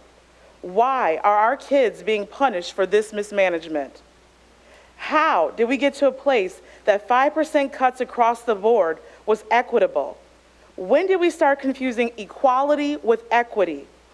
Why does the salary of 22 administrators equal the salary of 153 teachers? How will you explain this loss to our students in pre-K all the way through high school? When will you publicly address our students and hear their stories? Why are we, the school staff, left to explain all of the changes that are happening in our buildings? How did 2 departments at central office give themselves a raise using leftover funds from their department budgets? When will this be addressed? And why are these departments not being reprimanded? How did the district and the media decide that teachers must make concessions? When did teachers spend inconsequentially beyond their budget? When will the board and others make concessions? How do we still manage to mistreat our students in the city? When will we absorb that they warrant all of the money and attention that they deserve? And why do we continuously abuse funding meant for the education of our Black and brown students? Finally, I leave you with this quote by James Baldwin to think about. For these are all of our children. We will all profit by or pay for whatever they become. Thank you. David Berthen will be followed by Patricia Gecko, and then Paul Conroy. I'm David Berthen. I've been a Rochester City School District teacher for almost 20 years. I've seen more superintendents come and go than I ever thought I would in a career. And Superintendent Dade came and shared with us his vision. I've heard it many times. I've heard it repeated from many sources. Rock 1, changing the narrative, celebrating great stories. All right. Rock 2, laser-like focus on teaching and learning. All right, that's a challenging and noble goal. Rock 3, unsurpassed collaboration. We will work together as one Rochester family. So I heard this vision, and well, I'd like to have a focus on Rock 3, unsurpassed collaboration. We will work together as one Rochester family. And from there, I want to look at an article on the Rochester City School District website dating back to July 1st, when Superintendent Dade told administrators, I'm reading directly from the article here, Superintendent Dade told administrators he has just one request on his first day. He said, in the years ahead, let's operate as a real family. And don't do it because I asked, do it for the 27,000 plus students that we have the honor and privilege to serve each and every day. We have to model what it means to be a real family. Our kids are looking at us. If they see us pointing fingers and treating each other with less than respect, how do we expect them to act in the classroom, in the hallways, and beyond? All I ask is that we model a group of people who genuinely love, trust, care about, and look out for each other. There is no need to look out for each other until there's a crisis. Dr. Dade, when the budget crisis came, you had the awesome opportunity to demonstrate exactly what you meant. You had the opportunity to model genuine love, trust, care, and looking out for one another in the face of a crisis. I'm confused by the decision to lay off 140 members of our family. And is this your model on how to genuinely love, trust, and care about and look out for one another?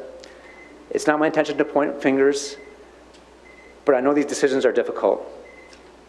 But what are you modeling to us with this plan? Do you want to undermine the language of family that you laid out so well? Or do you want to reevaluate who are your family members? Mr. Berthen, please conclude your remarks. Oh, we've got one more sentence. You are modeling for us your understanding of family. And I want to love, trust, care about, and look out for one another. But will I be able to do that after I see what you model to me? Patricia Greco will be followed by Paul Conroy. Patricia Greco to be followed by Paul Conroy. And then Lisa Osmankowski. The Montgomery bus boycott began on December 5th, 1965. The people organized and divested in a system that didn't treat them fairly. Our students must divest in a system that's not treating them fairly.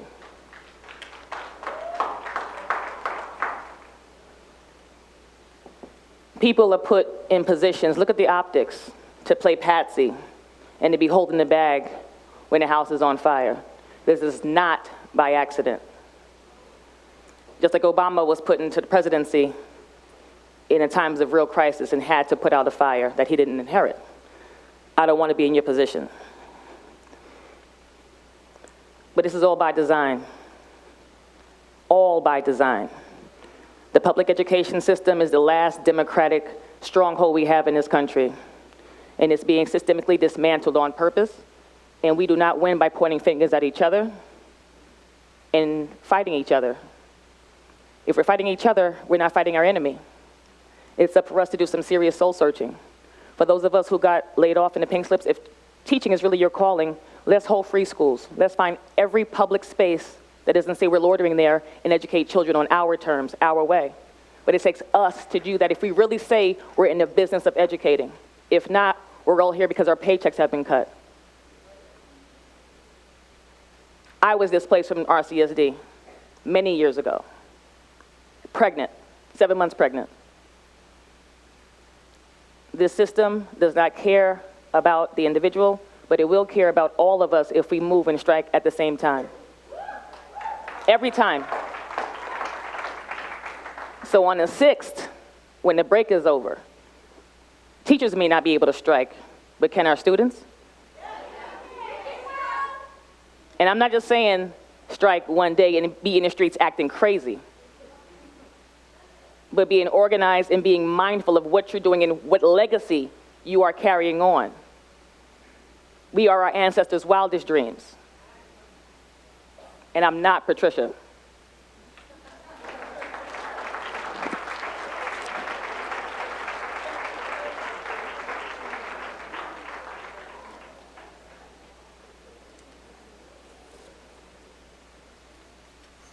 All right, we're almost there. My name is Paul Conroe, proud RCSD grad from 52 School, Douglas Middle School, and East High School.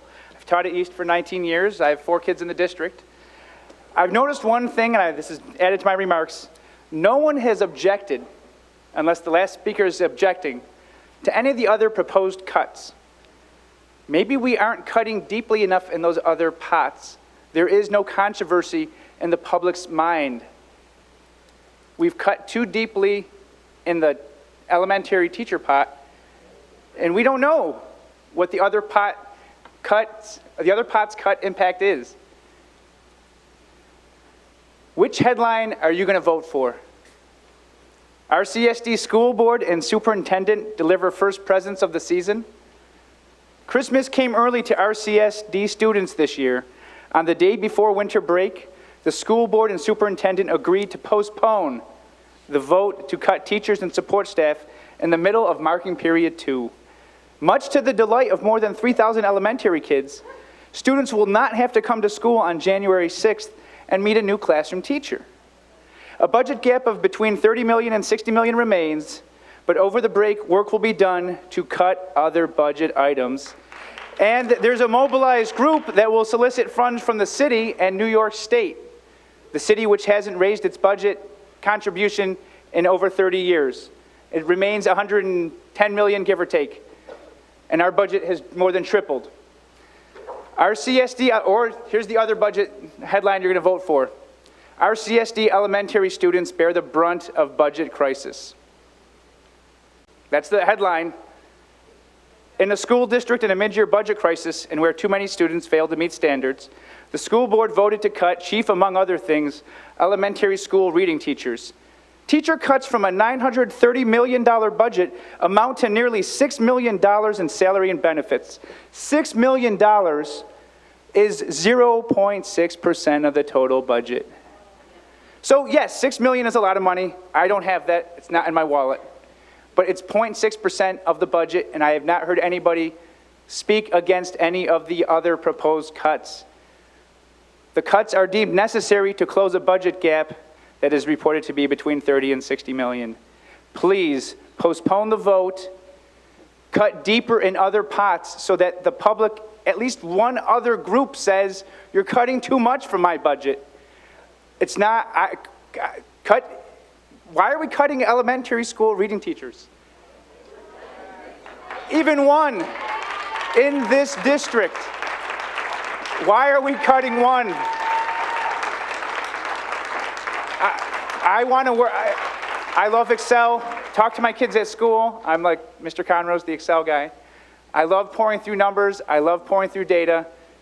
We've got to cut 0.6% somewhere else.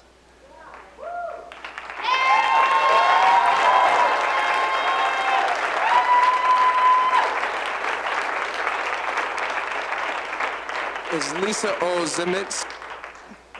Osmankowski. Osmankowski. Thank Good you evening, very y'all. much. What's that? Good evening. Good evening. It is a tricky last name, I'll give you that. Thank you very much. My name is Lisa Osmankowski, and I am a teacher at Rise Community School number 106. Now, I understand that your hands are tied in various different ways. However, tonight, I kindly ask you to consider what's in our students' best interest first. As you make your choice tonight, please ask yourselves, how is my vote going to impact the social emotional state of our students and their families, as they would be uprooted from their school's family community? Now, I want you to notice, I use the term school family for a reason. Teaching isn't just simply a job. Teachers don't just walk in each day and teach academics. Students don't just come to school to do work. This job isn't your typical 9-to-5 type deal, where ones go home at the end of the day and you leave work at work. Instead, those within these buildings become united as a family. Rise Community is my family. When I signed on for our district, I was under the clear impression that our focus was centered on the students first and that we would collectively do what was best for them by all means. My understanding was that our district's overarching goal was to get the right people in the right places, and that we would advocate for our children to help them build up, close educational gaps, and foster their love for learning. I thought we were here to build upon amazing things that these children are already able to do, and to make delivery of instruction engaging and culturally relevant to help our students continue to grow. You may remember seeing me up here earlier as one of my third graders took a stand, and she advocated, as she stated, she felt it was time that students took a stand for their teachers and their educational system.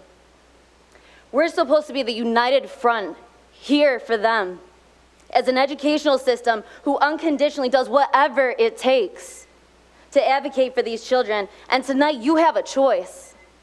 You get to keep all these school family units together, or you get to carry the burden of tonight's potential fallout. You would be the cause of another trauma, as we are forced to abandon them, not by choice. Educators are supposed to support their children no matter what issues are taking place, and we teach our children to be resilient learners, and we need our educational leaders to be resilient alongside us as well. So if our collective priorities don't lie with the kids in mind first, whose will? Make the choice that shows our students that they are valued. We are not merely pawns in a game of chess. Tonight's choice will affect these children who are our future leaders. Please conclude your Please remarks. choose them. Rise for them. Rise up, rise up. Thank you for your time.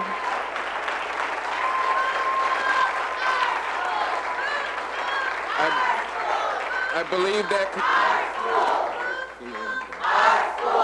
believe that concludes the remarks by our parents, our students, and the community. We're going to take another 5-minute break, and then I've moved up this particular resolution on the agenda so that you can hear our discussion and perhaps see our vote. So about 5 minutes. Thank you.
vote right now. Yeah. I'm going to do this now, and I think there's going to be a vote, and I think it's, huh?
Thank you so very much. I know.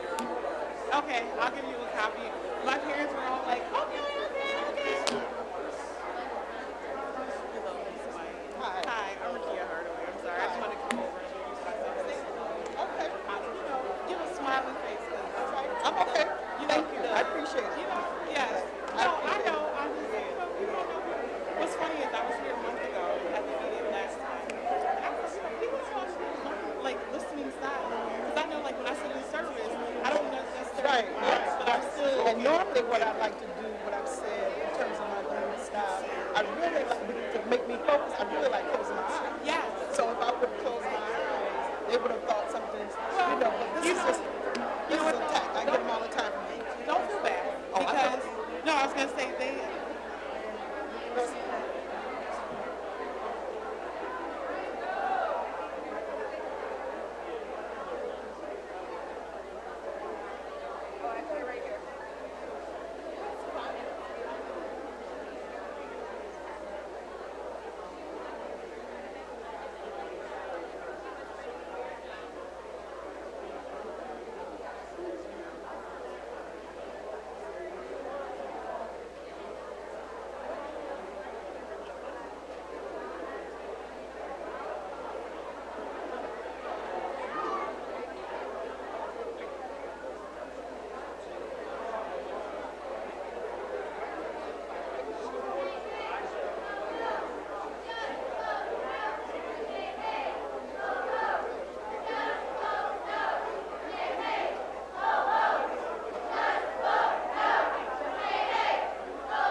5:42 now. What's that? Oh, yeah, we'll do it like we do any other resolution. Yep. It's just 5:42, and we'll come back, because this is 5:43.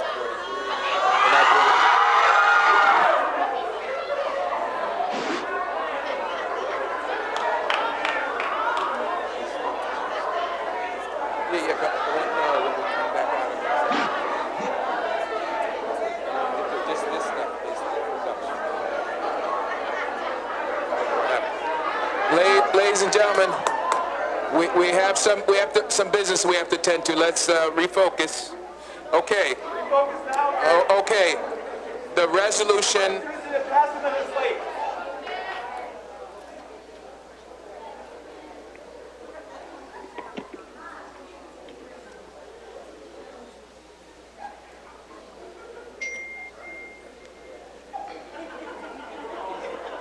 Excuse me. We listened to almost 3 hours worth of remarks by citizens, and I'm sure you all want to now see how the board will deliberate over this particular resolution that brought you and many others here today. So I'd like to be able to move on this part of the agenda. I need a motion to discuss Resolution 542. So moved. Been moved by Vice President Elliott, seconded by Commissioner LeBron. Any questions or comments regarding Resolution 542? Yeah. Why don't we just start down there, and we'll just keep on going back and forth as much as necessary. Commissioner Shepard? Yes, I know we've been here all night, so I'll be very brief. First, I just want to address the parents and the guardians of students that came out and spoke to us over the last month. Whether you read our 500-plus page documents and know all the intricacies of the education system, or you don't. You know how you feel, and you know what you want for your students, and so your voice matters just the same, and so I appreciate you guys coming out and giving your input. And I do want to say to Superintendent Dade, I wanted to emphasize this point that I know you put forth a plan that the majority of the board told you to put forth, and that no matter how the votes go tonight, I appreciate your leadership through this tough time, because we have even tougher times ahead of us, just in regards to whatever lobbying efforts we have and whatever we need to do at the end of this school year for next school year. So I do appreciate that. And I just want to address the students that I went to rallies. I've heard your voice. One of the most profound things that I heard from our students were some of our older students were talking about what these cuts will do to younger students. And that is so profound to me, coming from young people who are looking at the future and were willing to give up things themselves as high school students so that our elementary school students can keep their teachers in the classroom. And I just want to say thank you for that part. Another profound thing that I heard you say is not just that you want to keep teachers, but that you want to keep your favorite teachers. You want to keep the teachers that you've built relationships with. And during the day, I am a social worker, so I understand how important relationships are in kids' lives, because kids should only have to worry about being kids, and adults should take care of adult matters. I normally vote no on terminations. And it's really simple for me to make my decision tonight, because after hearing the voices of our kids and really understanding what it is that you were asking for, I went back and I did my job. And I asked that we talk to the state in regards to things that have nothing to do with money. And so if we had to make these cuts because we have to be fiscally responsible, I wanted to make sure that we are making cuts based on who should be in front of our kids. And I know that may make some staff mad. I know I get painted as anti-union all of the time. But I just want to say, I just wholeheartedly do not believe that people are obligated to these positions. And I also know that we don't have an endless amount of money. And so when I talk about salary caps, I'm talking about trying to save as many people so in the long run we don't have a little bit of people making a lot of money. I support this board and the decisions that they are going to make tonight. And I understand that there's two sides of this coin. We're talking about finances and pulling ourselves out of this, and we're talking about what students need to get through this school year and school years beyond. And so for me tonight, because of what the students said, I just want you to know that I heard you and I validate your experiences. I validate your input. when we asked the state for leeway in regards to things that had nothing to do with finances, they came back and said no. And people who know me as a person and know me as a leader, they know that I don't believe in dead ends. And so for me, I am going to vote no tonight, and it's simply because of the students and the voices that you have put. So I just want to uplift you.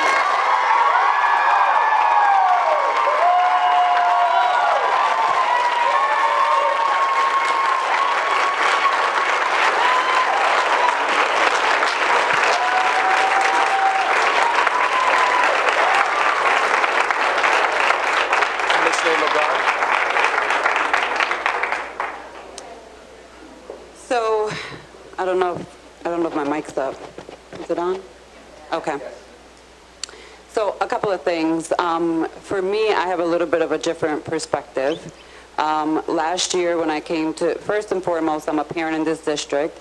So yes, I've been listening, I've been hearing, I've gone to schools, I've go to my liaison schools, I've talked to parents, I've talked to students, I've taken time out of my day during the week to go and have those conversations. But I am a parent, and I have had to have difficult conversations with an 8-year-old about the cuts that are happening in her school and that will directly impact her and that are directly impacting the teachers that she loves the most. So even though some of her favorite teachers are not getting cut, the teachers in her school are, and they are a very close family at School 15, and it is impactful to the entire school. But when I came onto the board last year and went through my first budget cycle, I knew immediately that there were some issues with our spending and our budget. And I had to make the decision at that point to essentially whistleblow, because I was serving on a board that would not hear my voice in that process. And I whistleblew, I wrote a letter, I went to city council, essentially had meetings with them, asked them not to pass the budget, learned that city council also has to vote for the budget, but it's a symbolic vote at best. And so I got a lot of flack. I was in the middle of running. I didn't get all the endorsements that I had received previously. I was kind of labeled however I was going to be labeled. And so I've had to make difficult decisions and stand through them. But one thing I can say is that I know these numbers, I know our budget, and I know that we will not make payroll if these cuts do not go through tonight. And I don't know how many teachers that are in this room that are going to work past February and March for free. And I wholeheartly understand that you guys have families, but we still have to pay the rest of our employees who are here. And in addition to that, we still have our initial understanding of $34.5 million. But let me just tell you, I spoke with the state auditors last night as I was leaving the district. That number is going to be higher. That number is not public yet. My understanding was that the auditor was going to meet with our president and that he would then report to the full board and make it public what that exact deficit is. But I'm here to tell you, and I just want this on the record, and I have to tell you guys, I know it's going to be difficult. I have been crying about this all day. I went live early this morning, trying to be as transparent as possible. Again, we still have a large deficit to fill. We will not meet payroll. We do not have the cash. This is not a structural deficit. So please understand that this is not an easy decision for me. Again, that I have a child in this district, that I will be having a grandchild in this district. You guys can boo me. I have to tell you guys can boo me. I've been booed before. I was booed last year for my letter. Let me just throw that out there. And there has not been one board meeting since last year. And you guys can go back on the record. I fought about the raises that people got unethically. I talked about how kids have deficits in this school, how we were adding positions that we had no business adding to this budget. So there has not been one board meeting where I have not fought some of my colleagues right here on this dais about the finances and the budget. And so tonight I will be voting yes. I did publish that on my personal Facebook page and made it public so anybody can go back and watch it. But I just want folks to understand, and I want this to be on record, that our deficit is larger, and if we don't make these cuts now, we will not meet payroll. My other thing to state is that I will be committed to ensure that additional cuts are not being impacted at schools. I will commit to cutting in central office.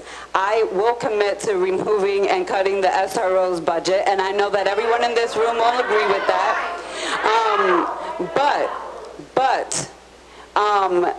Why not? Someone said, why not now? If you watch my Facebook Live, some of the positions in central office require a 90-day notice, and we need to free up a cash flow now. I know people may not understand how that works. However, we will, in January, we will need to make additional cuts. We're going to continue to face this cash flow issue and being able to make payroll until we are out of this deficit.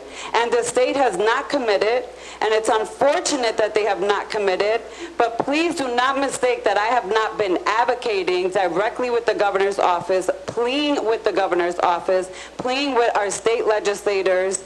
And I will say this too, David Gant needs to be unelected in this upcoming year. He has not supported the school district students. So I'm going to be voting yes, and I'm done. You go ahead, man. That's it. No, listen. That's okay. I'll take it. I had to take it last year too when I said we were going to go bankrupt, and they allowed the superintendent. And I will say this: Barbara Dean Williams needs to be criminally prosecuted because she's the reason why we are all in this situation.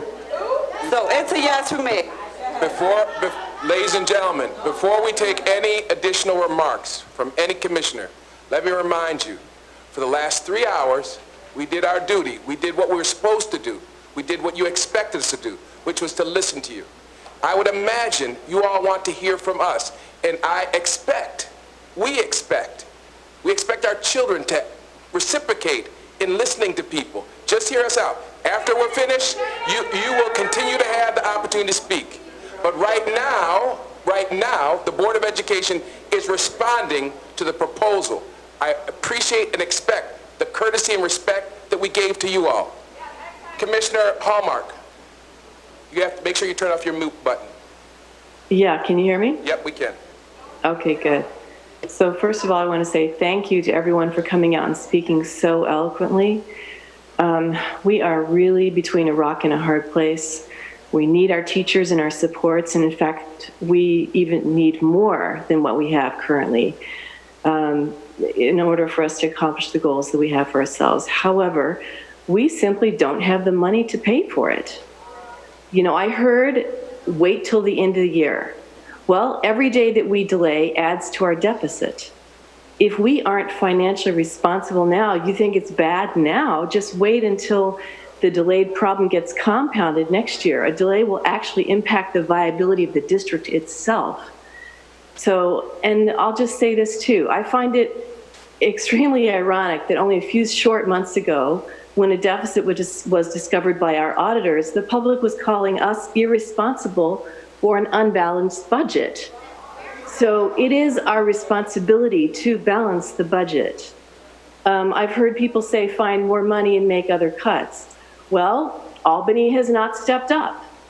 RTA has not offered any solutions or concessions, and there are no more cuts. There are no more cuts to be found. It is magical thinking to say, go out and find some more cuts. It just is. I've heard the message loud and clear that as an elected official, it is our duty to balance the budget. And we have policy and budget oversight, and that means being responsible with our resources that we've been given. Now, throughout my term, I've been to Albany every year to lobby for money, for more money, because that is the source of the problem. We have not been given the money we've been due. And that is a major issue, and I'm really glad to hear that people are stepping up and speaking out and saying, how can we help? How can we help? Because we do need your help. Clearly, a few commissioners going to Albany lobbying for money has not moved Albany. So we need your help, and I hope that what I've heard over these last few business meetings will come true in the future, because we need the entire community to be stepping out and asking for that money that is due to us. So, and I also, I'll say another thing. Finally, I think it's right to support our superintendent, who we directed to analyze and propose the best solution to this emergency. He's done so, and I feel it's unconscionable to throw him under the bus when he's done exactly what we asked him to do. So it's with sadness, I'm heartbroken about this, but also with a sense of duty to our taxpayers as well to the city of Rochester about the viability of our district, that I am going to be supporting the cuts. Vice President Elliott, Yes. Commissioner Davis.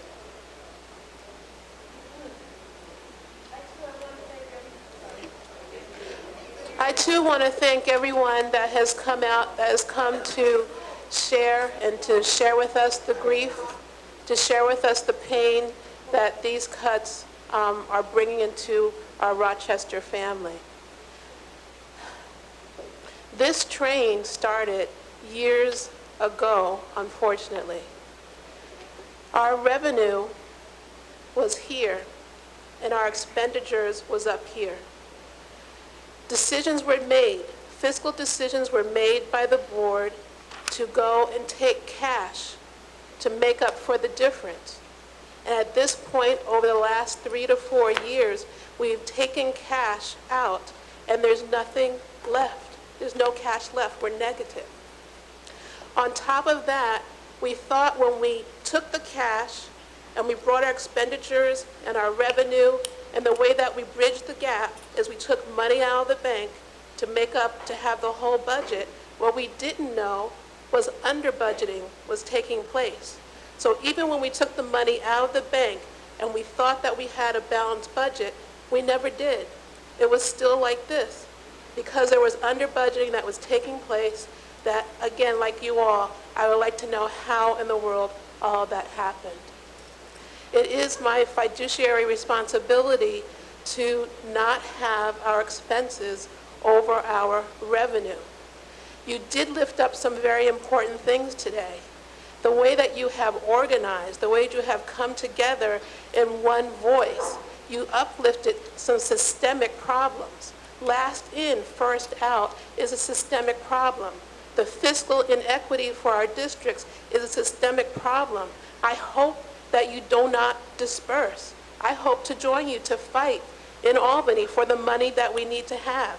But at the same time, we also have to address a seniority system that produces inequity with our new teachers. A lot of you spoke about how your new teachers who brought innovation, patience, etc., that they're the first ones to go. I've uplifted the disproportionate impact on teachers of color. These are systemic changes that together we can work to fight so that when it comes time in June, when we're in the same place, because we still have this difference between expenditures and revenue, if we work now together to address the systemic problems that are helping to maintain this problem, maybe by June, together we can make a difference. We can do something systemically to address this issue, while at the same time we're calling Albany to provide us with extra funds. So I'm going to have to say yes to the cuts for myself. And again, I hope that we don't disperse, but we do address the systemic issues at the heart of many of these problems. And I really would like at some point for you to ask the district to share with you what seniority means, what the seniority process is, because I believe I've heard Superintendent Davis uplift that he did start away from the classroom, but when seniority process comes in, persons get to come into those positions, and they can bump people from various places in the classroom. So I really like to see persons come to understand how does the seniority system actually work, and then you can see places where you can amend it so that we can help to save our teachers, our paras, etc. the next time around. Thanks.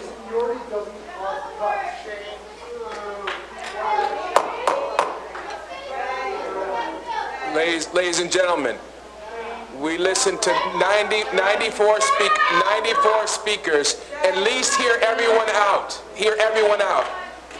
I will offer up my comments at this particular time.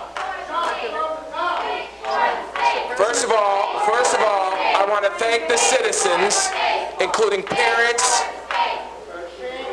students, and family members for coming out tonight. A considerable effort has been made by the administration to come up with a plan that could explain and ensure that our students are properly educated. This was a difficult challenge for our community. I am convinced, however,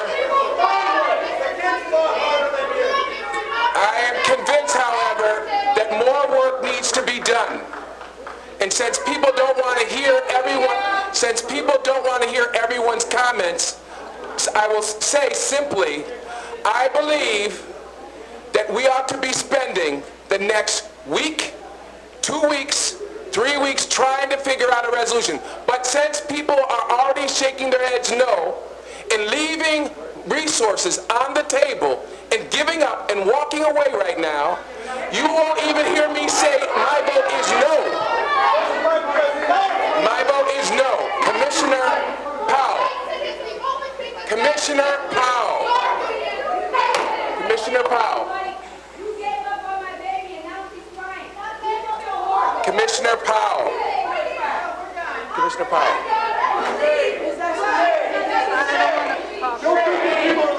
Commissioner Powell. I need a motion to go into executive session. Then moved by Commissioner LeBron, seconded by Vice President Elliott. All those in favor say aye. Aye.